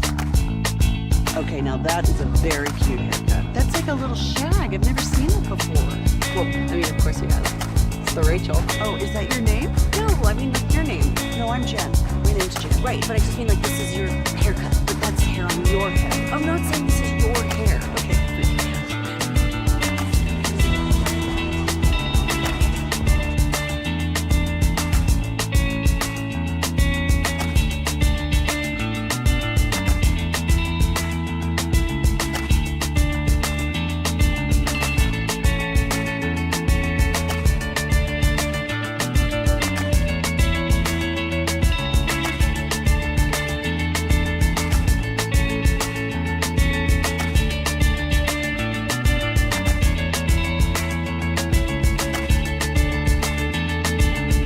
Silverado, Tahoe, Blazers, Malibus, Equinox, and more. Visit ClassicChevrolet.com. This is Texas. This is Classic Chevrolet. Together, let's drive, relax, and enjoy the difference based on new Chevy registrations 2023 and 2024.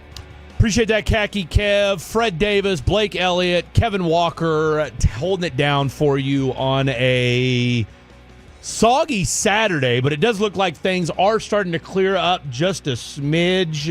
It's not near as overcast as it was when we first got in here. It looks like the precipitation has stopped. Meanwhile, 14-0 Ohio State. That's his Texas, best pass of the game. I was going to say, Arch just made his best throw of the day so far. This is a must-score drive right now for your Texas Longhorns. If they don't score here, go ahead and call it a day, ladies and gentlemen. 877-881-1053. I get it. We're up against Texas right now, so we know a lot of you Tolos and Fatties are probably watching the game right now, but if you've got us in the background, we certainly do appreciate it. But, look, we're doing Tolos on the telephone anyway, so, look, we will keep you up to date, so don't worry about that. But we got to talk a little bit of Dallas Cowboys. Ohio State up 14-0 after Julian Sane just threw a touchdown to Carnell Tate, so that's why this is a must-score drive. Did that get picked off?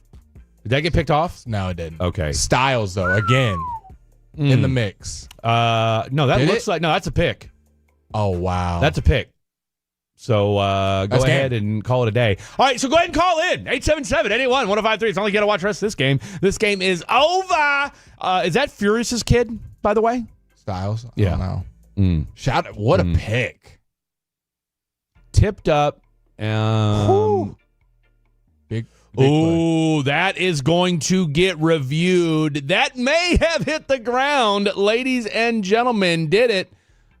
Oh, that's incomplete. That's incomplete. All right. Well, live to fight another day. Khaki Kevin, who was ready to have a conniption fit back there in the Pimp Cup, looks like they will get another down and live to see another I'm Arch, day. I'm just throwing a bomb next play. Might as well. Either that or just keep tucking and running it. All right. 877-881-1053. 877-881-1053. Call into the program. Tell us on the telephone. Happening right now. Thomas and Jr. We're getting ready to hit you up here in just a second. Real quick. Who wins on Thursday? Give me your record for your Dallas Cowboys for the 2025 season. Thomas and Terrell. Thomas and Terrell, what you got? Hey, man, I'm nice and wet and muddy is what I got. There you go.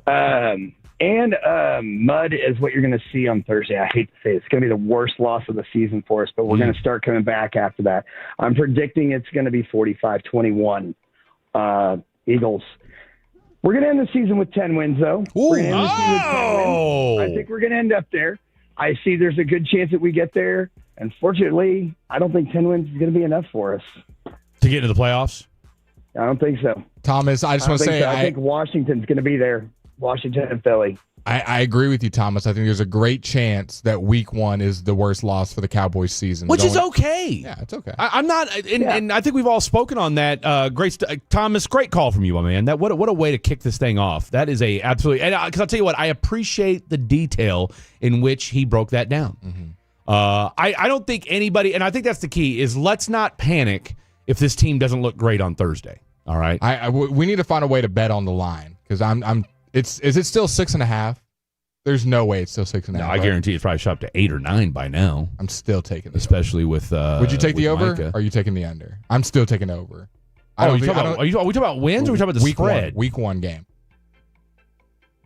Oh, you talking about point spread or? Yeah, it was 6.5 points for the Eagles.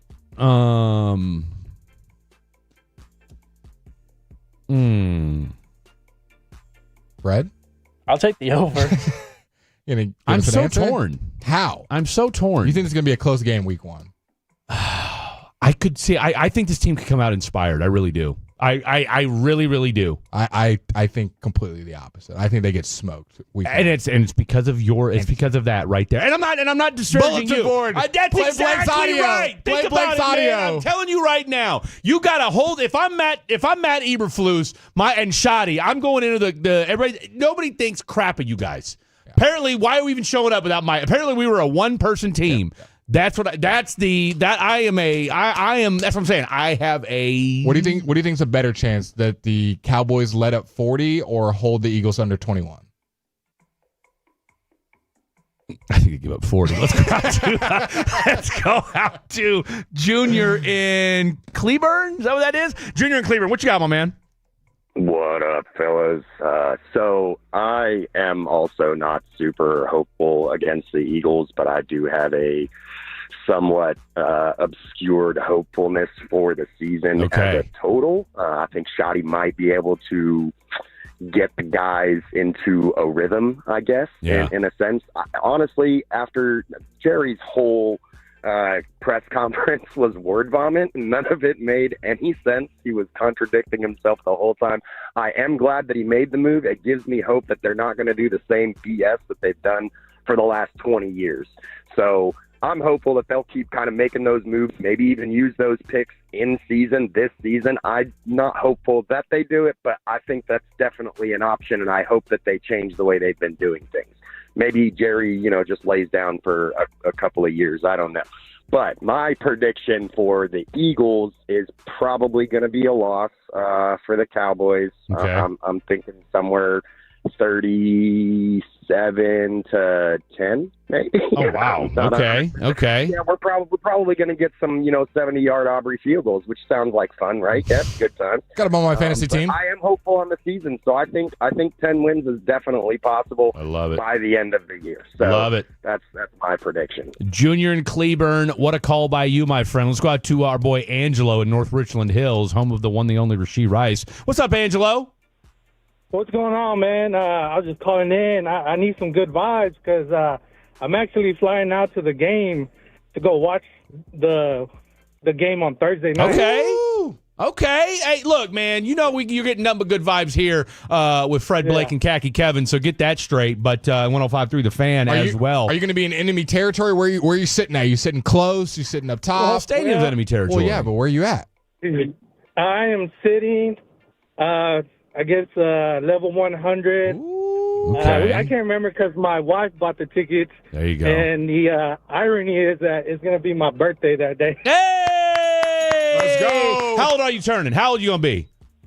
Man, I'm turning the big 40. Hey, nothing wrong with that, bro. But I will say this. Because everybody, 40, your thought process is going to change a little bit. But more importantly, watch that diet. Okay? Watch that diet. I jumped on the scale yesterday, 229. About crap myself because I was like, my God, what the hell's happened? Man. So, yeah, just head on a swivel, my friend. Head on a swivel. All right, so level 100. All right. Are you wearing a jersey? What's the drip going to look like for Thursday night? Of course I'm wearing a jersey. Whose? Man. Jersey, Cowboys hat. Both of my wife also wearing a jersey. She's wearing her Dak jersey. Okay. So we're going Cowboy out. Who are you now? Whose jersey you wearing? I'm wearing the Diggs jersey. Okay, Trayvon. 7. Okay, all right. Yeah. So, we're conflicted about our boy Trayvon, but number 7 is a clean number. I guess you could always throw Holden on there if you were feeling extra saucy. All right, give me a prediction. I'll tell you what. You know what? Now that I know that our boy Angelo from North Richland Hills is going to be there, I might have to change the way I feel about this game on Thursday. Because now that I know Angelo's representing in level 100, give me a score for Thursday, Angelo. Score for Thursday, it'd be 27-20 Cowboys win. Yes, sir. And then what's your record for the season? Ooh, it's probably going to be 9. 9-8? 9 wins and 8 losses. I don't know, man. You know what? Let's just go 10-7. You know what, Angelo? By God, you're turning 40 next week. Let's just go 10-7, okay? Let's just go with it. All right, let's keep it even 10. Angelo, safe travels up there. You and your wife have a wonderful time. Make sure you get some birthday nookie when it's all said and done, and safe travels back to the Big D. I appreciate you guys. There you go. There you go. All right, let's go out to our boy Jason in Dallas. What's up, Jason in Dallas? Fred and Blake, what's up, fellas? What's up? Hey, shout out to Fred real quick. I didn't start listening to the show until Fred made it over there on KNC Masterpiece, but I like the way you talk, man. Let's go. I appreciate it. I appreciate that, Jason. How you feeling for Thursday? I'm feeling good, man. I'm bought into the Shoddy. The culture Absolutely. and everything, I'm bought in for it. There's something to be said when players play for each other. There absolutely is. Now, again, it's all kumbaya right now. We'll see what happens in Thursday when you're playing a team that's been there, done that, been to 2 Super Bowls in the last 3, and probably a better football team than you right now. Give me a overall season prediction. I think we're going to go 10-7. Okay, I like it. 10-7. 10-7. All right, 10-7. Kenny Clark is going to stuff up Saquon Barkley all night. Dude, that's what I'm talking about right there. Real quick, last but not least, who's your college team? Hook 'em. Okay, big fourth down. Big fourth down right here. Big fourth down right here, Jason. All right, we're hoping we get the Jason vibes right here. Appreciate your call as always, my man. Yes, sir. Have a good one, guys. Thank you, sir. All right, last but not least, let's go out to our boy Tony in Bedford. What's up, Tony in Bedford? Take us home. Hey, I wish I could take you home on a more positive note, but I'm seeing Thursday as a 35-17 L. That's okay.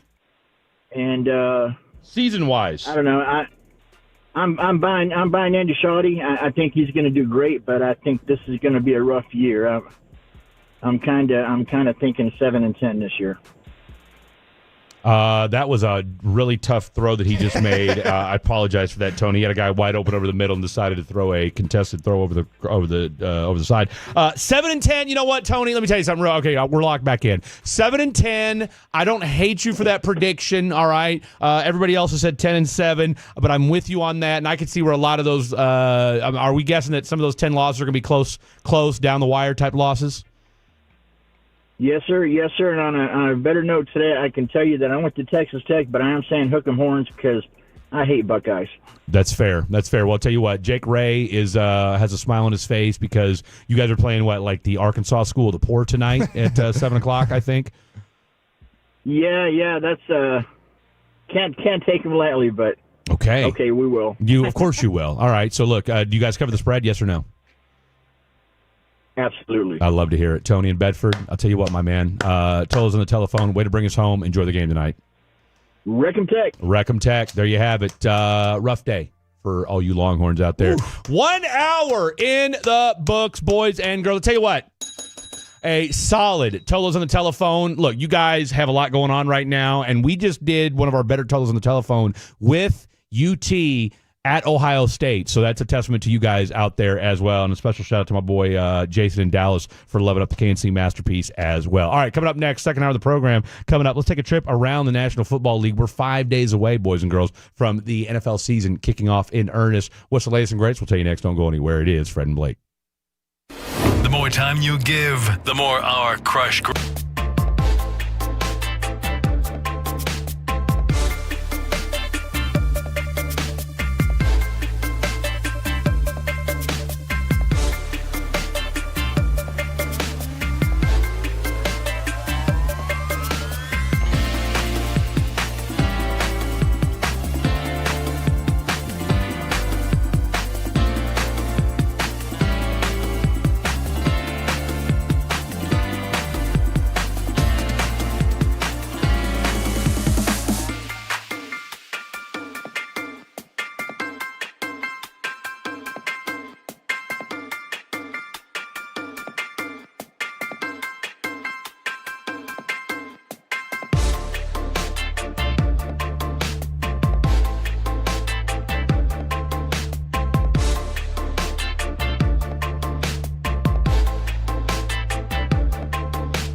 was it Pepper Lady? Pepper Lady? Wasn't it Cinnamon Sisters? Hazel Babes. Saffron Squad? Nutmeg Maiden? Paprika? No. Nutmeg Maiden. I just said that. Was it Spice Girls? Doesn't sound right. Was it Saffron Squad?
The Fan. Hour number 2 of the program rolling along on a Saturday afternoon, and it has been a rough go of it for Texas Longhorn fans.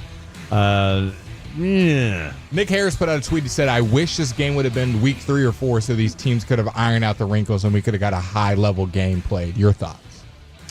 Hey, man. I mean, this is week 1, high level. I like it.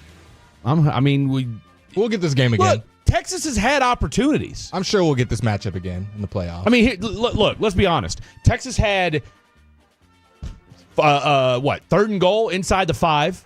Yeah, and you had a bunch of stuff in the goal. That's what I'm saying. Line. The second half has looked. They've looked much better in the second half than they did in the first. It's like they're going 3 and out and are just throwing picks left and right. I mean, you've squandered 2 opportunities in the red zone where this game could be 14-14. Yep. All right. So, and I get what Nick's saying. Yes, from a football standpoint, would it be cool to see them in week 3? But the thing is, college football we've missed having jump off. marquee performances, or marquee games like this in week 1. And these are like national ones where people who don't even watch college football are watching this game. I mean, with all due respect to Choppy, but I'm sorry, but Tennessee Syracuse isn't getting people to stop, cancel their plans. I'm sure people canceled plans to make sure they were on their couch or at a bar to watch this game. Or at Cosm. Yeah. Or in Arlington, a.k.a. the Colony. I mean, is it that hard, Fox people, to get that right? Because do you even think like Ohio State, Oregon is a big game for us, college, but I'm just saying to the general public, you think they're canceling their plans for that week 1 matchup? People in Oregon probably. Maybe not this Oregon team. Yeah. What are they ranked? What are they? They're top 10, aren't they? Oregon? I think they're top 10. Let me see. Preseason. I mean, any top 10 team, you're going to... I mean, but look, we're also we're in Texas. But I'm saying, I think this game, there's people I got on my Instagram that live in California, that live in Virginia. No, I mean, if you're a Florida, college football sycophant, you're is it sycophant or sycophant? Either way, you're into this. I was going to say, just if you're a sports fan in general, there's 7. If you're a sports fan in general or just media in general, you're watching this game. Guy. So they just forced a 4th down. You need 2 scores with 4:15 to go. So you got to score. Can the legend of Arch Manning before probably the 3-minute mark, honestly, because you want the 2-minute warning on your side. Yeah. You don't want to score with 2:15 left. And I want to say they got all 3 timeouts, don't they? Yeah, both teams. I don't think either team's used a timeout yet. So if you can score quickly. But with about 2.5 to go. What has Ohio State been doing? Too high shell, keep everything in front of you. Well, Arch is going to force something else, and I think he's going to throw an interception. This is where Sark's got to showcase why he's one of the best play callers in all of college football. What do you think? You think they score here? I think they will. I think he throws an interception. I want him to score. Don't get it twisted. I want him to score. Look, do I see him throwing into triple coverage? I do. Can I ask you a question? As the Texas fan, I want to ask y'all, has anything happened in this game that we didn't kind of already predict? I thought Texas would score more. I mean, you got Arch Manning, which, yes, he's got all the hype, all the fame, and everything along with it. But this is his first start on the road against Ohio State, which, I get they're number 3, but really, let's be honest, they should be number 1. They're coming off a natty. Mm-hmm.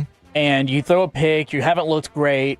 I'm not that shocked by it, to be honest. The only thing I got wrong in my prediction was I said Arch would throw 2 touchdowns. I said he'd throw a pick. I said this game would be sloppy. I said it'd be low scoring. I didn't think it'd be this low scoring. I think it'd be 14-0 with 4 minutes left.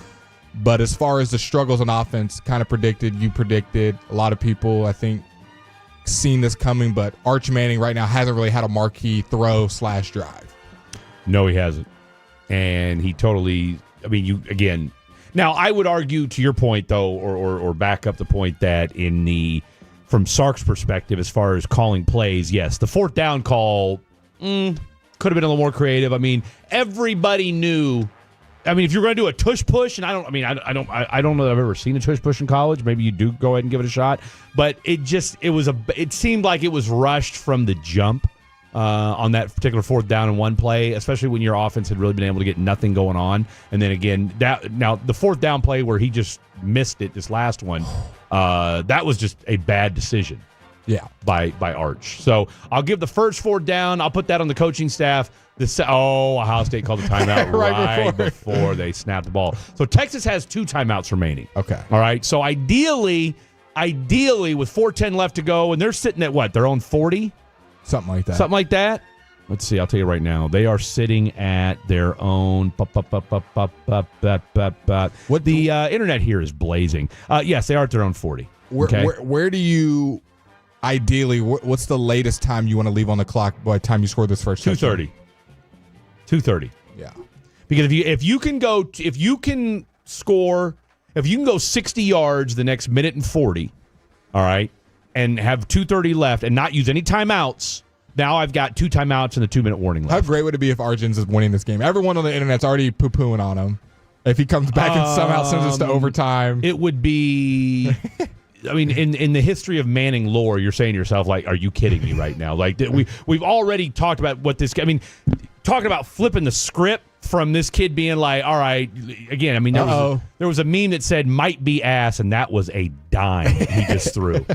That was a dime he just threw. So, all right, we'll keep you posted on everything. Obviously, I'm sure a lot of you guys, if you're in your car right now, 14-0 Arch looking like his uncle right now. And I do mean Peyton on that one, as he's just firing balls left and right. So they're moving the ball up and down the field so far, already in Ohio State territory. Maybe we can get the Heisman crap gone and leaving after this year out of the way and let him start really developing. As a Texas fan, I'm still okay. I'm not ready to drop all of it after 3 quarters, but again, you said it already, and Kevin just said it. This is Ohio State. Yeah. All right. Look, if he looked like this against KU, we would have some serious questions. Like, okay, maybe this dude's a little overrated. Maybe this guy's not what he thought he was. He's playing against maybe one of the best defenses he's going to face all year. He's playing against one of the best defenses in college. In Ohio State, defending national champion against one of the best coaching staffs in college. Oh, by the way, and like I said, Matt Patricia had 12 pass attempts. I don't know that I'd want him as being. I wouldn't want him being my NFL head coach. But when it comes to being a defensive coordinator, you could do a lot worse in college than Matt Patricia. What are your thoughts? Someone texted in, I would have gone for some of those field goals. I think it's easy, hindsight 2020. Not in a game like but this. all these were 4th and 1. It's not like it was 4th and 2 in the red zone. That's what Sark does, dude. Yeah. Sark's a gambler. You're not going to win a game like this on a field goal. Hey, you need touchdowns. You need touchdowns. He's got a false start. And that's the proverbial, hindsight being 2020. Well, if we did kick field goals, it'd be a different story. That's a bad penalty. You were 3rd and 5, and you just got a false start penalty. That's a bad look. And I think the other aspect of it is, too, where... Got to fling it. Uh-oh, he's looking deep. Oh! Texas! Wow! We're back in it. We're back in it, baby. We're back in it. Wow! I tell you what. That's the same guy that dropped the touchdown on 4th down, Livingston. That was a dot right there, too, from our boy. On the wheel route. Our guy Corey Mose said Livingston was going to have a day today. On the wheel route, that's a great throw. I tell you what, that was a great throw and a great catch. That was a tough catch, and that was a tough throw, too. Whew. On the money right there. Okay. All right, so there's 3 minutes and 35. Is it 35 or 3:28? think there's three Someone minutes. said Arch is back. Cowboys. There we go. Take for Arch. Take for Arch.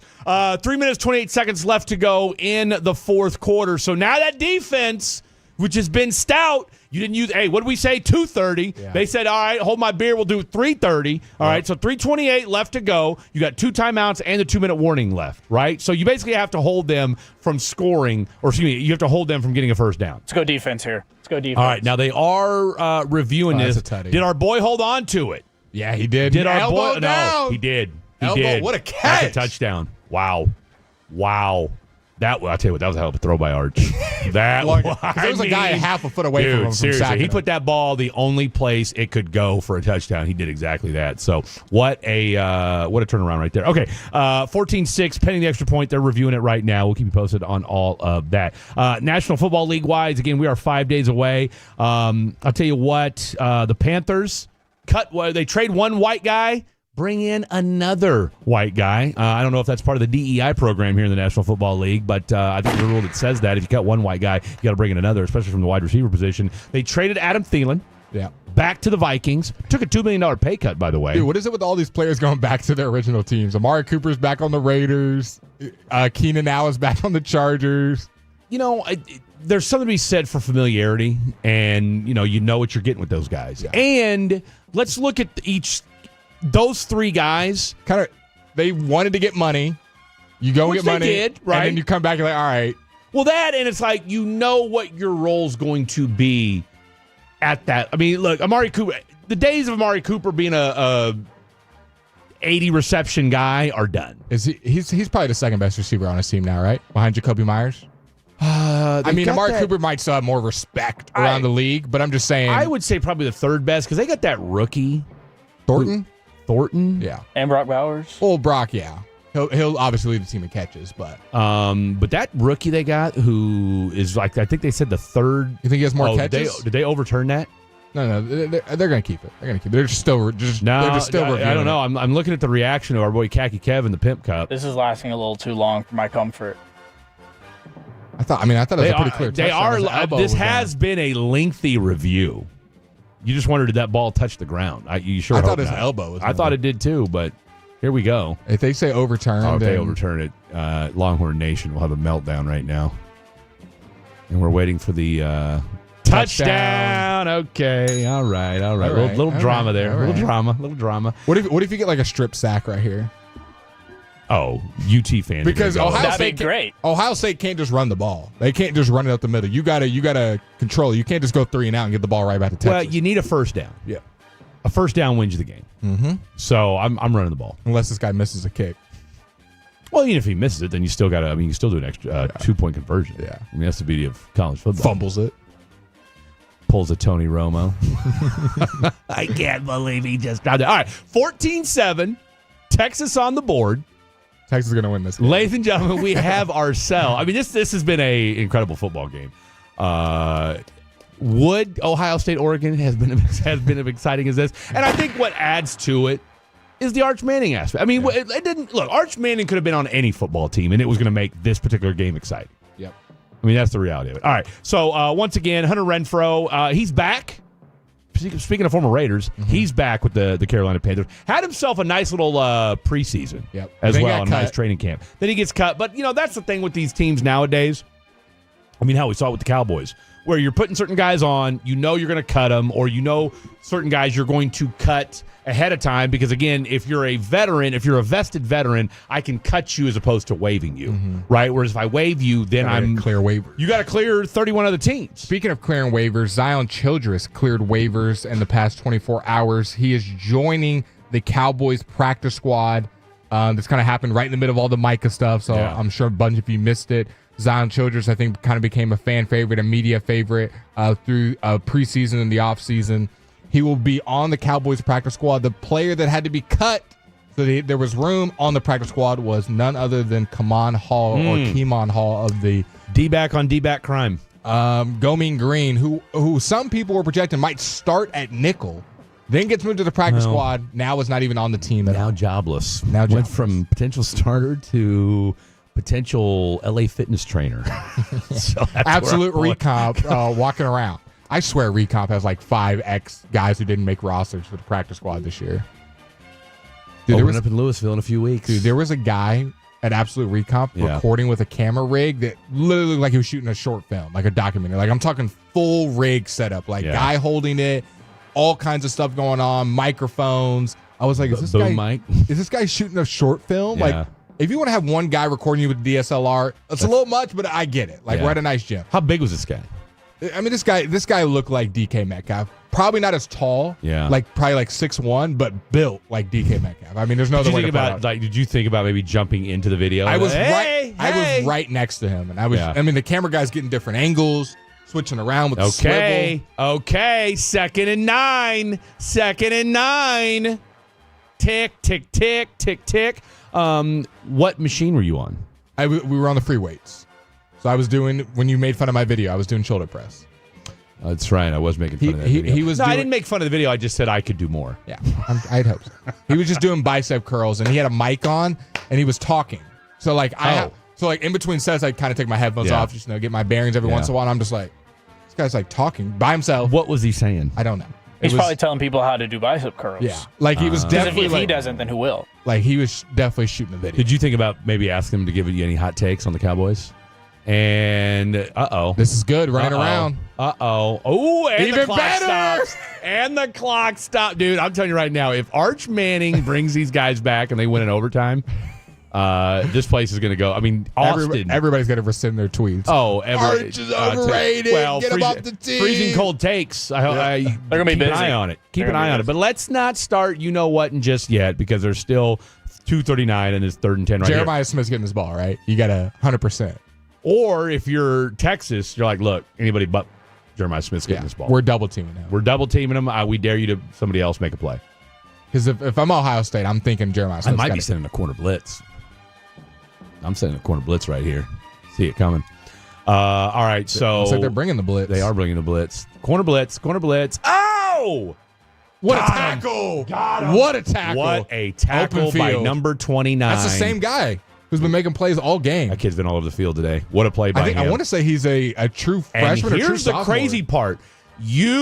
What did your boy Freddie D say? Littleton, man. You wanted the ball back, or you wanted to score by 2:30. Not only did you score by 2:30, or by 3:30, you got the ball back, 2:33 left to go, you got a timeout, and you're getting the ball back. And there's 2-minute conversion, or a 2-minute warning. Wow. That is you don't have to even rush. You could run the ball level football, well, not only ladies that. and gentlemen. Okay, let me ask you guys this. Let's go ahead and just let's cut to the chase right here. 877-881-1053. 877-881-1053. If look at Arch and company score, do you go for the 2-point conversion? We'll discuss it next week. Come back. Don't go anywhere. It's Fred, Blake, and Kevin. It's a must-listen on your lunch.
V product? I gotta remember that. Well, you know, they say in order to remember something, you have to forget something else. Okay, now that is a very cute haircut. That's like a little shag. I've never seen it before. Cool. I mean, of course you have. It's the Rachel. Oh, is that your name? No, I mean your name.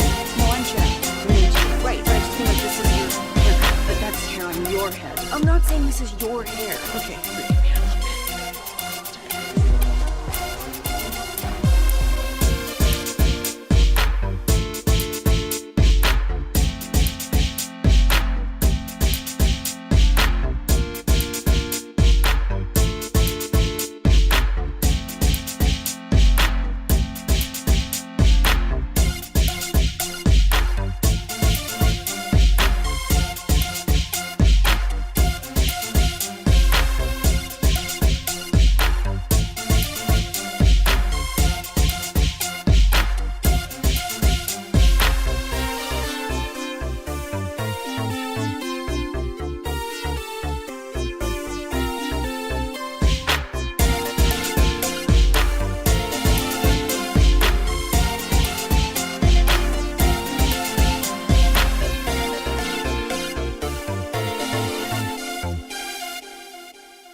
remember the Uber Eats. No, that's absurd. Hey, remember when you used to be, what was it? Pepper lady.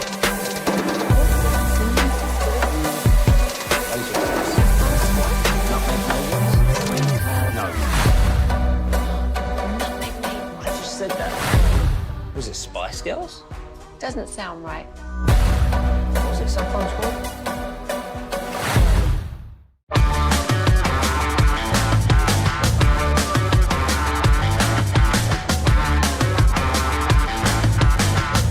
Berkey's, we're there when you need us.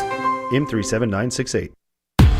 Back to 105.3 The Fan. This segment is brought to you by the Frankels. If you've been injured in a car or truck wreck, call Frankel first, 214 or 817-333-3333. With Frankel and Frankel, there is never an out-of-pocket cost. You only get paid when you win. Frankel and Frankel, the go-to for car and truck wreck attorneys in Dallas. Wow. Arch giveth, Arch taketh away. I mean, he'll drop one in a bucket, then he'll just miss a simple crosser underneath. 4th and 5 right now for your Texas Longhorns. Game on the line right here. It is Fan After Dark. Fred, Blake. And he gets sacked. And that's going to do it for your Texas Longhorns. Wow, 2 easy plays for the first down. And he misses both of them. Ohio State's defense comes up big at the end. 2 easy plays. Hey, like, man. It wasn't like those are contested catches. You had 2 guys that would have walked for a first down, and he misses both throws. Yeah. That's rough. That's rough. Do all of that. How do you make that play up the sideline? Seriously. He threw, the touchdown passes were incredible. The touchdown pass was incredible. The pass he threw earlier to get him to the 45-yard line was big. And then just 2 simple crossers he just could not complete. So, minute 20 left to go. They do have 1 timeout left, but I don't think it's going to matter. Tell you what, hell of a job fighting off the sack, by the way. Still Free got rusher. the pass off. Free rusher. Running back couldn't have chipped him. Shout out to Ohio State, man. You can hate the Buckeyes all you want. That team, all they do is win, win, win, no matter what. Wow. Yeah. Wow. Everyone was saying go for the 2-point conversion. Well, guess we won't have to worry about that. Better luck next week, guys. Better luck next week. Appreciate you guys texting in, though. 877-881-1053. 877-881-1053. That is the Frankel and Frankel injury attorney text line. And what a way. I tell you what, if you're college football, you obviously don't have a commissioner or anything like that, but what a week. What a way to start off what's been, and this has been a damn good football game. 4th and goals. Ohio State got it. One team converted, one team didn't. What were they on 4th down? One for 4? Texas was? I think 2. I think they got 2 of them. Like 2 for 5, I think. Something like that. Let's see. Game team stats. 4th down. I got to imagine Arch is going to be looking at that throw for a while. 1 for 5. 1 for 5. 1 for 5. I'm no mathematician, but I want to say that's 20%. I think so. Okay. 20%. And that's not how you win football games. That's not how you win football games. The sad part is they started cooking in the 4th quarter. Oh, no. This offense was night and day different in the 4th quarter. But, you think Ohio State's the hardest defense to face this year?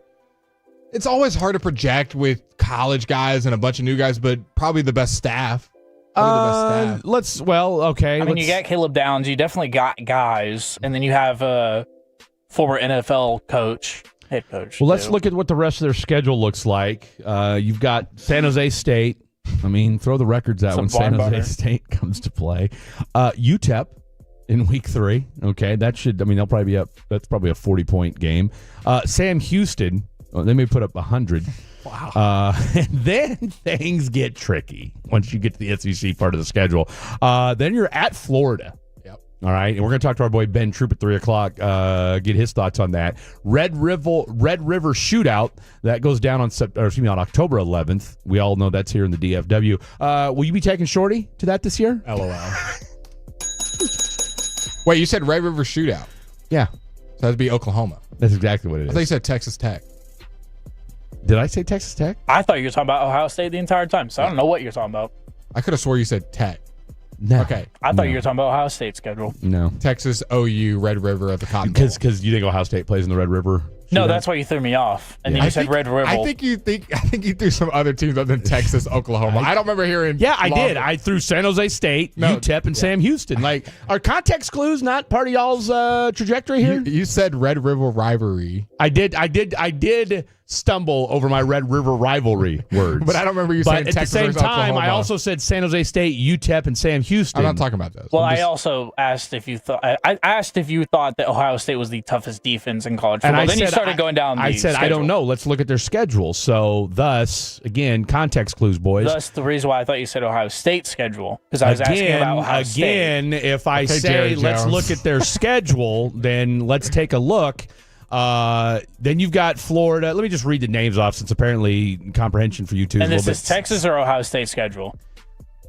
I'll tell you what, the Texas education system is shaking its head every time you two start talking. Hey, they're taking away the star, don't worry. Florida, Oklahoma, Kentucky, Mississippi State, Vandy, Georgia, Arkansas, Texas A&M. It's a lot of SEC play for Ohio State. So, look, we think Florida's probably got a good defense. Oklahoma's going to have a good defense. Will it be as good as Ohio State's? Probably not. And then you got Georgia and Texas A&M. Yeah. So, at the very least, look, does it set you up? And will this offense be better as the year goes on? Do we expect Arch to look better in the first half? Do you expect? 1 for 5 on 4th down. it's and again, we all know football's a game of inches, right? For as bad as Texas looked offensively, you've got 3 4th downs that cost you the game today. Mm-hmm. 2 of which were red zone 4th downs. If you convert those, you might win this game today. You convert a 4th and 5, you might win this game today. Mm-hmm. So I guess if you're Texas, you can look back and say, all right, look, it wasn't our best moment, it wasn't our best day, but had we just been better at converting 4th downs, we might win this game. I thought Ohio State did a good job of just controlling the clock, running the ball really well. Julian making Sayin, plays when they had to. Julian Sayin also making his first start. Obviously, Arch had his third start, but 2 young guys. I thought he was dialed in, made some good passes. Had the Carnell Tate tutty late in the 4th quarter as well. So I thought he was dialed in. Nobody was really going to talk about him because it was the Arch show, but shout out to him and the Ohio State Buckeyes controlling the clock and making Texas play off the back foot, have to go for it on multiple 4th downs. Arch got out coached today, Sark got out coached today. Arch was not the better quarterback today, and this is what week 1 is all for. They don't get preseason in college. I don't know that I would. I don't know that I would argue he got out coached today. I think he did. I mean, schemed. Did he though? I mean, you had guys wide open. No, the last couple plays. The 4th and goal. I mean, you had 2 crossers where the guy's streaking underneath. I mean, what more do you want Sark to do? False starts you can't have either, too. On those, you got to complete those of your Arch. That's why I just think overall Ohio State was a better team today. Well, no, and I don't blame. I'm not saying he's not, but I mean, as far as getting out coached, I mean, I would push back on that a little bit, just for the simple fact that look, you still had 330. I mean, you still outgained them. Okay, look, Texas had 16 first downs. Ohio State had 11. Texas was 5 of 14 on 3rd down. Ohio State was 3 of 12. Right now, Ohio State 1 for 2 on 4th downs. Texas 1 for 5. Yeah, they weren't having. I mean, there's your ball game right there. Texas was having to gamble most of the game. Obviously, play from behind, and so you see some desperation happening. Ohio State just controlled it from the beginning. Looked like the better football team. Shout out to Julian Sayin. Shout out to those pass catches out there. Jeremiah Smith made them have to have 4 eyes on him at all times. So great week 1 matchup. I think we'll see these teams match up again in the college football playoffs, and I expect it to be closer to probably my prediction of that 27, 24, 24, 23 range. I mean, you outgained them 336 to 203. Think about it. You held Ohio State's offense to 203 yards in their place. Jeremiah Smith had no big catches. None. He's just breaking the defense, bending the defense. He had some stuff over the middle and some short yard stuff, but Jeremiah Smith did not get behind the defense today, which is a win, I think, if you're Sark in your defense. My last question to y'all, did Ohio State win this game or did the Longhorns lose this game? Probably say Texas lost it. I would have to say Texas lost. That's kind of how I feel as well. Because I would say Texas lost the 4th this down game. stuff that Fred just mentioned, and you had a chance late in the game, and you missed some stuff for Ohio State. That's the thing. You had chances. You know, had the 4th quarter looked like the first half, then I'd say, guess what? Ohio State won this football game. But you dominated Ohio State outside of the 40-yard touchdown pass. You dominated Ohio State until except for on 4th down. Yep. And that's where it came back to haunt you, was on 4th down. Real quick, Slovenia basketball. Luka dropped 39. They're playing right now. They still lost. Have they won a game with Luka in like the last 2 years? It feels like every game he's lost. Him and Lauri Markkanen keep dropping 40 a game, but irrelevant. Can't get dubs. In other NBA news, since we're talking about Luka, I don't even think we mentioned it yesterday. The Dallas Mavericks waived Omax Prosper. It's the last day to stretch and waive guys to make room for Dante Exum to join the team. Yeah. Dante Exum, Brandon Williams, Kyrie Irving, and D'Angelo Russell. By the way, in other Maverick news, Kyrie Irving wants to be one of the biggest farmers in America. Shout out to Kyrie, man. Did you see him getting shots up? No, I didn't. I just saw him on a combine. Is that a farm tool? I'm so proud of you. You know what? That just melted my heart just now. The fact that you took that context clue to understand, is that a farm tool?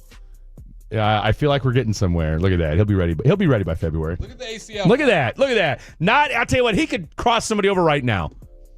Who was I telling? I don't remember who I was telling this to the other day. It might have been my boy Kip.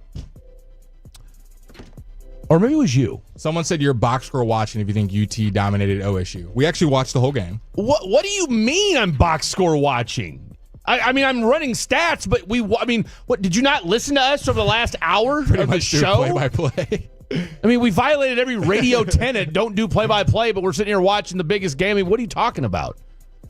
Yes, did we mentioned that Texas did not look good in the first half and Ohio State was a better team. But they didn't really take advantage of it. It was 7-0. Exactly. I mean, again, you went 1 for 5 and you had 2 fourth down that didn't convert inside the 5-yard line that would have changed the entire tenor of this game. Yeah, so your box score. I don't really think either team dominated. It was just pretty close. It was a good to Nick Harris's point, it was a good college football game where you got two superior teams. Okay, deep dive here. One's 1, one's 3. Who is breaking in a lot of new talent in a high-pressure game to start the college football season off with. Yep. And I think we saw that for 4 quarters. Mm-hmm. All right? And, again, as the old saying goes, the team that we saw today on August 30th is not going to be the same 2 teams we see in November and December. I'm not giving up on the Arch bandwagon. Why would you? I'm just not going to give up on it. I know a lot of people will. Overhyped. Now, he probably won't be the Heisman favorite after this week. I'm sure it'll be a different name. Good. And I'm okay with that. I mean, look, he made some really clutch throws in the fourth quarter. He also made 2 throws that made you scratch your head. But he's also his first year as a starter. On the road. I mean, who did he play last year? Like Louisiana Monroe or something. You know what I'm saying? Like, let's not. And by the way, that was in the middle of the season. And he torched him. I think he came in. And he ran for a bunch of yards too. So, again, there's a reason why Ryan Day is one of the best coaches in college football. There's a reason why he went out last year and said, "Oh, you want to talk smack about my offense? Let me go out and get Chip Kelly." Oh, you say my defense isn't any good? All right, let me go out and get let me retool on defense and go out and get Matt Patricia, former NFL defensive coordinator and head coach. I mean, that's the pedigree that you were going up against today. And you had your moments to make plays. Mm-hmm. So I'm not. I think Arch is still going to be all right, though. Arch is going to be fine. If I'm a UT fan, am I bummed out today? Yes, but am I encouraged? Do I feel any less excited about Arch Manning after this game than I did before? No. I bet you some people will say they do that because they just see the box score, see the last couple of plays. That's fine. I'm not jumping off the bandwagon. Fair weather fans. I'll tell you what. Let any other first-year quarter, because he's a first-year starter. Okay, let's be real about 12 pass attempts before today. Okay, let's let any first-year starter, whether it's the Lenore Sellers of the world, the Cade Klubniks. I mean, hey, who'd we have on? Who was the kid we had on earlier, or was it last week? Our boy from The Athletic, Vanini, Chris Vanini. Okay. Someone said Arch is a white Joe Milton. That's cold-blooded. See, that's just mean. Chris Vanini, we had him on a couple weeks ago, and he made a great point when it came to talking about where was he? And I'm trying to think where I was going with this. I swear to God I had a point with this. I'll come back to it when we come back. Arch Manning? Right. Arch Manning. But he was just talking about how, you look at it's okay. Okay, last thing I'll say about this, because I promise you I had a point. I promise you I had a point with this. When you look at, and I think the aspect that we have also forgotten about this Texas team is that, oh, by the way, you lost 2 receivers. For as much as we talk about the offensive line getting all on the draft, you lost 2 of your best receivers to the draft, okay, who Bond would have been a probably late first round, second round pick if he didn't have that issue, and then you lost Golden. So you lost 2 first to set. You lost 2, 1, and second round talents to the NFL. All right, I think that showed up a little bit today, and your tight end from last year was gone too, wasn't it? So your top 3 pass catchers were all gone. So you're breaking in new offensive linemen and Jaden Blue's gone.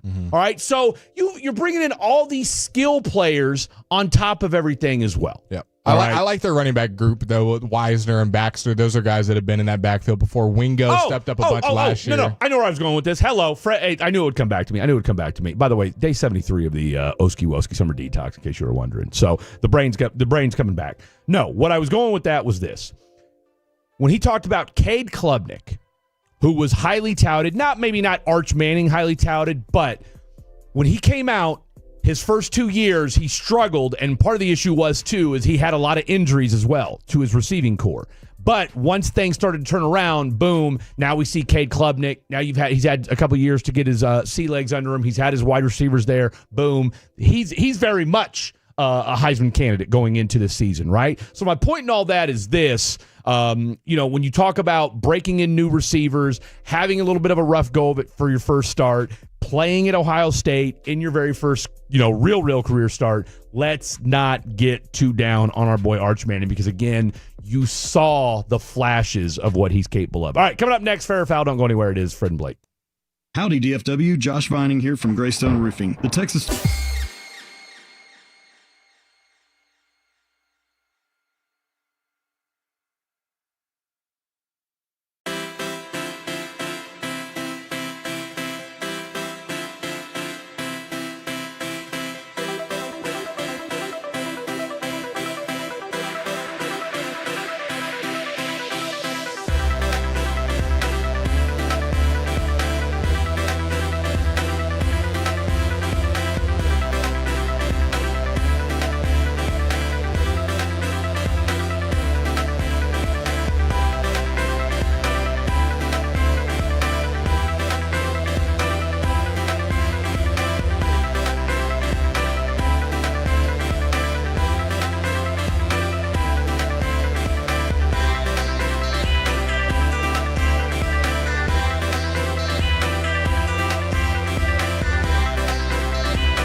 Get your tickets today through Ticketmaster.com.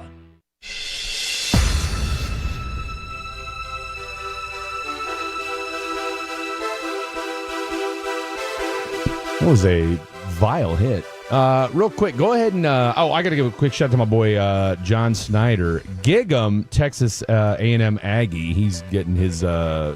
He is listening to our show at the tailgate as they get ready for a little Aggie football. You know what I love is we getting the passion back. I can see it on the text line. I see it on Twitter. I get it in my text messages.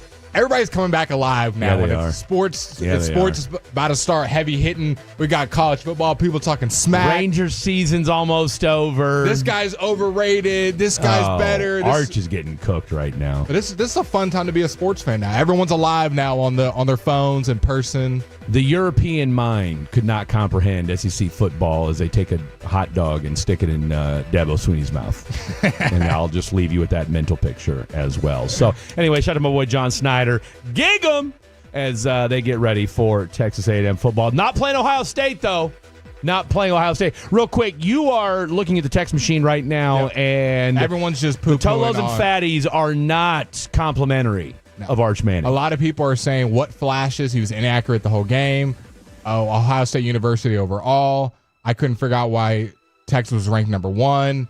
Arch throws like a 6-year-old. Wow.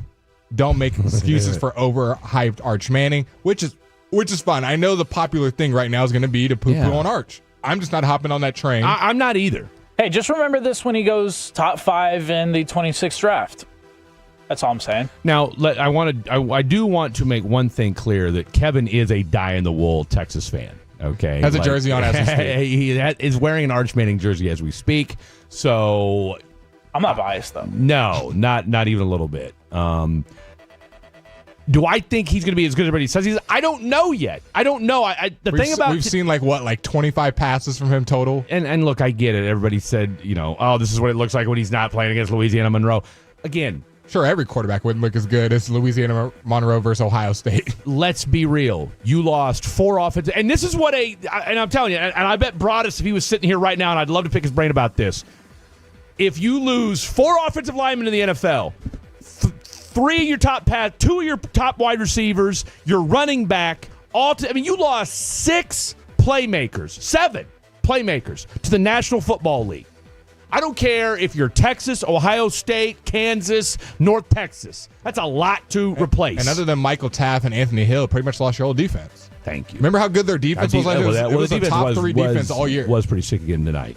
Or this afternoon. So again, no Jade Barron. He's in the NFL. Did he leave some passes on the field? Of course he did. The 4th down that he threw, where homeboy dropped it when he had a guy wide open underneath and could have walked into the end zone. The 3rd and 5 where he threw it behind Mingo, whatever. That was a bad throw. Yep. Okay, no one's saying it was perfect. But the touchdown pass was a dime. That makes up for 2 bad passes. The throw he made to the tight end on the side where he dropped in between 2 guys. I mean, those aren't normal throws. Correct. Okay, so again, let's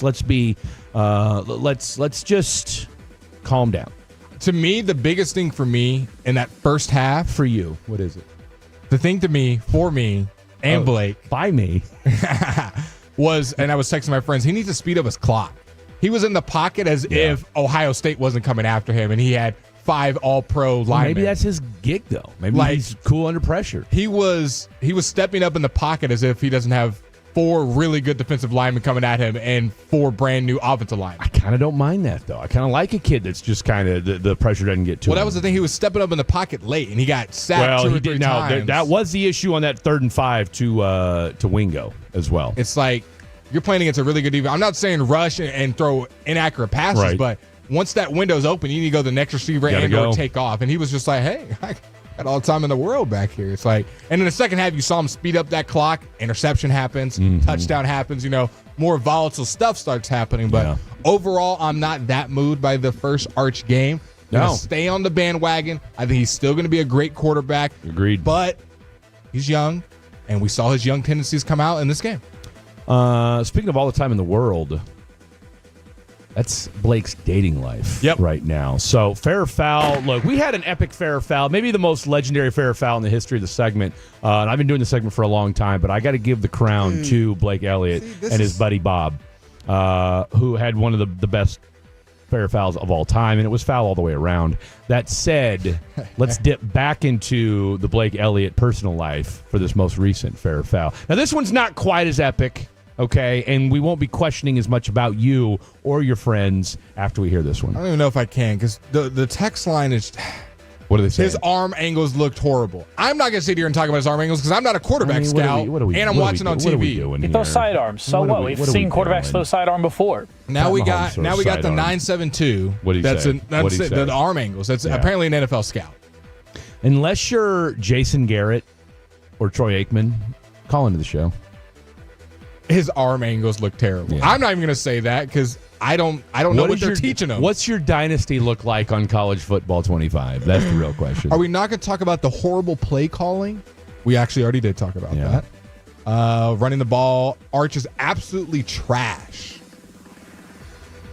I mean, look, you either love the Longhorns or you hate the Longhorns. Hey, whenever you're texting in, Tolos, put the team that you root for at the end just so that way we can keep a tally. Kevin wants all the smoke. By the way, I'll tell you what, for all you Longhorn haters, Khakis Kicks is going down at 320. So we may just have Kevin fight off all the Longhorn haters at 320. I'm going to save the story because it takes a little bit of a while to get into it. There is a lot to get into. I'm just reading. Should we just fair or foul? I'll tell you what, here's what we're going to do. Read the text, and we're going to read all. We're going to say whether it's fair or foul. Go. Okay. Why are you running the ball 4 straight times up the middle when they were just stuffed at the one? Call a bootleg or something. Fair.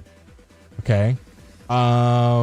Touchdown was not a dime. He threw it inside, and the receiver had to go through the DB to catch the ball. Foul. That was a perfect ball. Good ball, good catch can be exist. What are we talking about? You start throwing it outside more towards the pylon, that DB has a chance to kind of get an arm on it. If anything, when when a guy has a step, you want to lead him a step or two inside so he can have that shoulder, put it in front of the DB. The DB's already falling. You throw it to the outside.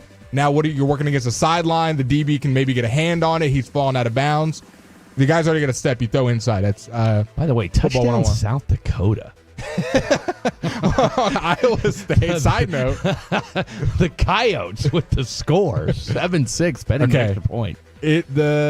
I'm not an NFL scout, bro. His arm angles were noticeably sidearm. I just expected a beautiful football, and he didn't throw a beautiful football. So you haven't watched any Arch film before today. That's interesting. Dude, they're Texas. They've got playmakers to fill those spots. They were number one for a reason. Playmakers or not, you still got to learn how to play in the college game. By the way, I think we all agree they were not. They shouldn't have been number one. I agree. I literally said that. And not to mention, like, okay, you've got playmakers, right? Says who? Like, we don't know these guys yet. I mean, and by the way, Wingo, we saw Wingo last year. You saw Wingo last year, but y'all make it sound like replacing first-round draft picks is just next guy up. Like, it is not that simple. There's a reason why you got Ohio State didn't look great. It's not like they put up 50 points. Look. Jeremiah Smith is a number one might be the best player in college football, and was held to 5 catches today. Are we busting his chops about what'd he do? And he's clearly better than anybody on the Texas receiving corps. Correct. So anyway, continue. Sark didn't help Arch at all. His play calling just was not good. It was a bunch of crap today. By the way, Jeremiah Smith, 6 catches, 43 yards. Yep. All right, 6 catches, 43 yards. So let's put that into perspective of what you're up against on this Texas group that, again, is replacing 4 NFL guys on the skill position side. I will bet Kevin Walker money that Trevor Lawrence has a better career than Arch. Wow. Now that I'm here for. Your thoughts? No. Okay. No. You're poo-pooing that. Yeah, I'm poo-pooing So you would take the bet. So you'll take that. I would take the bet that I would say Arch is probably better crafted to be a Sunday quarterback than Trevor Lawrence. That's a lot of BS. Are you going to yes or no? I said yes. So will you take the bet? Yeah, I mean, I guess. I don't know what we're betting or the confidence of the bet, but we're not going to bet anything crazy. I mean, $20. Arch mechanics need to be fixed, which is unbelievable. His launch angle is low, inaccuracy, and ball rises in on it. I'll say this. He's been going to passing academies since he was, 10 years old. If his mechanics need to be fixed, I think they'd probably done it by now. I mean, his mechanics didn't look great on that 3rd and 5. All right. I mean, it was not a great throw. It was very. I mean, now granted, he's throwing through a window of D lineman right there, but the ball was high and behind the wide receiver. Mm-hmm. Okay, so many armchair quarterbacks. I don't see them out in the field. They need to just sit down and watch. Well, I mean, let's not get carried away. You can still talk about. I'm going to say foul on that. Alabama sends NFL stars every year, and they send a lot. They never look that bad on offense. Bailey the Bird, he's slinging it too much.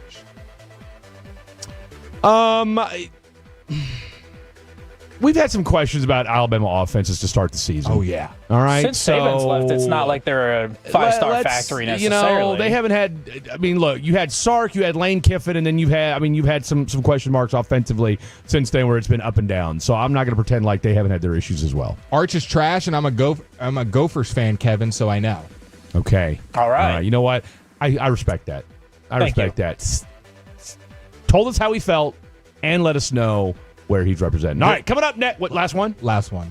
These opinions are terrible. Overreaction to its finest. Dude is going to be a machine, not a Longhorn fan. Boomer Sooner. Hey-o! Fairest of the day. And on that, we will go. Tell you what, let's ask a guy that played both college and National Football League. The one, the only Ben Troop, friend of the program, joins us next, talking all things college football and a little bit of NFL to sprinkle in. What did he think of Mr. Arch Manning's debut performance? We'll discuss that more next. Go anywhere. This is The Fan After Dark. Take us with you where...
Do you think it's true that you've got to forget something else to remember that Uber Eats has groceries? No, that's absurd. Hey, remember when you used to be a pepper lady? Pepper lady? Wasn't it Cinnamon Sisters? No.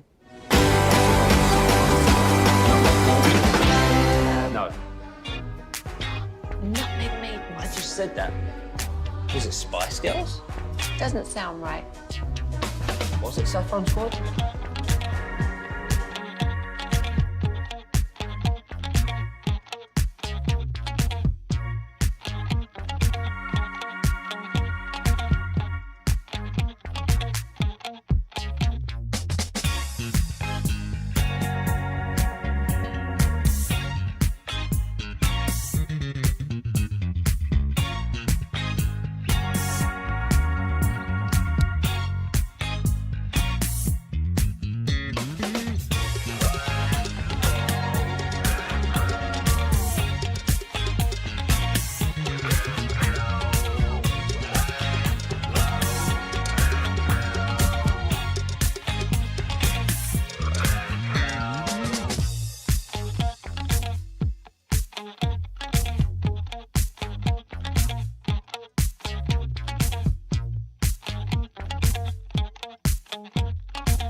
FM and HD1 Dallas-Fort Worth. Let's go, Cowboys. An Odyssey sports station. Driven by our D&M Leasing Studios. Thanks for turning it on, leaving it on. 105.3 The Fan. Hour number 3 of the program happening right now. I am Fred Davis. That is the Phenom himself, Blake Elliott. We haven't got any updates on the latest and greatest with the Fan Phenom. I'm sure we'll hear more about it next week. Nonetheless, the show must go on. We got the cackiest of the cack. Khaki Kevin Walker behind the glass on the 1-2s and 3s. And let's jump out to the D&M Leasing Hotline. Welcome to the program. 7-year NFL veteran, proud Florida Gator, host of the 84 Reasons podcast, as well as No Weddings in the Fall. And Mr. Ben Troop. Ben, look, the text line, as you might imagine, is on fire right now after what was an explosive first game for Ohio State and Texas. Just without further ado, your early thoughts on Arch Manning. I wouldn't go too crazy about what didn't happen. I would try to focus on the things that did. I mean, I think Arch Manning finally realized two things: what it is to have the last name he have and the team that he plays for. Going into this season, we knew this was going to be the Arch Manning show, but Ohio State, they got a lot more to prove in Texas because they want to prove that 2024 was not a fluke. So they don't want to come out and lay an egg, even though the one team they play have the number one next to their name. Arch Manning did not play his best. I do not think this is going to be indicative of how he's going to play the entire season. But when the talent threshold can meet what Texas is, they usually play like this with or without a guy like Arch Manning. I know people are going to be going crazy in Austin all over the state of Texas. They're going crazy over the state of Texas for two reasons. Arch Manning is one, Micah Parsons is the other. But at least for now, people talk about Arch Manning and what didn't happen against the number 3 Ohio State Buckeyes. Do you put bigger blame on Arch or Sark? We've got a bunch of texts blaming both sides. I would go with Sark because I think we've seen this with Sark before. The thing about Sarkisian, he's always getting criticized for this. He always misuses really, really good talent. It happened before he got to Texas. And that's the thing about Sarkisian. It's never, ever a lack of players or talent. It's what does he do with them? You got Arch Manning aside, you got a lot of talent. Top to bottom with the Texas Longhorns team, and they laid an egg today. It is only one game. It's not going to hurt their college football playoff chances. But, guys, as you know, you are what your record says you are. You are what the tape says you are. Perception was definitely not reality today. It is just one game, but unfortunately for Sark, he's going to have to live it until they have their next game next week. And then I would love to pick your brain. What did you see stylistically different from the quarterback that Sark was working with? You know, with Quinn Ewers, a lot of RPO stuff, on time, quick stuff. With Arch, a little bit more time in the pocket. What did you notice from how Arch was calling the game stylistically? I would say the biggest difference between Quinn Ewers and what I saw from Arch Manning is I would say trust. They don't really know what they got with Arch yet. Quinn Ewers, people can say what you want to say about him. He started off at Ohio State. You run RPOs when you got a guy that understands what you're trying to do with the offense. No matter what with Arch, he's still raw. And people keep going back to how fast he was on the long touchdown run he had last year. Everybody kept saying this about Arch. Who is he when the team on the other side is good enough to beat him? Not when I'm going up against a team that we already up by 50 and the game is over. Arch Manning is going to learn really, really fast. We're going to have to be able to trust you to run the offense. These offensive coordinators, Sark or whomever, they can't save him. But if the hype is real, he's going to have to show why he is the reason why Texas is winning. Yes, it's going to have to be by committee, but I just think the difference between him and Quinn Ewers went to back-to-back college football playoff semifinals games and got drafted in the 7th round. That's disrespectful to what he did at Texas and to what he meant to college football. I know that Arch is the man right now, but Arch is realizing real quick no one's going to care about these teams that aren't that good. They're going to be looking at what you do against the teams like the Alabamas, like the Georgias, and if you can't win against those teams, it's going to be much ado about nothing. I love what Arch Manning is going to be. But guess what his uncle Peyton never did? He never won the SEC championship. He never beat Florida, but he was still the number 1 overall pick. Arch got a shot to be the number 1 overall pick, and it might be because of the last name legacy and less about what he did in college. But we will see. It's only one game sample size.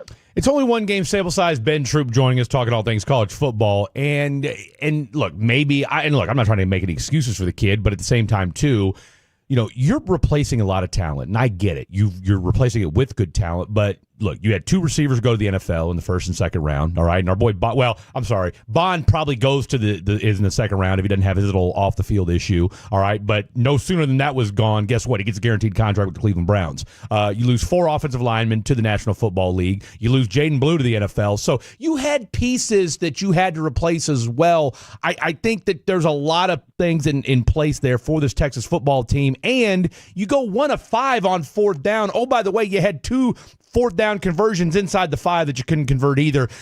We always talk about how the NFL and football is a game of inches. You certainly saw that on display today as well.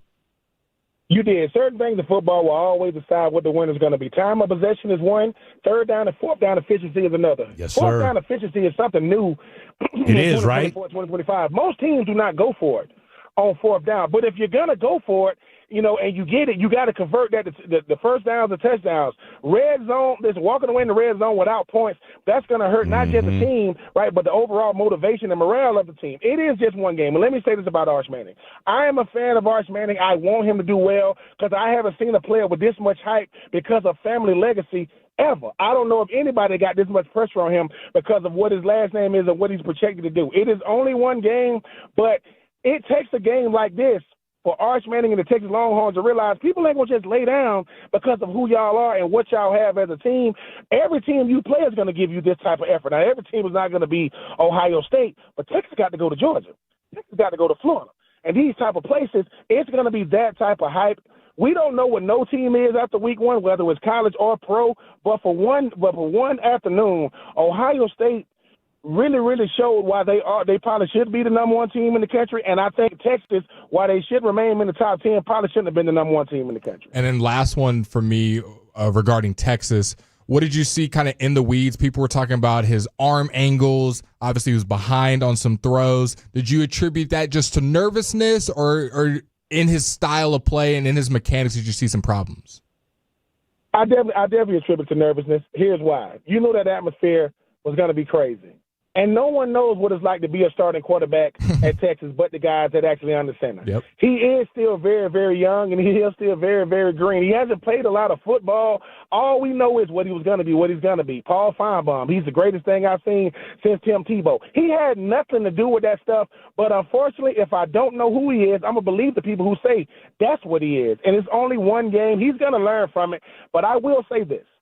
Anybody that thinks this is going to be how he's going to be all year, he's going to come back with a vengeance, and it's going to be scary to see by the time he goes to Georgia and the Florida and those type of teams what type of Arch Manning going to be under center. It's not going to be who Ohio State played, and if it happens this way, I'm not saying it will.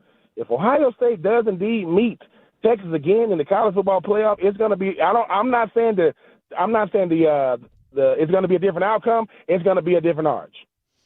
We're talking to Ben Troop, talking all things college football, 84 Regions podcast, as well as no weddings in the fall. Obviously, we'd love to see a 1-3 matchup. That's what the beauty of the college football playoff and the extending it is that we get to see games like this, because let's call it what it is. We got to see a great college football game, and guess what? Even though Texas lost today, they're not out by any means of the college football playoff. They still got a lot of football left to do, and God forbid if they lose a couple more games, things could change. But at the very least, that's not going to happen. Tonight, we get to see LSU and Clemson. For as much hype as we've heard about Sain and as much hype we've heard about Arch Manning, you got 2 college guys today in Klubnik and Nussmeier who have been there and done that. Heisman favorites. Yeah, and we know 2 things are true. Coach Brian Kelly is a really, really good coach when he has either a Heisman Trophy candidate or a Heisman Trophy winner at quarterback. And we know this to be true about the Clemson Tigers. They are really, really good when they got a Heisman Trophy candidate or a big-time quarterback. You got both. It's going to be the battle of Death Valley. Even though they're going to be in Clemson, it's going to be the Tigers versus the Tigers. Brian Kelly is going to have to prove to me that he can win a season opener. Yeah. While he's a good coach, I don't know if he's a great coach. And we don't – and I probably was one of them as well. We don't give enough respect and credit to what – Dabo Swinney is. I mean, you might not listen. He might be cheesy. You might not like him as a person, but as a coach, he is the reason why we care about the ACC. We are long from the days really of Florida State being in the top 5, 15 straight years. Miami hasn't won the ACC since they've been in the ACC, right? And Notre Dame, while they're contractually obligated to be in the ACC, they are independent when it comes to football. This is going to be a really, really good game. And for me, because Clemson is at home, just like Ohio State was at home, I'm going to go with the Tigers from Clemson because I think the Klubnik kid, I think he is as good as advertised. I think Nussmeier is good, but I want to see how he handles handles that type of atmosphere tonight. Ben, I wanted to pick your brain. What are some other names that we're not talking about in the college football sphere that we should have our eyes on either today, whether it's next week's matchups? What are some names or teams do you think we should be talking about a little bit more? I mean, one team I think, is definitely going to get, a lot of hype when it's all said and done in South Carolina. Listen, Lenore Sellers, they're not talking about the young man enough. I've seen some of my drafts that said this guy could potentially be a top 5 pick. South Carolina went 9-3 last year, right? And this guy is really, really good. I know the talk of last year as a freshman was DJ Lagway from my Florida Gators, but watch out for them South Carolina guys because they're definitely going to be really, really good this year. I think Beamer ball is going to be a little different. I know they got Virginia Tech. That's going to be one to watch. And hey, I know they lost the national championship, and they ain't gonna fly under the radar. I think Marcus Freeman and those Notre Dame boys, they're gonna be coming with a vengeance. I know going up against Miami is gonna be a really, really good game, and we'll see. Florida State is not gonna be a team to be in the college football playoffs, but they're definitely not going to have a repeat of 2024 and 2025. We'll see how they. But I think it's only week one. I'm looking forward to seeing all these guys, get out there and get it done today. And hey, man, we got Bill Belichick in college football, man. If college football ain't the best, why the GOAT in the NFL chose to come back to college football to see how he can, handle the ACC and the college football landscape. We'll talk about that game here in just a second. Ben Troop joining us, talking all things college football. You mentioned your boy DJ Lagway.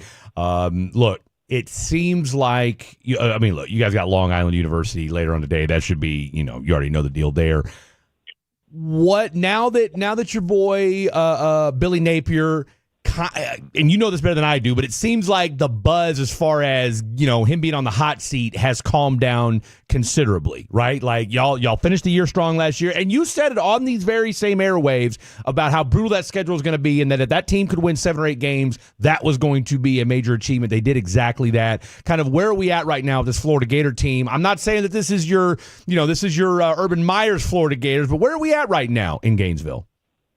I think you got calm. I think when you got the hardest schedule in the nation in 2024, and you also got the hardest schedule in the nation in 2025, when you got a quarterback like DJ Lagway, you can't kick your feet up and act like you don't have to go out there and play, but you can kind of see what type of team you got. No coach knows what type of team, right, and the offense he has until I get the quarterback. DJ Lagway, outside of signing, he signed with Brand Jordan, he got Chipotle, and everybody in Florida get free Chipotle. If he can stay healthy, Florida got a shot. And when I say got a shot, they got a shot to be nationally relevant again, not just because they Florida, but because they winning. They got a shot to be in the college football playoffs, and they got a shot to potentially, depending on what happens, host a college football playoff game, depending on what happens this year. DJ Lagway is the reason why, Dallas Wilson in there. Trey Wilson came back. You talk about the receiving core they got. You talk about the offensive line they got. You talk about the defensive line they got. Florida has a good team top to bottom, but it don't mean nothing unless DJ Lagway is healthy. He is healthy. We should have our way tonight with LIU, but I think just like Clemson, just like LSU, just like South Carolina, just like Texas, just like Ohio State, the best teams in the country got one thing in common. They got a QB. Florida got a QB. Mm-hmm. Yes, he's going to have to go out there and prove it. But DJ Lagway, as a true freshman, is the reason why Lane Kiffin and Brian Kelly did not go to the college football playoff. And he started. He won every game he started. I wanted to pick up where he left off in 2024, and hopefully the young man can stay healthy with a really, really good offensive lineman. Jake Slater is the best center in the country. All right, let's talk about your boys over in Boulder last night. We talked about this. Blake and I have said, and my thing about Deion Sanders, and I said this last year, was I want to see what kind of coach Deion is when he doesn't have 2 of the best players. When he's got Shedeur, who let's call it what it is. Shedeur is going to be all right. Travis is already making waves over there in Jacksonville. The Sattler kid. Again, question marks after last night, some questionable decision-making down the stretch, how you can end up with 2 timeouts with 1:07 and not use one of them. You just start to wonder, where are we at right now with this Deion Sanders experiment? I know it's only 1 week, but last night was not an encouraging start. It wasn't. Where we are with the Deion Sanders experiment, it's questions more than answers. Because here's the thing that no one wants to say about Shedeur. Shedeur understands Deion. He's been coaching him his whole life. I understand what my dad wants me to do, and he understands me. Until he gets that understanding, with his QB now, it's going to be a long year. The thing about Colorado is this. We are watching Colorado now because of Deion. We are not watching them to see what Colorado is going to do as a team, but teams know, like just Georgia Tech, you're going to get more eyes on you because it's Colorado. Deion said we're going to win, but we're going to win differently. Well, what do you mean by winning differently? I know that you got a Hall of Fame staff. You know, you got Warren Sapp. You know, you got Marshall Faulk. My brother's always talking about how can you not win when you got Hall of Famers coaching you? Because Hall of Famers were Hall of Fame players. That don't mean you're going to translate to coaching. Right. We will see what will happen with the Colorado. Because the thing about Deion is this. Everybody want to say, oh, he's going to end up being the next head coach of Florida State. No, because Florida State is not going to let Deion do what he did at Colorado and what he did at Jackson State. But what he better start doing at Colorado, we know he's good for business. But you got to be better than good for business. You got to be in the hunt in the Big 12, not just be in the Big 12. Just like Texas, one loss ain't gonna hurt Colorado. But I think that schedule, once they get into it, they're gonna have to know who they got under center. It is going to be a long year. Because say what you want about Travis Hunter, he made a lot of wrongs right when you got a player like that on offensive defense last year. All right, last but certainly not least, your Tennessee Titans. That was your professional home. Are we look? It's been a long time since a number one pick has flown under the radar. Now I get it; it's Tennessee. You're in the AFC South. Maybe for as impactful as the NFC North is, the AFC South, maybe with the NFC South, might be two of the most moribund conferences in the National Football League. Could Tennessee and Cam Ward surprise some people this year? They will. I don't because I think they're going to be competitive every game. It might not show up in the wins column because I think the thing about Cam Ward is, as great as he is when he's great, when he's bad, he's real bad. Like, he's going to do some things because you're going to have to remember, he was the best. He was the number one pick in the draft, but he also went to the worst team in 2024. Cam Ward is going to electrify that crowd in Tennessee. Cam Ward, you know, and listen, for everybody saying about him and Jeffrey Simmons, Cam Ward know the only way he will ever even look at Jeffrey Simmons' way is on a football field. That would never happen in real life, and it's just healthy banter back and forth. But I think Cam Ward is going to be competitive because when you look at the AFC South, C.J. Stroud, we know. Daniel Jones just beat Anthony Richardson. Yeah. And with the real Trevor Lawrence, please stand up in 2025. We're going to have to see that. He is going to be exciting because you look at what he did for Miami. Yes, they came up a game short. If they can play good defense, solid run game, and you can deal with the mistakes on offense, he's going to show some promise. It's not going to be Jaden Daniels. It's not going to be Bo Nix. It's not going to be RG3. It's not going to be Cam Newton type, rookie years. But if you just be patient with him and understand it's a team thing, not just a Cam thing, I think he's going to be must-see TV come 2027, maybe not even 2026. But, yeah, they're going to be very, very competitive. And I think you make a great point. The AFC South and the NFC South, they're not the media darlings of the National Football League. No. But I think it makes it better for players to develop. Big-time media markets are the reason why a lot of players don't make it. Small media markets and small media coverage makes it so that, I'm going to get criticized, but it's not going to be on the national scale like that of a Chicago or, a New York and definitely a Los Angeles. Ben, I'll tell you what, my man, as my boy Blake pointed out earlier, college football is here. All is right in the world once again, and we'll have NFL football on Thursday. We'll talk to you again real soon because we didn't get into the NFL stuff. Enjoy your Gators today. I know you will. Let's do this again real soon, my man, and enjoy the rest of your weekend. Blake, Fred, y'all two of the best in the business, man. Anytime y'all need me, my number is still the same, and my wife got a chance to hear me on the air today, so Mama, we made it. That's it. Hey, we're not there yet, but hey, we're making it. Hey, one day at a time. Ben, great stuff from you as always, my friend. Appreciate it. There you have it, the one, the only Ben Troop. Make sure you go follow him. We'll give you the socials on the other side. All right, coming up next, Khakis Kicks. Where are you taking us, Kevin? All right, we got Travis shoes coming out this month, and maybe he's leaving. That's coming up next. Our goal is to have you winning every sports debate with your buds. We'll do the...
CompTIA certification partner. It worked for me, and I know it can work for you. This is one student's experience. Individual results vary. Back to 105.3 The Fan. This segment is brought to you by the Frankels. If you've been injured in a car or truck wreck, call Frankel first, 214 or 817-333-3333. With Frankel & Frankel, there is never an out-of-pocket cost. You only get paid when you win. Frankel & Frankel, the go-to for car and truck wreck attorneys in Dallas. This is the first time I've checked the text line all day today. Toxic is all I'm going to say. I forgot how much toxicity college football brings out. Like we're happy that the sports calendar, especially on the weekends, is at full force. But my God, Jordan Schultz said he spoke with a few NFL GMs in attendance for the Ohio State-Texas game. Yeah, there was unanimous agreement about one player, Caleb Downs, the Buckeyes safety. These were the quotes he got from these NFL GMs: flawless instincts, highly intelligent, scary closing speed. But maybe his favorite quote: there's some Earl Thomas and Eric Berry to him, just a special, special player. Okay, well, maybe the best defender in college football, and Caleb Downs. Let's hope he's Earl Thomas on the field, not off. Yep. This is the biggest takeaway. And you just hope that from a Eric Berry standpoint that you have a healthier career. Eric Berry was a dog, but man, that dude has some health injury issues. Can I give you a feel-good story? I always want a feel-good story. Devin Hester Jr. returns a kickoff for 75 yards. Oh, but it's not kickoff. But it's not Devin Hester's son. Just a guy named Devin Hester Jr. What? Wait, are you for real? Yeah. There's just a random Devin Hester Jr. out there returning kicks. Correct. Now, was it a kick or a punt? It was. Looks like it was a kickoff. I mean, what's he playing at NAIA? I mean, what kind of? What do you mean you can't return a kickoff from the 25? That's a terrible kick. I mean, was he an up back? I mean, what are we talking about here? He didn't take it to the house. Yeah, he gets stopped at like the 20. He got ran down. It wasn't really a run down. It was the guy across. I can't even tell what two schools are playing. I'm gonna send it to Khaki Kev. If Khaki Kev can tell me what two teams are playing, I'll give him a high five. You're ridiculous. All right, you guys know what time it is.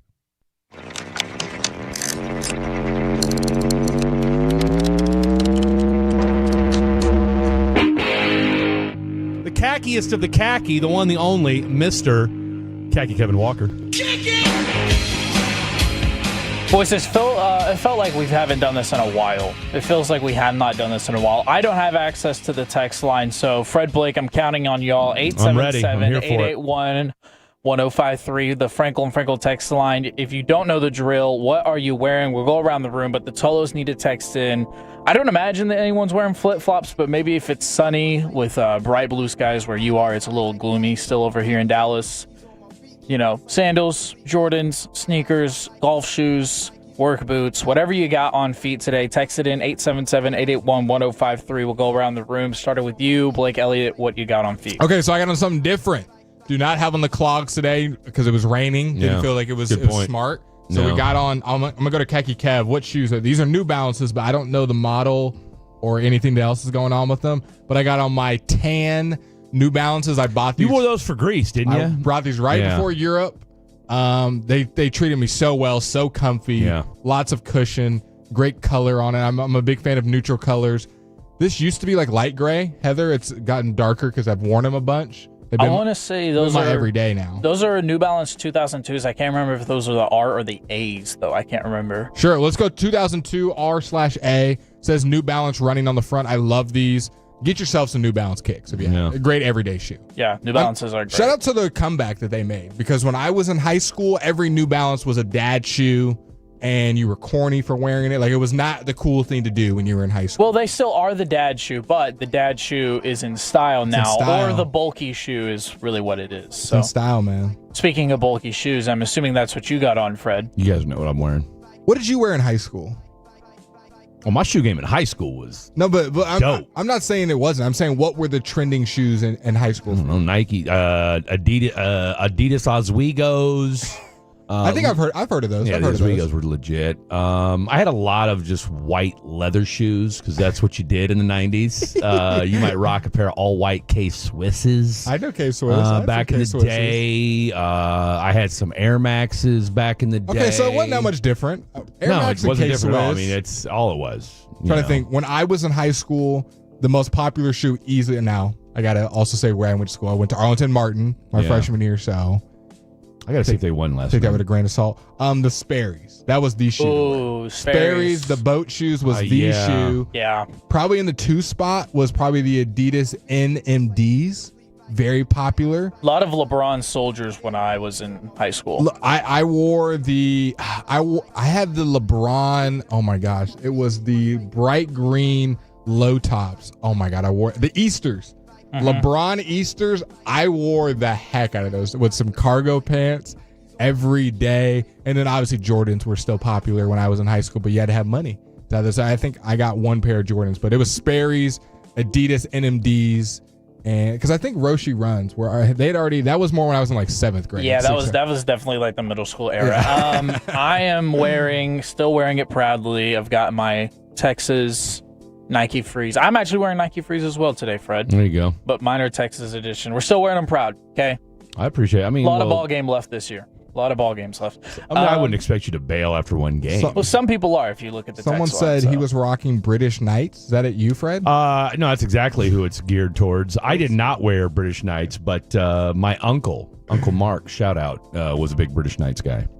Well, you talked about Adidas earlier. I do want to highlight this before we get to the topic of today's version of Khakis Kicks. This month, the Travis Jordan 1, the Fragment collab. For those who know, you know.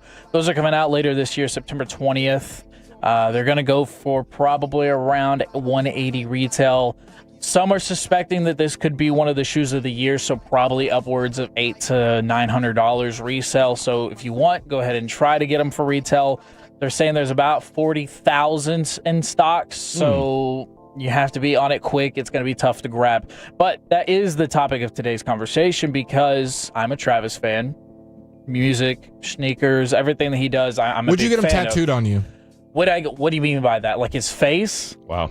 Anything. I would not get his face tattooed on me if that's Why the not? question. Because that's strange. Okay, but would you? I would get his logo. Yeah, I would. And I've been ridiculed for that. What logo? It's Fred's. The Cactus Jack logo. Just listen to country music over there? No, I was not.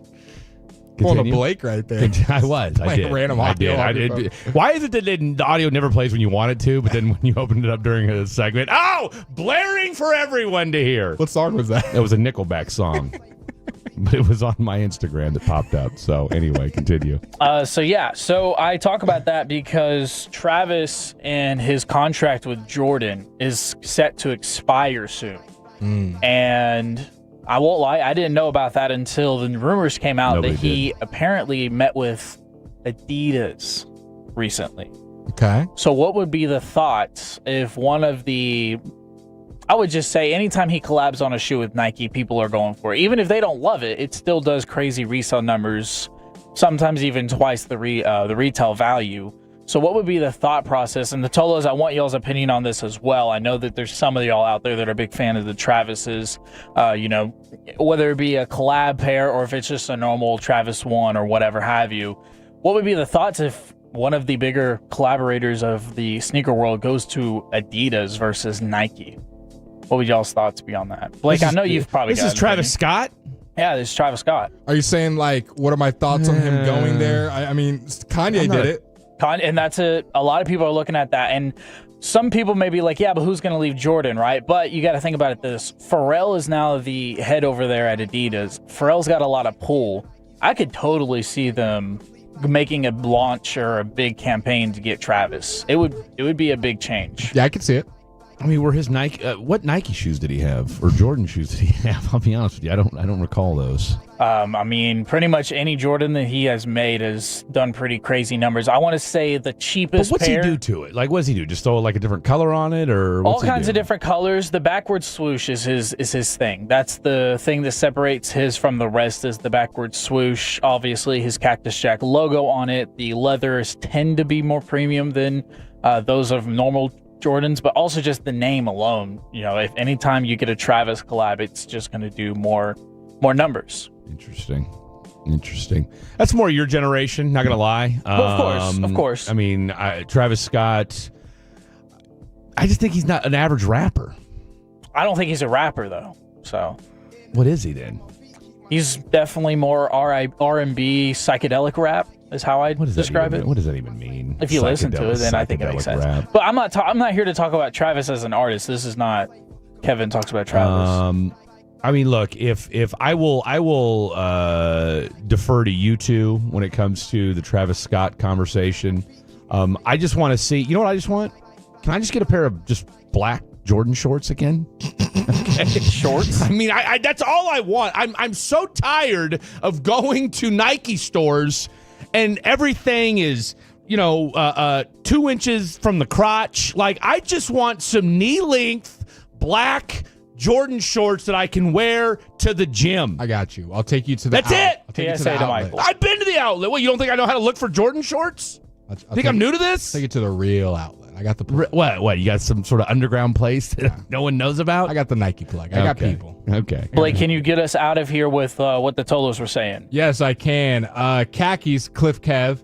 About to put on my Michigan off-white dunks. If you ain't cheating, you ain't trying. Ooh, off-whites. I like it. White Canes. Brett 11's to Suns tournament in New Plano. What is New Plano? That's a great question. I'm wearing flip-flops. I always do when it rains because I can't do wet socks. Makes sense. Soggy ass Nike reacts from delivering pizza in the rain. New Balances made in America. Yes, it is. I'm wearing a new pair of Timberlands and I bought in 1996. Oh, that's fantastic. Wow. Why today? From the 903, well, since I'm stuck in the house today, I'm just barefoot. Nice. Nike Air Max SCs. Okay. What's that mean? Yeah, I don't know what SC means. What does that mean? I don't know what the SC means. South Carolina's? Steph Curry's? No, South Carolina. not. South Carolina. Currently, Nike Air Max 720 High School Converse Chuck Taylor. I'm wearing New Balance 880s. And yeah, that's all of them. All right, there you go. Thanks for tuning into Khakis Kicks. If you want to talk more about sneakers, at khaki_Kev. Take it like a warrior, AHS graduate here. Is that one of your peeps? No, AHS is Arlington High School. That was our rival. Oh, that's your rival. They're talking smack. Okay, I'm here for it. By the way, rough night last night for the Arlington. Someone said I'm boycotting Nike. They used to employ Nico Harrison. Well, I love it. We're getting back to the Nico. Let's bring it back full sports wise. Meanwhile, last night, Arlington Martin 21, Lake Travis 48. Also, I think Colleyville Heritage lost as well. Colleyville Heritage did lose yesterday as well to Red Oak, if I'm not mistaken. Wow. But we used to smoke Red Oak. Well, again, it's tough times. Tough times. You know who did win? Brewer won. And Hebron. 31-3. Now, Hebron's got their hands full next week. South Lake Carroll comes down. Better hope that quarterback transfer can come in. Hopefully. Can we get the expedited waiver for crying out loud? All right, extra credit.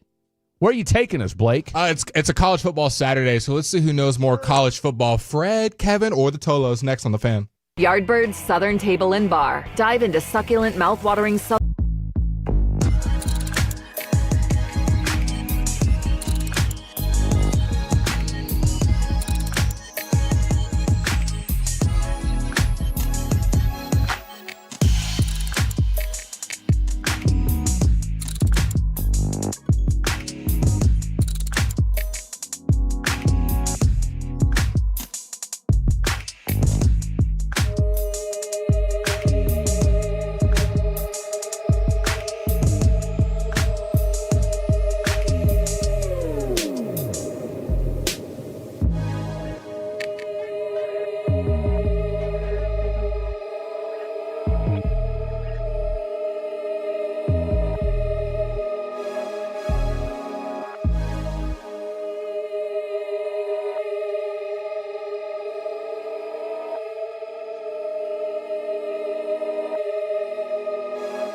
Welcome back in. It is Fan After Dark, Fred and Blake.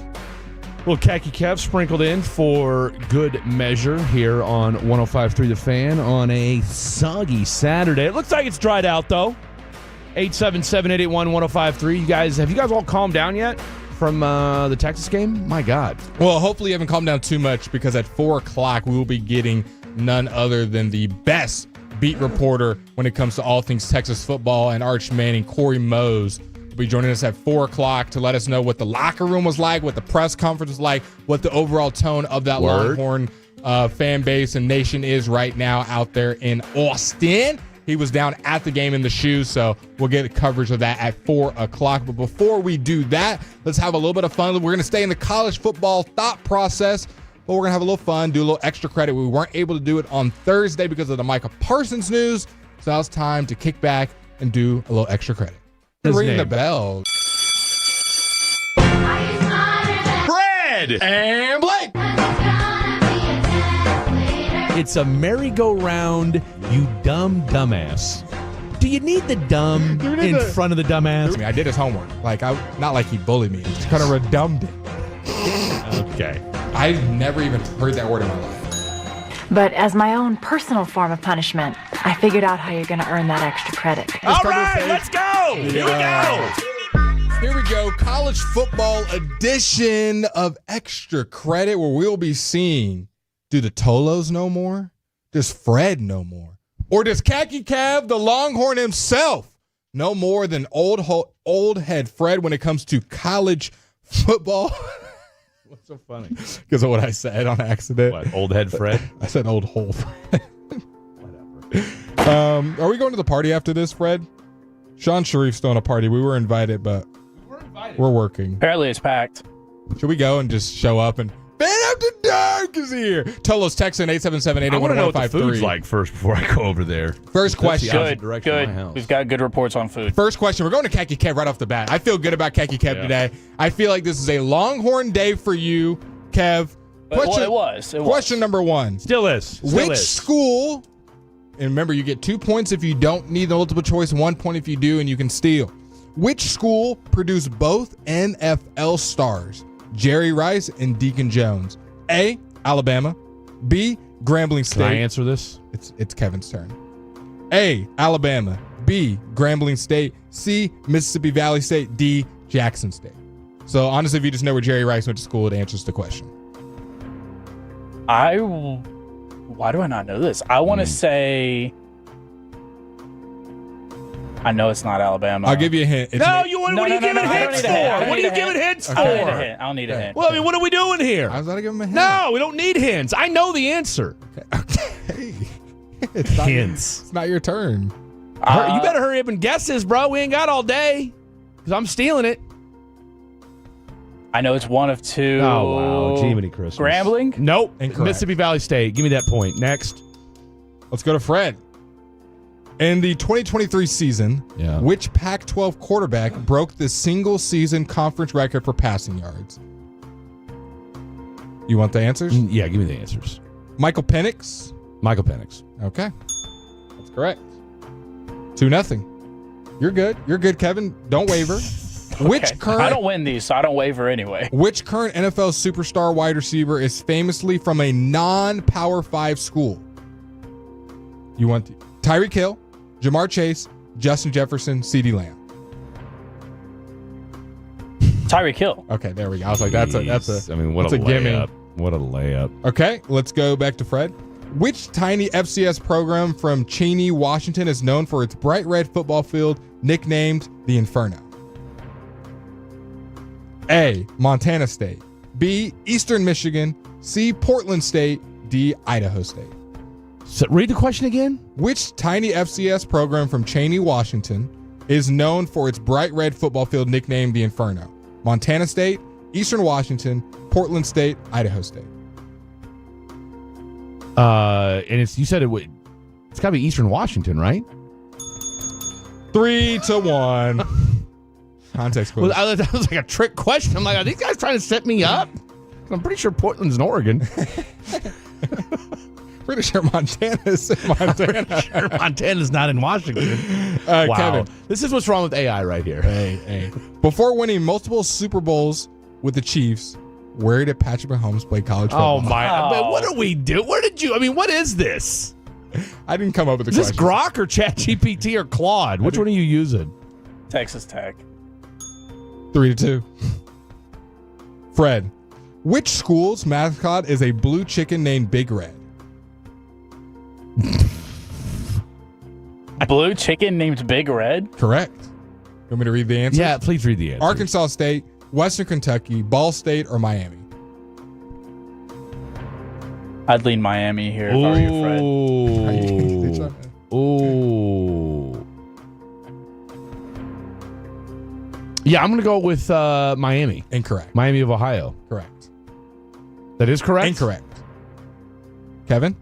Okay, so answer choices. You don't have to read the Arkansas question. State, Western Kentucky, Ball State. Arkansas State. Incorrect. Ball Correct answer State? was Western Kentucky. I thought they were the Hilltoppers. Yeah, that's what I was going to say. I mean, I guess I can still be Nothing like the school's nickname. the Yeah, Hilltoppers. but the mascot But is the a mascot. bluebird named Big Red. Blue chicken. Stupid. Kevin's turn. Blue chicken. How original. No, I'm going to skip that one. That was easy. Okay. Oh, yeah, because Pat Mahomes, what school So you can skip over. What question did you just skip over? Who was the first Heisman Trophy winner from the University of Louisville? Oh, so you won't ask that, Yeah. but you'll ask what school did Pat Mahomes go to? I agree. It was I a would it was argue an that easy one's question. actually hard. I was going to say that's 10 times harder. What's the answer then? Without Lamar me Jackson. Yeah, okay. That's not the question I was going to read. Which SEC team snapped Alabama's 19-game home winning streak in 2022 with the last-second field goal? This is a good question because I remember watching this live. 2022, Alabama had won 19 straight home games. Which team broke that record with the last-second winning field goal in 2022? Okay, if I guess without the answer choices, I still lose, right? Yeah, that's correct. That's how this works. I have a team that's in my mind, but I don't Go know ahead if and it's say it. right. Tennessee? Khaki Gav with the call. two-pointer. Good khaki. He takes the Khaki lead from with the that top- one, from the folks. top rope. 4-3. Khaki 4-3. Cav has taken over Fred Davis. Fred. Okay, here we go. Where did NFL star, since I gave him a where did a player play? Yeah. Where did NFL star Khalil Mack play his college football? Oh, do I get the 2-pointer for this? Buffalo, 5-4. Fred's back in the lead. Thank you. Kevin, what is the nickname for Coastal Carolina's university football team? Ooh. Yeah, let me get answer choices. A, Chanticleers? Hopefully I'm saying it right. Chanticleers? B, the Gamecocks. C, the Owls. D, the Panthers. Coastal Carolina. Correct. Okay, so we had the Chanticleers, Gamecocks, Owls and Panthers. Chanticleers? Okay. Damn it. Correct! I was hoping he was going to spit the bit on that And one. Kevin ties 5-5. it up at 5. It's 5-5. 5-5. Fred, in the first ever college football playoffs, 2014, which team won the Natty?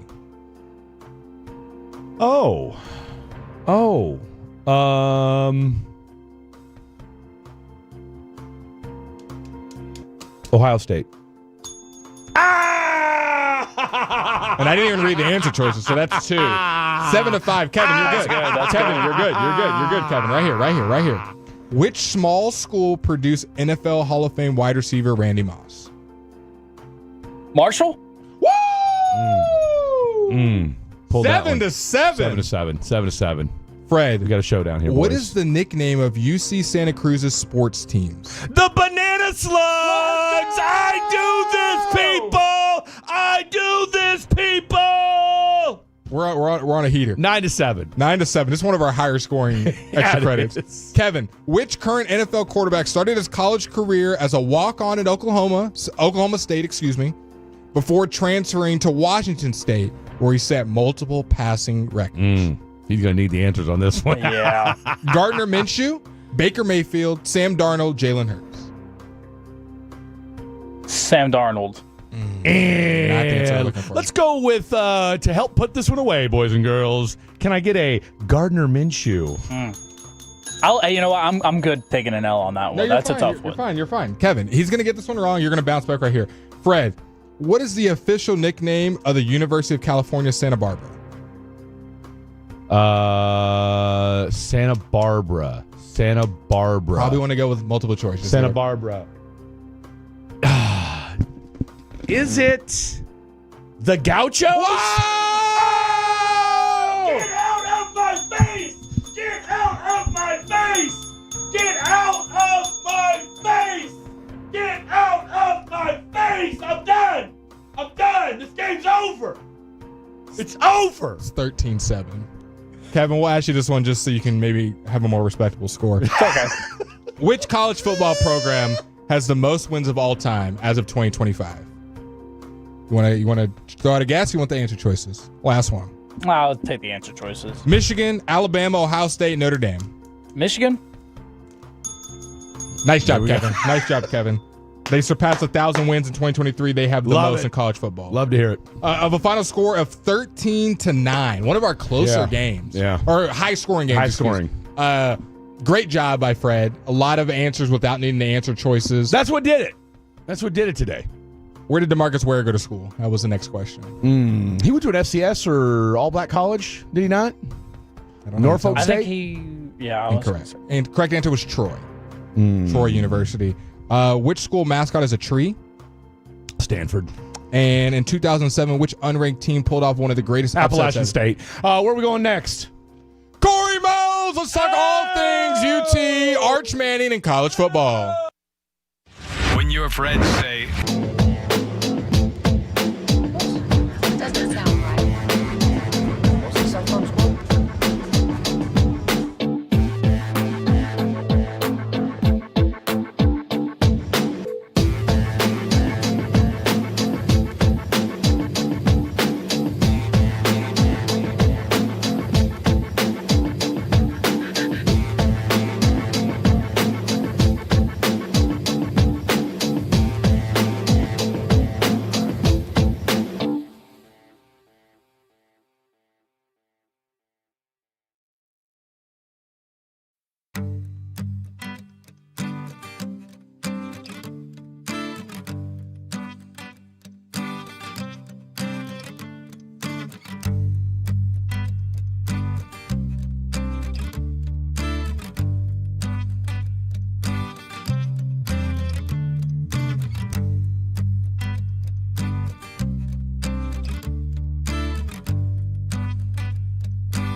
driven by our D&M Leasing Studios. Thanks for turning it on, leaving it on. 105.3 The Fan. Final hour of the show of Fred and Blake. It's been a fun couple hours with you guys on a college football Saturday. It was doom and gloomy as far as the weather is concerned here in DFW, but it's cleared up.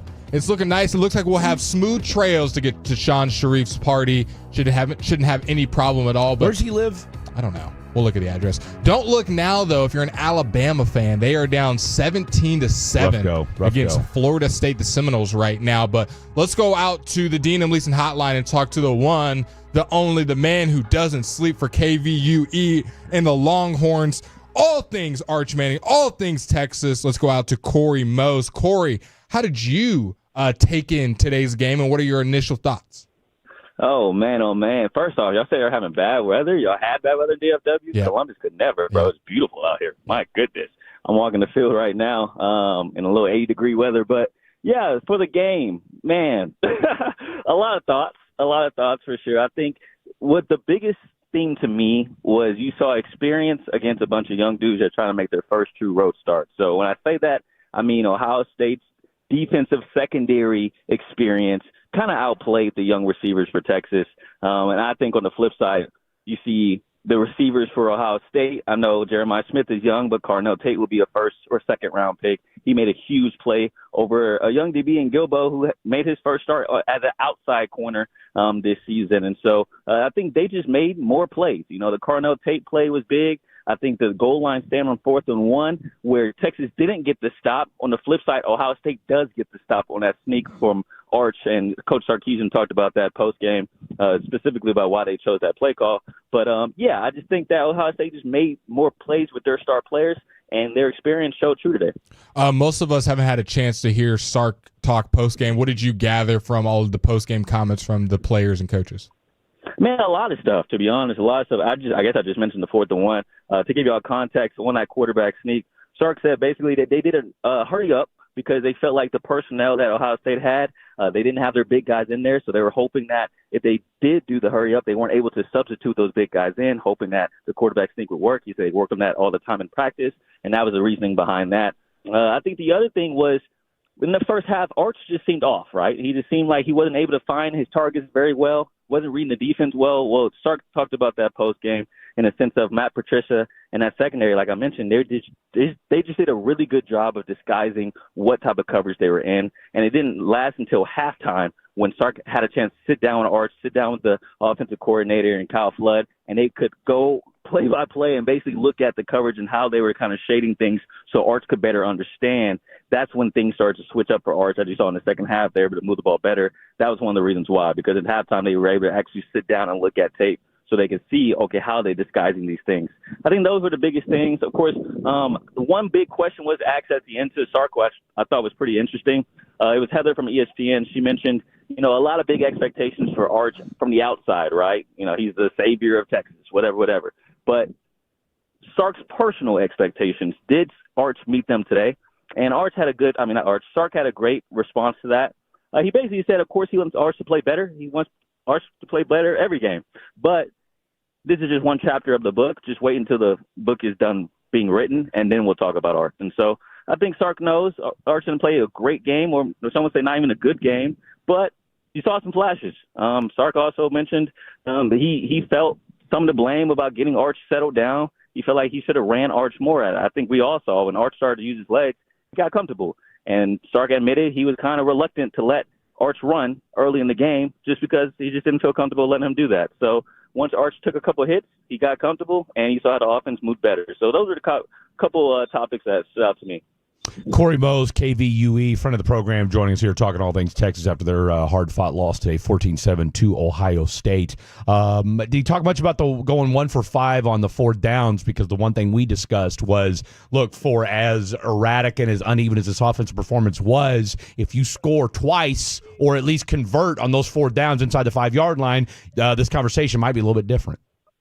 Oh, for sure. I mean, like I mentioned, that 4th and 1 on the goal line, that's a big momentum shift, especially after Ohio State just did the exact same thing, right? That's what I was thinking about. When I was shooting the game, I'm like, Ohio State just ran the ball 4 times and got it on the 4th try. Yeah. Texas is trying to do the exact same thing, but they didn't get in. And so I think that just proves physicality. That's all that is. That's a mental game. And so I think that was the biggest thing. And the goal line, the 4th and 8 and the 3rd and 8, Arch kind of took blame for that in post game. He said, I got to give Wingo the ball on that 3rd down. I don't know if y'all remember, but that drag route that he ran. Oh, absolutely. It was kind of low. It was low. It was low on Wingo's feet. And so Arch took the blame for that. And then also that next play, apparently the first read was to Ryan Wingo. Arch didn't wait long enough for that rub route to really come into play. Instead, he went over to Parker in the corner and threw that route. Now, Sark feels like Parker got held, and he said he talked to the ref. I actually shot it. I saw Sark yelling at a ref after that play, saying that was a pass interference. That's the second pass interference they missed. That's what he was yelling at the ref about. But, I mean, at the play before, you got to make that play. And so that Parker play in the corner doesn't happen if Arch puts that ball in the money on that 3rd down play. I think the same thing could be said on the last drive, right? If Arch gives him a catchable ball on that 3rd down, and Wingo, again, felt like on another drag route, it's the 1st down. He had nobody really around him. So Arch kind of took a lot of blame. He did say it's on him. He said that felt like 10, 20 times in the postgame. It's on me. It's on me. And I think he knows he needs to play better for this offense to be put up more points than just 7. I asked our other guests this. I'm going to ask you as well. What did you notice stylistically from Sark and Arch working together, the difference from Sark and Quinn working together? I think there was a couple – I mean – I don't know if there's a huge difference. Of course, running with Arch is a big difference. You can't do that with Quinn. I think at the beginning of the game, you did see a lot of what you saw with Quinn. Short passes, not a lot of shots deep. Now, I don't know exactly how much of that is Arch not seeing those shots open downfield, because Sark did mention, of course, he was getting confused with the coverages. And so he said that if he would have called some of the same plays that he called in the first half and the second half, he felt like Arch could have made some more explosive plays. So maybe that's something where if you look back on tape, Arch may have missed some guys because he thought there was a certain coverage where it wasn't. But I just felt like he did play kind of safe with Arch, just to let things settle down for him. You ran the ball a lot. I think both teams ran the ball a lot just to kind of establish the run, and no one really established it. Right? I feel like both defensive lines played spectacular today. And so I think with the play calling, it's a little bit of the same in the first half, but then in the second half you got to see Sark let Arch be Arch. And I think that's the thing that he mentioned a lot in the postgame. He's learning how to call plays for Arch because it's not Quinn, right? He can take hits, and he wants to take hits. And I think that's something that Sark is now going to implement in the next couple games. Corey Mose joining us here talking all things post-Texas, Ohio State. One of the things I think that has gone totally under the radar as far as Arch Manning is concerned is that, look, yes, we get it. There was a lot of, there's a lot of change on the offensive line. That's going to happen when you've got a top flight program like a Texas. But, oh, by the way, you also were missing, and I say missing, you had to replace Matthew Golden, first-round draft pick, Gunnar Helm, Isaiah Bond, who would have been a second-round draft pick and still got signed after all his legal off-the-field stuff got squared away. And then, of course, we all know about Jaden Blue here in Dallas. How impressed were you, or how much of that learning curve, and the entire O-line, how much of that learning curve, and did Sark talk about, implementing new guys into this offense, considering how much was lost from last season?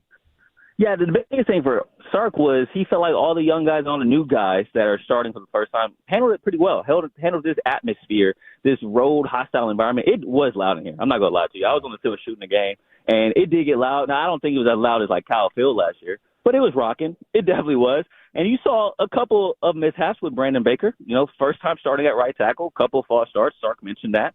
But he said as a whole, he felt like the young dudes really did bunker down and didn't really make that many mistakes on the road in this hostile environment, like mental mistakes, I should say. And so he was really happy about that. Now, I will say there is something to the fact that I just feel like those young receivers that you're mentioning that had to replace those guys didn't really get a lot of separation. I mean, I don't know how much they did help out Arch today.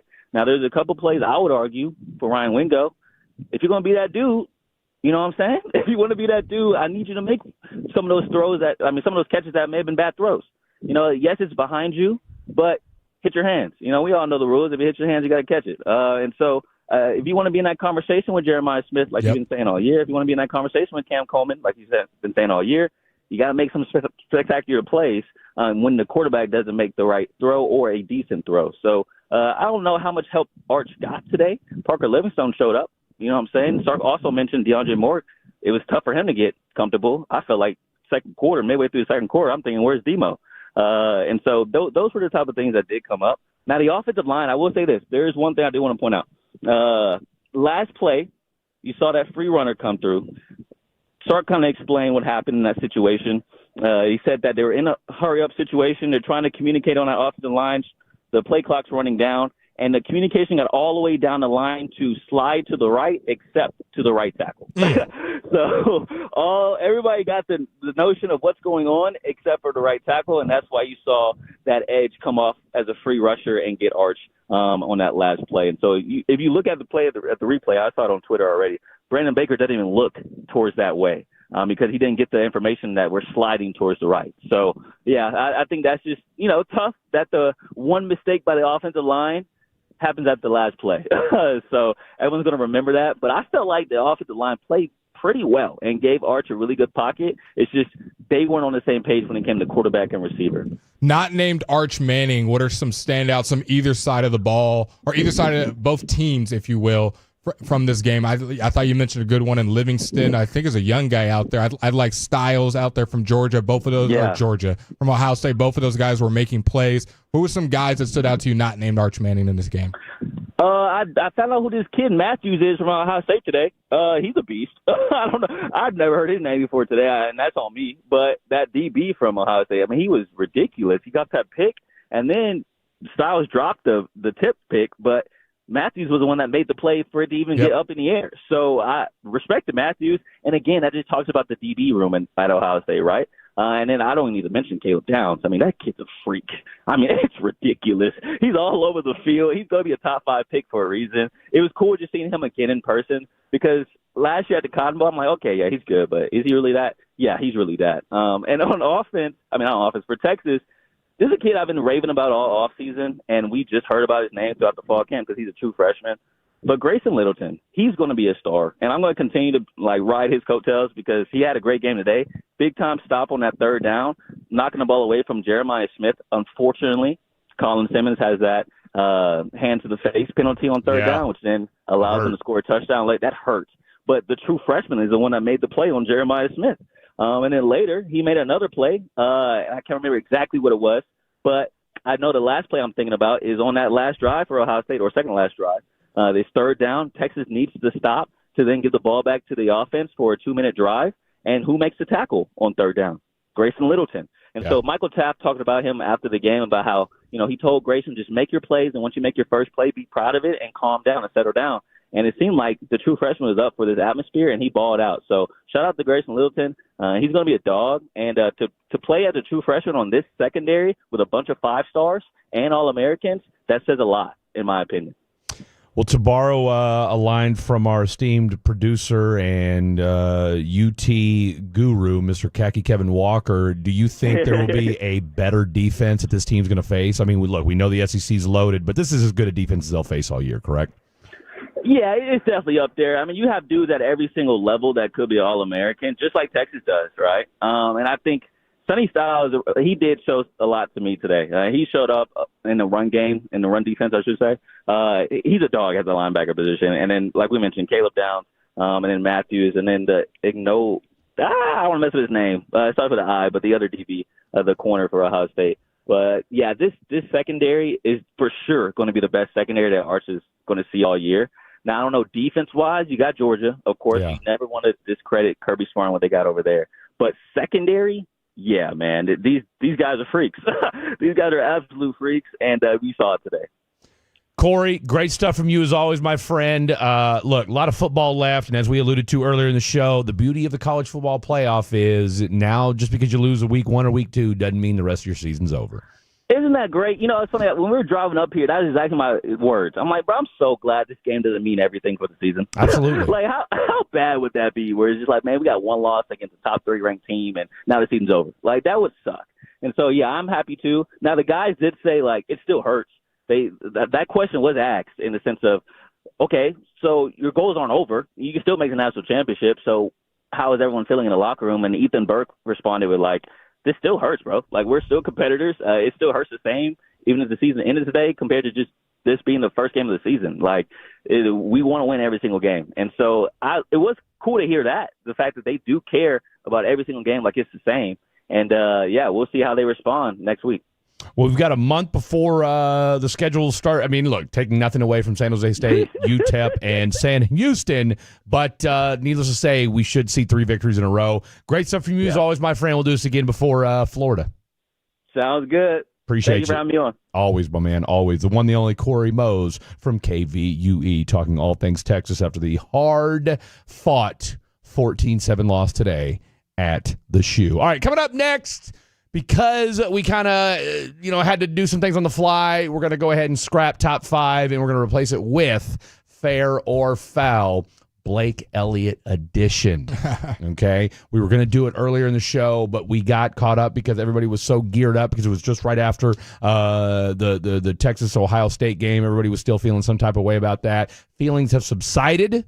All right. Hopefully you guys, for all you Longhorns out there, maybe you've calmed your jets a little bit as far as Arch Manning is concerned. But what if I told you I went on the worst first date in my short dating career? What happened? I'll tell you next on Fan After Dark. Sean and RJ, the KNC Masterpiece.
Uber Eats has Lola V products? I gotta remember that. Well, you know, they say... The show rolls on. Final 2 segments of the program happening right now.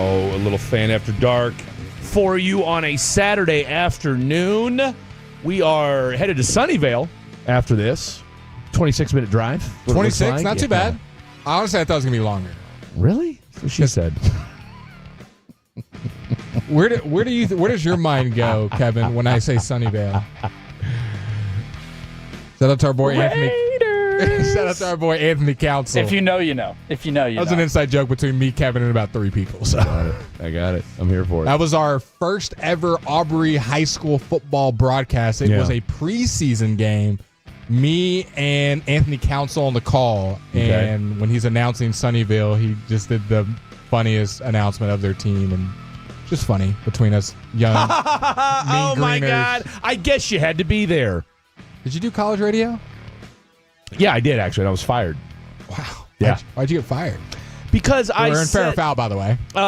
Because I said that, and you know, you would think that a free-thinking, liberal-leaning college would have no problem with this, but I said that, and this was on a college radio show. Okay, you're going to get fired from ours by saying this? No. No, the guy just didn't like me. Imagine that. I said Scottie Pippen did to Magic Johnson in the 1991 finals what Magic's medicine did to his HIV. Shut it down. And you got fired for that? I got suspended, yeah.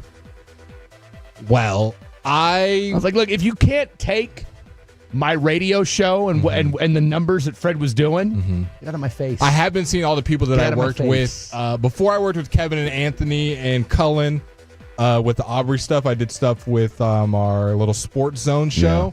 And I saw Bront. I saw the whole squad, Saji. I've seen all of them at different Cowboys. And it's just crazy how we've grown up now. That's it, man. KJHK, shout out. If you know, you know. Okay, so... you know what that music means, boys and girls? Fair or foul. I'm going to give you a story. Yeah.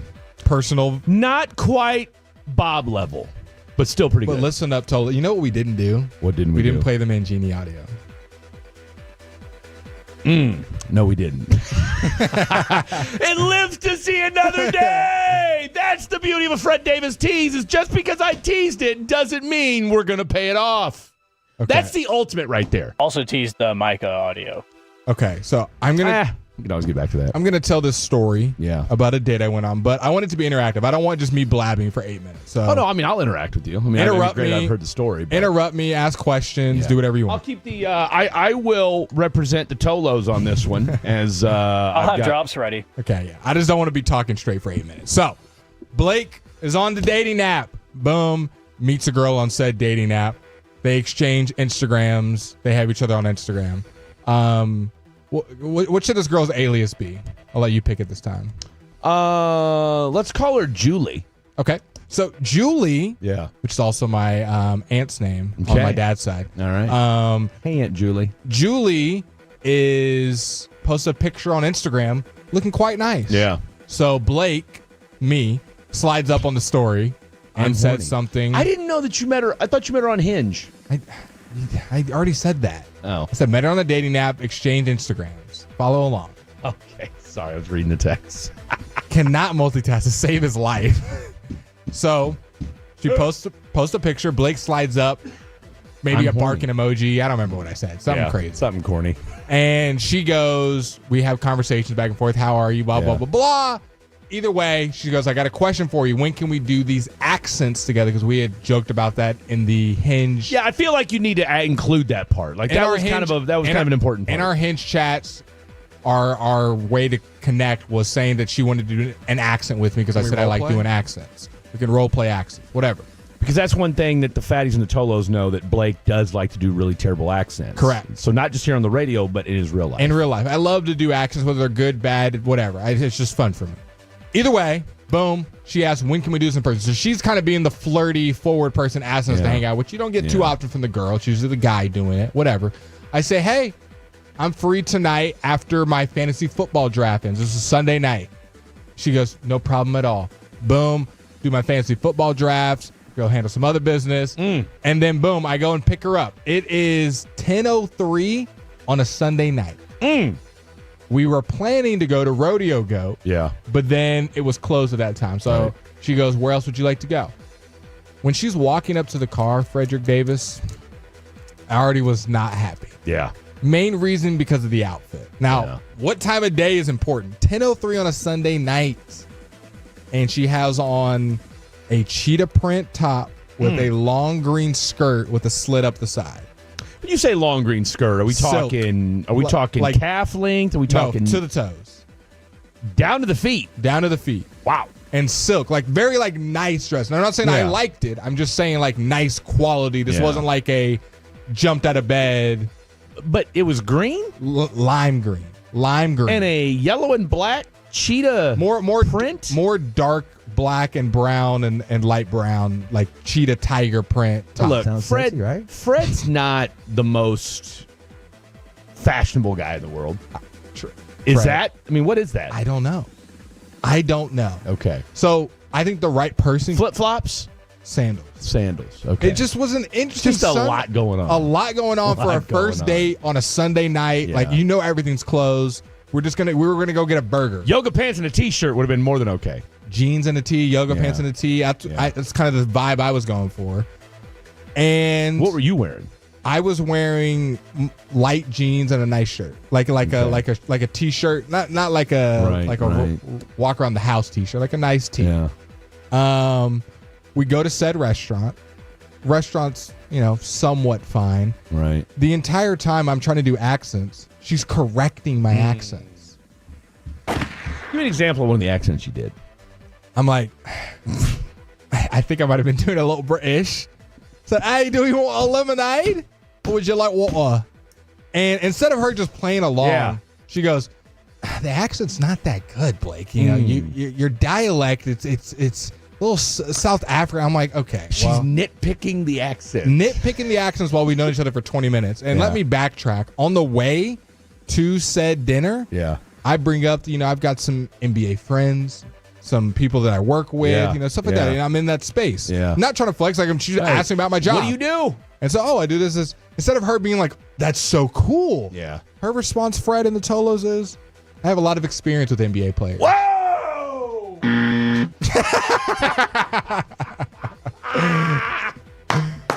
Not the answer Blake was looking for. Because whether you do or not, I don't think that's something you she's got share. experience, all right. But do we think she does, though? She then claims that she was a model in L.A. and did modeling. Man. She then claims, here's the best part of it all. This is all within 5 minutes of me knowing. Yeah. That on the way there, that her last date took her to Dakota Steakhouse and they bought half the menu.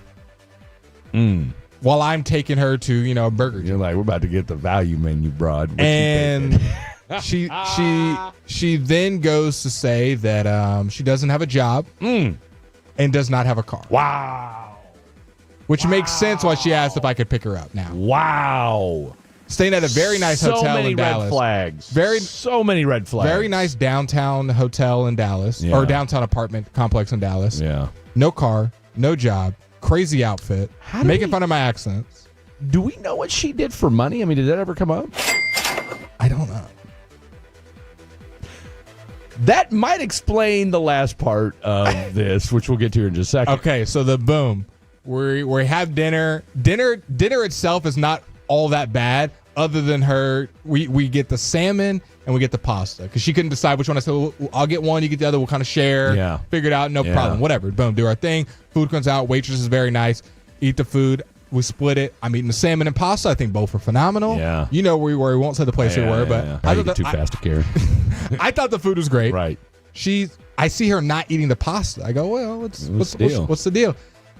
You know when pasta places, or when pasta comes out and it's too cheesy and they're trying too hard to have the cheese, that's what's going on here. And I'm like, in my head, I'm thinking, this is phenomenal. You're eating it. So I just eat her plate. Starving it down. I eat her plate. So boom. You're paying for it. At least and pay bills like $70. Not that big a deal. Whatever. Tip. I tipped 20. Okay. So, just whatever. Right. heading back to the car. He said whatever. At this point, I'm thinking, okay, Blake. You're ready to take her home. I'm ready to go home because this was not a very successful mission. No. Blake is not enjoying himself. I'm not laughing that much. I'm not being stimulated with my mind. Mocked your accents. Mocked my accents. There's no chemistry really going on, whether it's She's in a horrific outfit. Physically, what are we thinking? Physically, on a 1 to 10. I feel like this is mean to say. That's okay. 5.5. Oh! Favoring a 6. We'll say 6. We'll say 6. And see, the outfit really put her behind the 8 ball. Yeah. Like jeans and a cool tee, a little less makeup might have bumped it up. I'm a casual kind of guy. Yeah. Unless it's like, It's a Sunday night at 10 o'clock. I mean, what are we thinking? St. Church. And so someone says it sounds like she's out of your league. Maybe. We get to the car, and this is where the story takes a turn. I should have listened to Fred's advice. Didn't go for any kind of kiss or anything like that. I get in the car. That's a mistake. She asked to go to Greenlight Social and go upstairs and be pretty much out in public, be seen. Let's have a night out in the town. Yeah. And I'm thinking that you're footing the bill for, by the way. I'm thinking the complete opposite. Yeah. I say, hey, I'm going to go back to the crib because I got a meeting at 8:30. Yeah. And she goes, well, I can just come to your house. And in my head, I'm thinking, okay. You know what that means, DFW. Okay. You know what that means, DFW. To midnight, sure. At this point, it's like 11 o'clock, 11:15. I got a bottle of wine at the house. The witching hour. I'm horny. I'm thinking, we get to the crib. Boom. We're not even 10 seconds in. I love your place, Blake. Man. It's so neat. Everything's so well put out. And I'm thinking my house doesn't look that great. You're about right to now. put out. Ayo. She goes, but you don't have a TV. I said, oh, just wait. Click the projector on. Cha-ching. She goes, let's watch a movie now. Let's get cozy. I'm thinking, it's fourth quarter, baby. It's time to score. Go. 4th and 1. Here we go. Here we go. So I get changed. She gets changed. We're both. She's borrowing clothes from you, She's borrowing correct? clothes from me. We're both in comfy clothes. Bottle of wine is open. Oh, man. In each other's glasses. Sitting down on the couch, cuddled up. Yeah. She picks the movie. Yeah. Spoils the movie all the way through. What movie did she pick? Hard Eyes. It was like a Sounds Valentine's killer thing. Sounds she awful. spoils the movie the entire time through.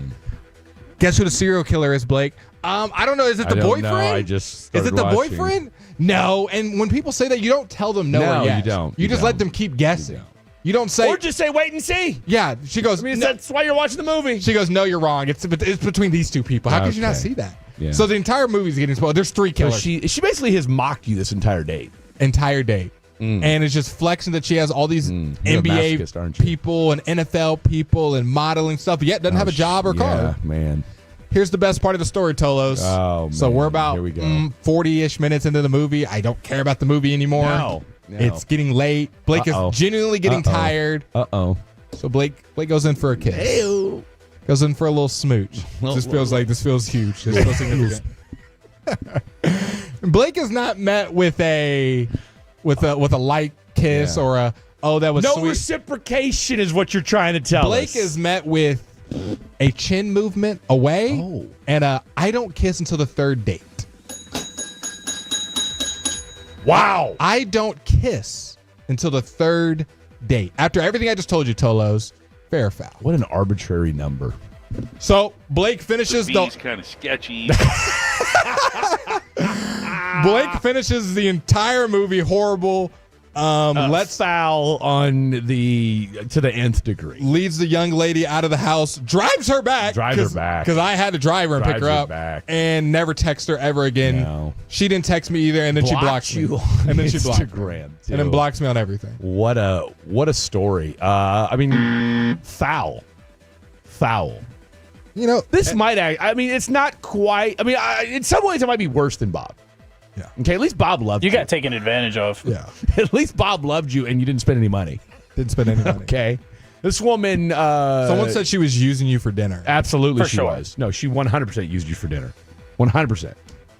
Blocked. 100%. It's not like we had a message and I said, "Hey, you're blah blah blah blah." No left on delivered. No, I didn't even get a chance to go. Look, we like to clown guys that are bums and aren't doing anything. She's a fum. Okay, she's a fum. Someone texted and should have made her walk home. I would have made her take her own Uber home, but she's a fum. Female bum. Someone said Bob's looking good now. Yeah, Bob doesn't look so bad. Bob doesn't look so bad. All right, more of your text messages. We'll do a quick quick rundown of tonight's game with the one, the only Jared Sandler, and put a bow in this bad boy. Don't you go anywhere. It's Fan After Dark. Hi, DFW. Josh Vining with Greystone. Something else.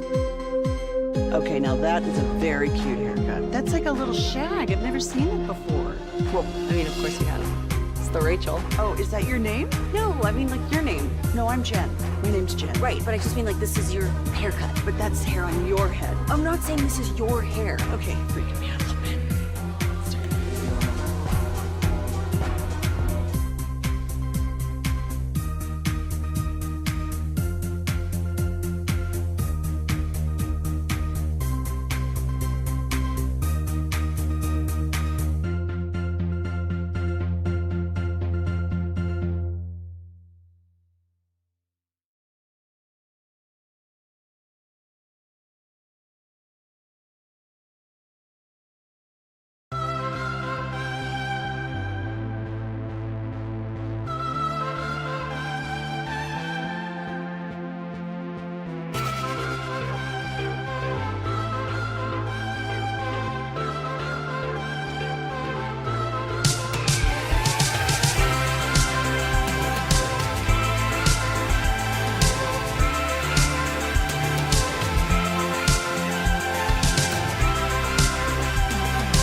gotta forget something else to remember that Uber Eats has loads.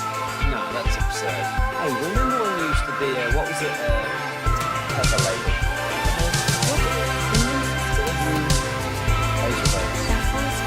Not Meg Nolan? No. You said that. Was it Spice Girls? Doesn't sound right. What's it sometimes called?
Program happening right now, and we're a couple hours away, but let's get everybody in the mood tonight. Look, we know college football is on. We're 5 days away from the NFL kicking off, but you know what? You've got your Texas Rangers chasing down a playoff spot. A lot of baseball left. We know there's still a Herculean task in front of them, but nobody better to talk about it than the one, the only. Brought to you by Blue Nail Roofing, the one, the only, Mr. Jared Sandler. Two-part question. One, is this Super Bowl or bust now for your Green Bay Packers, Jared Sandler? And two, where are we at right now with this Texas Ranger baseball team? I don't know that it's Super Bowl or bust. They've already paid their quarterback, so it's not like a situation where, this is the last year before they have to pay their quarterback on, some ridiculously cheap contract. So, unfortunately, and I don't mean this in a way that's going to piss people off, but inevitably will, the Packers are largely competitive every year. At least it's been that way for the last few decades. It's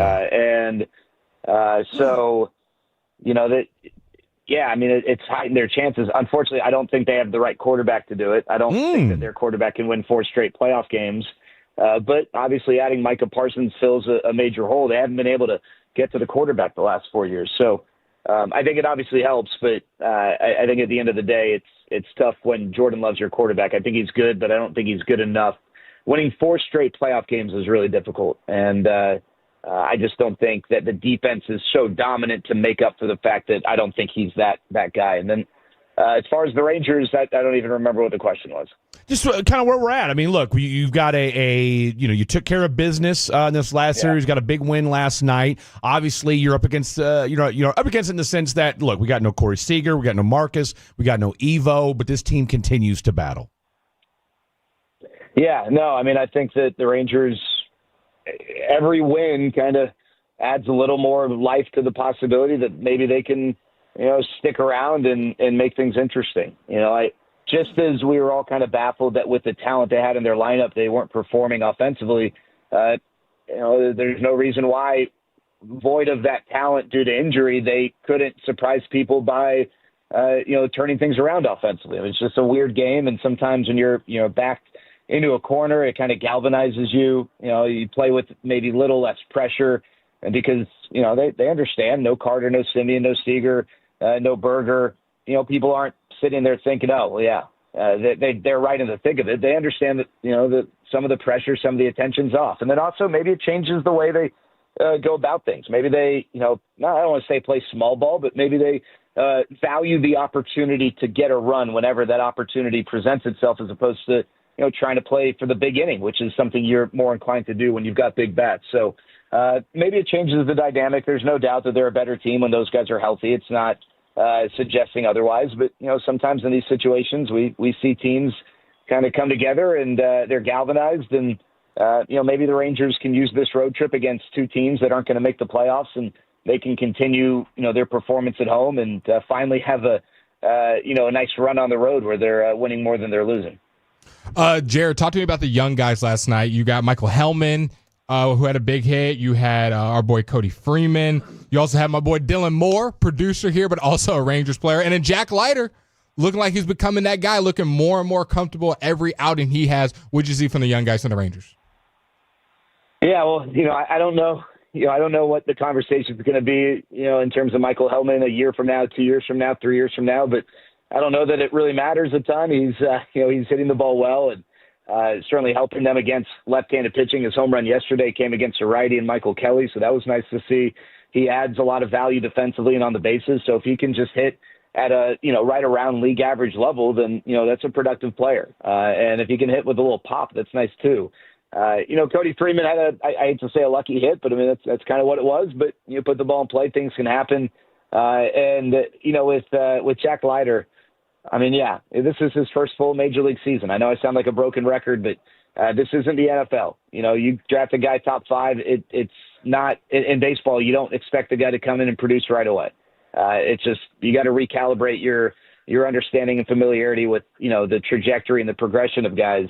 And so I understand that, fans are excited because he was a big name coming out of Vanderbilt, but he's not behind schedule in any way, shape, or form. And at 25 in his first full major league season, what he's doing is really impressive. And I thought what was really impressive about last night was, one, he's coming off the best outing in his career. I think it's very normal, very natural for a guy to take a step back and maybe take the foot off the pedal coming off an outing like that.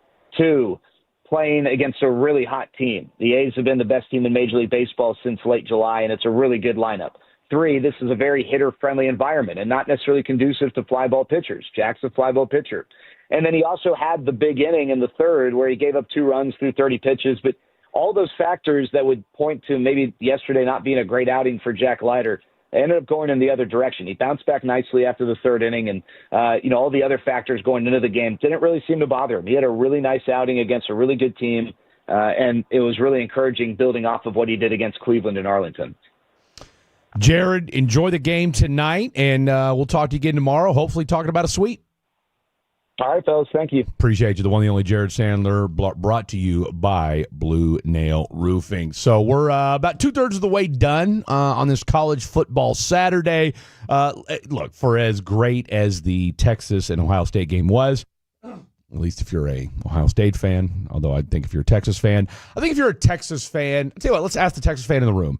Your takeaway from today's big game. I think Corey put it great. Like, you've got more football games to play this season. This is probably going to be one of the better teams you face. And I'd imagine once you get into SEC play, if things pan out the way that I would hope they would, then Arch is a little bit more comfortable. Even Sark, he mentioned it. Sark has to get used to play calling for Arch as well. It's a lot different of a player than Quinn was. So everyone should be more comfortable. Everybody should be more glued together, if you will. By the time we get to SEC play, I think that's when you really know what kind of Texas team we're going to have. By the way, Alabama getting thumped right now. Oh, they are. It's crazy. They are.